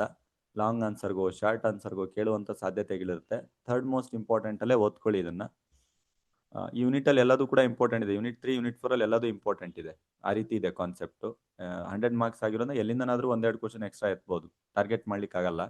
ಇಲ್ಲಿಂದ 2 ಕ್ವಶನ್ ಎತ್ತುತ್ತಾರೆ, ಇಲ್ಲಿಂದ 1 ಕ್ವಶನ್ ಎತ್ತುತ್ತಾರೆ ಅಂತ. ಸೊ ಅದಾದ್ಮೇಲೆ ವೇರಿಯಸ್ ಕೈಂಡ್ಸ್ ಆಫ್ ರೆಮಿಡೀಸ್ ಅನ್ನುವಂಥದ್ದನ್ನ 3rd ಮೋಸ್ಟ್ ಅಲ್ಲಿ ತಗೊಳ್ಳಿ. ರೈಲೆಂಡ್ಸ್ ವರ್ಸಸ್ ಫ್ಲೆಚರ್ ಕೇಸನ್ನ 4th ಮೋಸ್ಟ್ ಅಲ್ಲಿ ತಗೊಳ್ಳಿ. ಎಲ್ಲ ಸೇಮ್ ಈಕ್ವಲ್ ಇಂಪಾರ್ಟೆನ್ಸ್ ಇದೆ. ನಾನು ನಂಬರಿಂಗ್ ಮಾತ್ರ ಆ ಕಡೆ ಮಾಡ್ತಾ ಇದ್ದೇನೆ. ಬಟ್ ಅಟ್ಲೀಸ್ಟ್ ಒಂದು 4 ಕ್ವಶನ್ ಆದ್ರೂ ನೋಡುವಂತ ತುಂಬಾ ಮುಖ್ಯ. ಇನ್ನೂ ಟೈಮ್ ಇದೆ. 4 ಕ್ವಶನ್ ಪ್ರತಿ ಯೂನಿಟ್ ಇಂದ ನೋಡ್ತಾ ಹೋಗಿ. ಸೊ ಲಾಸ್ಟ್ ಆಗಿ 5ನೇ ಇಂಪಾರ್ಟೆನ್ಸ್ ಅಲ್ಲಿ ರಿಮೋಟ್ನೆಸ್ ಆಫ್ ಡ್ಯಾಮೇಜ್ ಇದೆ. ಅಂದ್ರೆ ನೀವು ಕ್ವಶನ್ಸ್ಗಳನ್ನು ನೋಡಿ ಗಾಬರಿ ಆಗುವಂತ ಅವಶ್ಯಕತೆ ಇಲ್ಲ. ಇರುವಂತ ವಿಷಯನೇ ಡಿಫ್ರೆಂಟ್ ಫಾರ್ಮ್ಸ್ ಅಲ್ಲಿ ಕೇಳಿರೋದಷ್ಟೇ. Same question, same answer, same pattern. ಸ್ವಲ್ಪ ಅವ್ನು ಏನ್ ಕೇಳಿದಾನೆ ಅದಕ್ಕೊಂದು ಸ್ವಲ್ಪ ರೂಪ ಕೊಡ್ತಾ ಎಕ್ಸ್ಪ್ಲೈನ್ ಮಾಡುವಂಥದ್ದು. ಉದಾಹರಣೆಗೆ ರಿಮೋಟ್ನೆಸ್ ಆಫ್ ಡ್ಯಾಮೇಜ್ ಕೇಳಿದಾನೆ ಅಂತಂದ್ರೆ ಅದು ಸಂಬಂಧಪಟ್ಟಾಗ ಈ ಕೇಸ್ ಲಾ ಬರಿಬೇಕು. ಸೊ ಆ ಕೇಸ್ ಲಾನ ಬರಿಬೇಕಾದ್ರೆ ಕ್ಯಾಶುವಲ್ ಆಗಿ ಹೇಗಾದ್ರೂ ಬರೀತಾರೆ, ಮತ್ತೆ ಡೈರೆಕ್ಟ್ ಆಗಿ ಕೇಸ್ ಲಾ ಕೊಟ್ಟ ಅಷ್ಟೇ. ಒಂದ್ಸಲ ಎಕ್ಸ್ಪ್ಲೈನ್ ಮಾಡಿ ಅಂತ ಕೇಳ್ದ, ಒಂದ್ಸಲ ಪ್ರಿನ್ಸಿಪಲ್ಸ್ ಗಳನ್ನು ಹೇಳಿ ಅಂತ ಹೇಳ್ದ, ಎಲ್ಲದನ್ನು ಕೂಡ ಕನ್ಕ್ಲೂಡ್ ಮಾಡ್ಬಿಟ್ಟು ನನಗೆ ಗೊತ್ತಿದೆ ಅನ್ನೋ ರೀತಿಯಲ್ಲಿ ಆ ಫಾರ್ಮ್ ಅಲ್ಲಿ ಬರಿತಾ ಹೋಗ್ಬೇಕು. ಅದು ಯೂನಿಟ್ 3 ಅಲ್ಲಿ ಇರುವಂತ ಇಂಪಾರ್ಟೆಂಟ್ ಕ್ವಶನ್ಸ್ಗಳು. ಯೂನಿಟ್ 4 ಅಂತ ಬಂದಾಗ, ಯೂನಿಟ್ 4 ಅಲ್ಲಿ ಮೋಸ್ಟ್ ಇಂಪಾರ್ಟೆಂಟ್ ಯಾವುದು ಅಂದ್ರೆ ಡಿಫಾಮೇಶನ್, ಮಾನಹಾನಿ. ಯಾರಾದ್ರೂ ಬೈಯೋದು ಅಥವಾ ನೀವು ನನಗೆ ಬೈಯೋದು, ಮೀಡಿಯಾದಲ್ಲಿ, ಸೋಷಿಯಲ್ ಮೀಡಿಯಾ, ಪಬ್ಲಿಕ್ ನನ್ನ ರೆಪ್ಯುಟೇಷನ್ ಹಾಳಾಗೋದು, ನಾನು ನಿಮಗೆ ಬೈಯೋದು, ಈ ರೀತಿಯಾದಂಥ ವಿಷಯಗಳು ಮೋಸ್ಟ್ ಇಂಪಾರ್ಟೆಂಟ್, ಫಸ್ಟ್ ಮೋಸ್ಟ್. ಅದರಲ್ಲೂ ಮತ್ತೆ ಕೇಳೋದೇನು ಗೊತ್ತಾ, ಎಸೆನ್ಷಿಯಲೇ ಕೇಳೋದು. ಅಂದ್ರೆ ಡಿಫಾಮೇಶನ್ ಏನಾದರೂ ಕೇಸ್ ನೀನು ಯಾರ ಮೇಲಾದ್ರೂ ಹಾಕಬೇಕು ಅಂದ್ರೆ ಕೋರ್ಟಲ್ಲಿ ನೀನು ಏನೇನು ಪ್ರೂವ್ ಮಾಡ್ಬೇಕು, ಯಾವ್ಯಾವ ಪಾಯಿಂಟ್ಸ್ಗಳು. ಉದಾಹರಣೆಗೆ ನಾನು ನಿಮಗೆ ಹೇಳಿದ್ನಲ್ಲ, ಅದು ಫಸ್ಟ್ ನನಗೆ ಹೇಳಿರ್ಬೇಕು, ನೀವು ನನ್ನ ಕಡೆನೇ ಬಳ್ಳು ತೋರಿಸಿರ್ಬೇಕು, ಅದು ಜನ ನೋಡಿರ್ಬೇಕು, ಜನ ನೋಡಿದ್ರೆ ನನಗೆ ಲಾಸ್ ಆಗಿರ್ಬೇಕು. ಅದರಿಂದ ನನಗೇನೋ ಒಂದು ಸಮಸ್ಯೆ ಆಗಿರ್ಬೇಕು, ಇದೆಲ್ಲದೂ ಕೂಡ ಪ್ರೂವ್ ಮಾಡ್ಬೇಕು. ಇದನ್ನೇ ಎಸೆನ್ಷಿಯಲ್ ಅಂತ ಕರೆಯೋದು. ಕೋರ್ಟಲ್ಲಿ ನೀವು ಸುಮ್ಮನೆ ನನ್ನ ಡಿಫಾರ್ಮೇಶನ್ ಆಯ್ತು ಅಂದಿದ ತಕ್ಷಣ ಒಪ್ಕೊಳ್ಳಲ್ಲ. ಕೋರ್ಟ್ ಫಸ್ಟ್ ಕೇಳೋದೇ ಏನು ಗೊತ್ತಾ, ಸರಿ ಡಿಫಾರ್ಮೇಶನ್ ನ ಮೀನಿಂಗ್ ಏನ್ ನಾವು ಇಂಟರ್ಪ್ರೆಟ್ ಮಾಡಿದೀವಿ ಕೋರ್ಟಲ್ಲಿ, ಅದನ್ನೆಲ್ಲ ಪ್ರೂವ್ ಮಾಡಕ್ ಆಗುತ್ತಾ ನಿನ್ ಕೈಯಿಂದ, ಈ ರೀತಿಯಾಗಿ. ಅಂದ್ರೆ ಬರೀ ನಾನು ಇಲ್ಲಿ ಡಿಫಾರ್ಮೇಶನ್ಗೆ ಅಂತ ಹೇಳ್ತಾ ಇಲ್ಲ, ನೀವು ನೆಗ್ಲಿಜಿಯನ್ಸ್ ಕೇಸ್ ಹಾಕಿ ಕೋರ್ಟಲ್ಲಿ, ನ್ಯೂಸೆನ್ಸ್ ಕೇಸ್ ಹಾಕಿ ಕೋರ್ಟಲ್ಲಿ, ಅಥವಾ ಮಲೇಸಿಯಸ್ ಪ್ರಾಸಿಕ್ಯೂಷನ್ ಕೇಸ್ ಹಾಕಿ, ಜಡ್ಜ್ ಸಾಹೇಬ್ರು ಫಸ್ಟ್ ಚೆಕ್ ಮಾಡೋದು ಒಂದೇ, ನೀವು ಕೇಸ್ ಏನೋ ಹಾಕಿದ್ರಿ ಸರಿ ಒಳ್ಳೇದು, ಆದ್ರೆ ಅದ್ರದ್ದೊಂದು ಮೀನಿಂಗ್ ಇದೆಯಲ್ಲ, ನೆಗ್ಲಿಜಿಯನ್ಸೋ ನ್ಯೂಸೆನ್ಸೋ ಮಲೇಸಿಯಸ್ ಪ್ರಾಸಿಕ್ಯೂಷನ್, ಆ ಮೀನಿಂಗ್ ಅಲ್ಲಿ ನಾವೇನ್ ಬರ್ದಿಟ್ಟಿದೀವಲ್ವಾ, ಕಾನೂನು ಅಂತೇಳಿ ನಾವು ಬರ್ದಿಟ್ಟಿದ್ವೋ ಅಥವಾ ಲಾಸ್ಗಳಿತ್ತೋ ಎಲ್ಲ ಇದೆಯಲ್ವಾ, ಅದನ್ನ ನೀವು ಪ್ರೂವ್ ಮಾಡಿ ನಿಮ್ಮ ಇನ್ಸಿಡೆಂಟ್ ಅಲ್ಲಿ ನಡೀತಾ ಅದು ಅಂತ, ಅದನ್ನೇ ನಾವು ಎಸೆನ್ಷಿಯಲ್ ಅಂತ ಕರಿತೀವಿ. ಎಕ್ಸಾಮ್ ಅಲ್ಲಿ ಕೇಳಿದ್ರೆ ಇದನ್ನ ಕೇಳ್ಬಹುದು. ಆಮೇಲೆ ಬರವಣಿಗೆಯಲ್ಲಿ ಮೌಖಿಕವಾಗಿ ಮಾನಹಾನಿ ಮಾಡುವಂಥದ್ದು ಅಥವಾ ಲಿಖಿತವಾಗಿ ಮಾಡುವಂಥದ್ದು. ಲೈಬಲ್ ಅಂದ್ರೆ ನಥಿಂಗ್ ಬಟ್ ಲಿಟ್ರಲ್. ಲಿಖಿತವಾಗಿ ಮಾನಹಾನಿ ಮಾಡುವಂಥದ್ದನ್ನ ಲೈಬಲ್ ಡಿಫಾರ್ಮೇಶನ್ ಅಂತೀವಿ. ಮೌಖಿಕವಾಗಿ ಮಾನಹಾನಿ ಮಾಡುವಂಥದ್ದನ್ನ ಸ್ಲ್ಯಾಂಡರ್ ಅಂತ ಕರಿತೀವಿ. ಸೊ ಅದು ಯಾವಾಗ ಮೌಖಿಕ ಮಾನಹಾನಿ ಡೈರೆಕ್ಟ್ ಆಗಿ ಆಕ್ಷನಬಲ್ ಆಗುತ್ತೆ ಅನ್ನುವಂತ ಒಂದು ವಿಷಯ ಯಾವಾಗ ಆಗುತ್ತೆ, ಅವ್ನು ರೈಟಿಂಗ್ ಅಲ್ಲಿ ಬರ್ದಿಲ್ಲ. ರೈಟಿಂಗ್ ಮೀನ್ಸ್ ನಿಮ್ ಬಗ್ಗೆ ಬರಿಬೇಕು ಅಂತಾನೆಲ್ಲ, ವ್ಯಂಗ್ಯ ಚಿತ್ರಗಳನ್ನು ಬರೆಯುವಂಥದ್ದು. ಸೊ ಇದು ಕೂಡ ಮಾನಹಾನಿ ಆಗುತ್ತೆ. ಸಮ್ಟೈಮ್ಸ್ ಯಾವಾಗ ಮೌಖಿಕವಾಗಿ ಮಾಡಿದಂಥ ಮಾನಹಾನಿ ಆಕ್ಷನಬಲಿಗೆ ಬರುತ್ತೆ, ಅಂದ್ರೆ ಅದು ಡೈರೆಕ್ಟ್ ಆಗಿ ಬರುತ್ತೆ ಅಂದಾಗ ಎಲ್ಲರ ಮುಂದೆ ಪಬ್ಲಿಕ್ ಆಗಿ ಬೈಯುವಂಥದ್ದು. ಸೊ ಅದನ್ನ ರೆಕಾರ್ಡ್ ಮಾಡ್ಕೊಂಡು ಆ ರೆಕಾರ್ಡನ್ನು ತಗೊಂಡೋಗಿ ಸಬ್ಮಿಟ್ ಮಾಡಿದ್ರೆ ಕೋರ್ಟಲ್ಲಿ ಎಲ್ಲ ಎಸೆನ್ಷಿಯಲ್ಸ್ಗಳು ಪ್ರೂವ್ ಮಾಡಿದ್ರೆ, ಪ್ರೂವ್ ಮಾಡ್ದ ಹಾಗೆ ಎಲ್ಲರ ಮುಂದೆ ಮಾನಹಾನಿ ಆಗಿದೆ. ಸೊ ನನಗೀಗ ನನ್ನ ಕೆಪಾಸಿಟಿ ತಕ್ಕನ ಹಾಗೆ ನನ್ನ ರೆಪ್ಯುಟೇಷನ್ ಬಿದ್ದಿದೆ, ನನಗೆ 10 ಕೋಟಿ ಬೇಕು, 5 ಕೋಟಿ ಬೇಕು ಅಂದ್ರೆ ಅವ್ರವ್ರ ದುಡಿಮೆ, ಅವ್ರವ್ರ ಕೆಪಾಸಿಟಿ, ಅವ್ರವ್ರ ರೆಪ್ಯುಟೇಷನ್. ಈ ಸಾವಿರಾರು ಕೋಟ್ಯಾಧಿಪತಿಗಳು ಅವ್ರು 1000 ಕೋಟಿ ಕೇಳಿದ್ರು ವ್ಯಾಲಿಡೆ. ಡಿಪೆಂಡ್ಸ್ ಅವ್ರವ್ರ ಒಂದು ಕೆಪಾಸಿಟಿ, ಅವ್ರವ್ರ ಒಂದು ಅರ್ನಿಂಗ್ ಕೆಪಾಸಿಟಿ, ಲಾಸ್ ಕೆಪಾಸಿಟಿ ಮೇಲೆ. ಸೊ ಡಿಫಾರ್ಮೇಶನ್ ತುಂಬಾ important, question number 1. So question number 2 importance ಅಂತ ನೀವು ಬಂದಾಗ, ಫಾಲ್ಸ್ ಇಂಪ್ರಿಸ್ಮೆಂಟ್. ಫಾಲ್ಸ್ ಇಂಪ್ರಿಸ್ಮೆಂಟ್ ಅಂದ್ರೆ ಅಲ್ಲೂ ಕೂಡ ಕೇಳೋದು ನೋಡಿ ಎಕ್ಸಾಮ್ ಅಲ್ಲಿ, ಮತ್ತೆ ಕೇಳೋದು ಎಸೆನ್ಷಿಯಲ್ಸ್. ಫಾಲ್ಸ್ ಇಂಪ್ರಿಸ್ಮೆಂಟ್ ನ ಕೇಸ್ ಹಾಕ್ಬೇಕಾದ್ರೆ ಏನೇನು ಅವಶ್ಯಕ ಅಂಶಗಳು ಇರಬೇಕು, ಅಥವಾ ಫಾಲ್ಸ್ ಇಂಪ್ರಿಸ್ಮೆಂಟ್ ಏನಾದ್ರು ಮಾಡಿದ್ದಾರೆ ಅಂತಂದ್ರೆ ಅದಕ್ಕೆ ಏನೇನು ಪರಿಹಾರಗಳಿರ್ತವೆ, ಅದು second most important. Third most, police station ಇಂದ ಹೇಳಿದ್ನಲ್ವಾ, ಸುಮ್ಮನೆ ಹಾಕೊಂಡು ಹೋಗ್ತಾರೆ, FIR ಮಾಡ್ತಾರೆ, ಚಾರ್ಜ್ ಶೀಟ್ ಮಾಡ್ತಾರೆ, 4-5 ವರ್ಷ ಕೇಸ್ ನಡೆಯುತ್ತೆ, ಆ ವಿಷಯನ ಕೇಳ್ತಾರೆ. Malicious prosecution most important. Question number 3 ಅಲ್ಲಿ ವೆರಿ ಇಂಪಾರ್ಟೆಂಟ್, ದುರುದುದ್ದೇಶ ಪೂರಿತವಾದ ಅಭಿಯೋಗ, ದುರುದುದ್ದೇಶ ಪೂರಿತವಾದಂತ ವಿಚಾರಣೆ, ಅದ್ರ ಬಗ್ಗೆ ಮತ್ತಿಲ್ಲಿ ಏನ್ ಕೇಳ್ತಾ ಇದ್ದಾರೆ, ಮತ್ತೆ ಎಸೆನ್ಷಿಯಲ್ ಕೇಳ್ತಾ ಇದ್ದಾರೆ. ಯಾಕೆ ಎಸೆನ್ಷಿಯಲ್ಸ್ ಗಳನ್ನೇ ಟಾರ್ಗೆಟ್ ಮಾಡ್ತಾರೆ ಲಾ ಸ್ಟೂಡೆಂಟ್ ಗಳಿಗೆ ಅಂತಂದ್ರೆ, ಆಕ್ಚುಲ್ ಆಗಿ ನೀವು ಲಾಯರ್ ಗಳಾದಾಗ ನಿಮ್ ಕೆಲಸನೇ ಅದು. ನಿಮ್ ಮುಂದ್ಗಡೆ ಒಬ್ಬ ವಕೀಲ ಹೇಳ್ತಾ ಇರ್ತಾನೆ, ನಾನು ಹೇಳ್ತಾ ಇರೋ ಕರೆಕ್ಟು, ಸೆಕ್ಷನ್ ಈ ರೀತಿ ಹೇಳುತ್ತೆ, ಕಾನೂನು ಈ ರೀತಿ ಹೇಳುತ್ತೆ, ನೀವು ಅದನ್ನೇ ಉಲ್ಟಾ ಮಾತಾಡ್ತಾ ಇರ್ತೀರಾ. ಇಲ್ಲ ನೀವು ಮಾತಾಡಿ ನಿಮ್ಮ ಅಪೋಸಿಟ್ ವಕೀಲ ಉಲ್ಟಾ ಮಾತಾಡ್ತಾ ಇರ್ತಾನೆ. ಸೊ ಅದಕ್ಕೆ ಫ್ರಮ್ ಫಸ್ಟ್ ಸೆಮ್ ಇಂದಾನೆ ನಿಮ್ಮನ್ನ ಆ ರೀತಿ ಅದೇ ರೀತಿ ರೆಡಿ ಮಾಡ್ತಾರೆ. ನೀವು ಪ್ರೂವ್ ಮಾಡ್ತಾ ಇರ್ಬೇಕು ಪ್ರತಿ ವಿಷಯಗಳನ್ನು ಕೂಡ, ಎಲ್ಲದನ್ನು ಎಸೆನ್ಷಿಯಲ್ಸ್ ಗಳು ತೋರಿಸಿ. ಸೊ ಅದು first, second, third most important. Lastly ಒಂದು 4th ಕ್ವಶನ್ ಇದೆ, ಬ್ಯಾಟ್ರೆ ಅನ್ನುವಂತ ಒಂದು ಕ್ವಶನ್ ಇದೆ. ಸೊ ಆ ಅಸಲ್ಟ್ ಹೇಗೆ ಬ್ಯಾಟ್ರೇಕ್ಕಿಂತ ಬೇರೆ ಆಗಿದೆ ಅನ್ನುವಂತ ಒಂದು ವಿಷಯನ ಕೇಳಬಹುದು. ಪ್ರಹಾರ ಮತ್ತು ಹಲ್ಲೆ ಎರಡಕ್ಕೂ ಏನು ವ್ಯತ್ಯಾಸ ಅಂತ ಕೇಳಬಹುದು. ಅದು 4th ಮೋಸ್ಟ್ ಇಂಪಾರ್ಟೆಂಟ್ ತಗೊಳ್ಳಿ. ಇಲ್ಲಿಗೆ ಟಾರ್ಟ್ ಲಾನ ಬೇಸ್ಲೆಸ್, ಸೆಕ್ಷನ್ಲೆಸ್ ಚಾಪ್ಟರ್ಗಳು ಮುಗೀತು. Based on judgments, based on explanation, based on precedents ಮುಗೀತು. ಯೂನಿಟ್ 5 ಅಂತ ಬಂದಾಗ 2 ಆಕ್ಟ್ಗಳ ಬಗ್ಗೆ ಬರುತ್ತೆ ಅಂತ ಹೇಳಿದ್ದೆ. ಸೊ ಇದ್ರಲ್ಲಿ ನೀವೇನ್ ಮಾಡಿ, ಫ್ಯೂಚರ್ಸ್ಗಳನ್ನ ನೋಡ್ಕೊಂಡು ಹೋಗಿ, salient features, constitution salient features ತರ ಇದರಲ್ಲೂ ಸೈಲೆಂಟ್ ಫ್ಯೂಚರ್ಸ್ ನೋಡ್ಕೊಂಡು ಹೋಗಿ. ಕನ್ಸ್ಯೂಮರ್ ಪ್ರೊಟೆಕ್ಷನ್ ಆಕ್ಟ್ 2019 ನ ಸೈಲೆಂಟ್ ಫ್ಯೂಚರ್ಸ್ ನೋಡ್ಕೊಂಡು ಹೋಗಿ. ಇದ್ರ ಜೊತೆಗೆ ಮೋಟಾರ್ ವೆಹಿಕಲ್ ಆಕ್ಟ್ 1988 ಏನಿದೆ, ಇದ್ರದ್ದು ಸೈಲೆಂಟ್ ಫ್ಯೂಚರ್ಸ್ ನ ನೋಡ್ಕೊಂಡು ಹೋಗಿ. ಇದ್ರ ಜೊತೆಗೆ 2019 ಆಕ್ಟ್ ಇದೆಯಲ್ಲ, ಇದನ್ನ ಕೇಳಿದ್ದಾರೆ ಸುಮಾರು ಸಲ, ಬಟ್ ಆಕ್ಚುಲಿ ನಿಮ್ ಸಿಲೆಬಸ್ ಕಾಪಿಯಲ್ಲಿ 1986 ಆಕ್ಟ್ ಇದೆ. ಕನ್ಸ್ಯೂಮರ್ ಪ್ರೊಟೆಕ್ಷನ್ ಆಕ್ಟ್ ಏನಿದೆ 1986 ಆಕ್ಟ್ ಇದೆ. ಸೊ ನೀವು ಇದ್ರದ್ದು ಸೈಲೆಂಟ್ ಫ್ಯೂಚರ್ಸ್ ನ ನೋಡ್ಕೊಂಡು ಹೋಗಿ. ಹೊಸ amendment act in salient features ನೋಡಿ, ಎರಡು ಸೇಮ್ ಇದೆ. ಒಂದು 10% ಇಂಪ್ರೂವ್ಮೆಂಟ್ ಮಾಡಿರ್ತಾರೆ 2019 ಅಲ್ಲಿ ಹಳೆ ಆಕ್ಟಿಗೆ. ಫೈನು ಗೀನು ಎಲ್ಲ ರಿಪ್ಲೇಸ್ ಮಾಡಿರ್ತಾರೆ, ರಿಡ್ರೆಸಲ್ ಮೆಕ್ಯಾನಿಸಮ್ಸ್ಗಳೇನಿದೆ ಅದನ್ನ ರಿಪ್ಲೇಸ್ ಮಾಡಿರ್ತಾರೆ ಅಷ್ಟೇ. ಓಕೆ, ಸೊ ನೆಕ್ಸ್ಟ್ ಬಂದ್ಬಿಟ್ಟು ಮೋಸ್ಟ್ ಇಂಪಾರ್ಟೆಂಟ್ ಯಾವುದು ಅಂದ್ರೆ ಕಮಿಷನ್ಸ್ಗಳು. ಏನು ನೀವು ಕೇಸ್ ಫೈಲ್ ಮಾಡ್ತಿರಲ್ವಾ, ಕೇಸ್ ಫೈಲ್ ಮಾಡಿದಾಗ ನಾನು ನಿಮಗೆ ಹೇಳಿದೆ, ಡಿಸ್ಟ್ರಿಕ್ಟ್ ಕಮಿಷನ್ ಅಲ್ಲಿ ಕೇಸ್ ಫೈಲ್ ಮಾಡಬೇಕು, ಸ್ಟೇಟ್ ಕಮಿಷನ್ ಅಲ್ಲಿ ಮಾಡಬೇಕು, ನ್ಯಾಷನಲ್ ಕಮಿಷನ್ ಅಲ್ಲಿ ಮಾಡಬೇಕು. ಈ ಕಮಿಷನ್ಸ್ಗಳ ಬಗ್ಗೆ ಕೇಳಬಹುದು. ರಾಷ್ಟ್ರೀಯ ಆಯೋಗ, ಅಥವಾ ಸ್ಟೇಟ್ ಕನ್ಸ್ಯೂಮರ್ ರಾಜ್ಯ ಗ್ರಾಹಕ ಆಯೋಗ ಅಥವಾ ಡಿಸ್ಟ್ರಿಕ್ಟ್ ಕಮಿಷನ್ ಜಿಲ್ಲಾ ಆಯೋಗ, ಇದೆಲ್ಲ ಏನು ಅಂತಂದ್ರೆ ಕೋರ್ಟ್ ಕೇಸ್ ಫೈಲ್ ಮಾಡೋ ಜಾಗಗಳು. ಸೊ ಅವುಗಳ ಹೈರಾರ್ಕಿ ಏನು, ಯಾರ್ಯಾರು ಇರ್ತಾರೆ, ಏನು, ಎಷ್ಟು ಅಮೌಂಟನ್ನ ಎಲ್ಲಿ ಫೈಲ್ ಮಾಡ್ಬೋದು, ಈ ರೀತಿಯಾದಂಥ ವಿಷಯಗಳನ್ನ ಕೇಳ್ಬೋದು. ಇದನ್ನ ತಗೊಳ್ಳಿ, ಥರ್ಡ್ ಮೋಸ್ಟ್ ಅಲ್ಲಿ ತಗೊಳ್ಳಿ ಇದನ್ನ. ಅಂದ್ರೆ ಇದಂತೂ ಕಲಿಲೇಬೇಕು. ಕನ್ಸ್ಯೂಮರ್ ಪ್ರೊಟೆಕ್ಷನ್ ಆಕ್ಟ್ 1986 ಮತ್ತೆ 2019 ಸೈಲೆಂಟ್ ಫೀಚರ್ಸ್ ನೋಡಿ. ಸೈಲೆಂಟ್ ಫೀಚರ್ಸ್ ಅಂದ್ರೆ ತುಂಬಾ ಸಿಂಪಲ್, ಸಿಲೆಬಸ್ ಕಾಪಿಯಲ್ಲಿ ಇದೆಯಲ್ಲ ಅದೇ. ಡಿಫೆಕ್ಟಿವ್ ಗೂಡ್ಸ್ ಇದ್ರೆ, ಡಿಫೆಕ್ಟಿವ್ ಸರ್ವಿಸ್ ಇದ್ರೆ, ಮೆಡಿಕಲ್ ಅಲ್ಲಿ ಏನಾದ್ರೂ ಸರ್ವಿಸ್ ಸಮಸ್ಯೆ ಇತ್ತು ಅಂತಂದ್ರೆ ಪೆನಾಲ್ಟೀಸ್ ಗಳನ್ನ ಹಾಕ್ತಿವಿ, ಅಫೆನ್ಸಸ್ ಗಳಂತ ಹೇಳ್ತೀವಿ. ಆಮೇಲೆ ನ್ಯಾಷನಲ್ ಒಂದು ಕಮಿಷನ್ ಇರುತ್ತೆ, ಸ್ಟೇಟ್ ಕಮಿಷನ್ ಇರುತ್ತೆ. ಇದನ್ನೇ ಎಳ್ದಾಳ್ಬಿಟ್ಟು ಬರೆಯೋದಷ್ಟೇ, ಪೇಜ್ 4-5 ಪೇಜ್ 5-6 ಪೇಜ್ ಒಂದೊಂದು ಸಿಂಪಲ್ ಆಗಿ ಹೇಳ್ಬೇಕು ಅಂದ್ರೆ.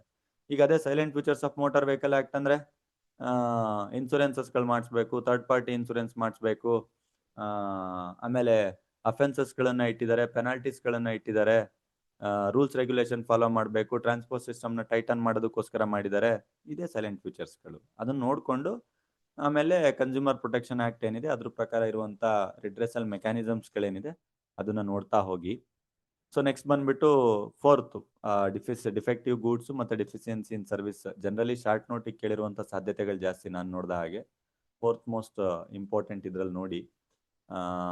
ಸೊ ಅದಾದ್ಮೇಲೆ ಥರ್ಡ್ ಪಾರ್ಟಿ ಇನ್ಸೂರೆನ್ಸ್ ಬಗ್ಗೆ, ಲಾಸ್ಟ್ಲಿ ಥರ್ಡ್ ಪಾರ್ಟಿ ಇನ್ಸೂರೆನ್ಸ್ ಬಗ್ಗೆ ನೋಡ್ಕೊಂಡು ಹೋಗಿ. Third party insurance, fault liability ಎಲ್ಲ ಇದೆ, ಅದು ನೋಡ್ಕೊಂಡು ಹೋಗಿ.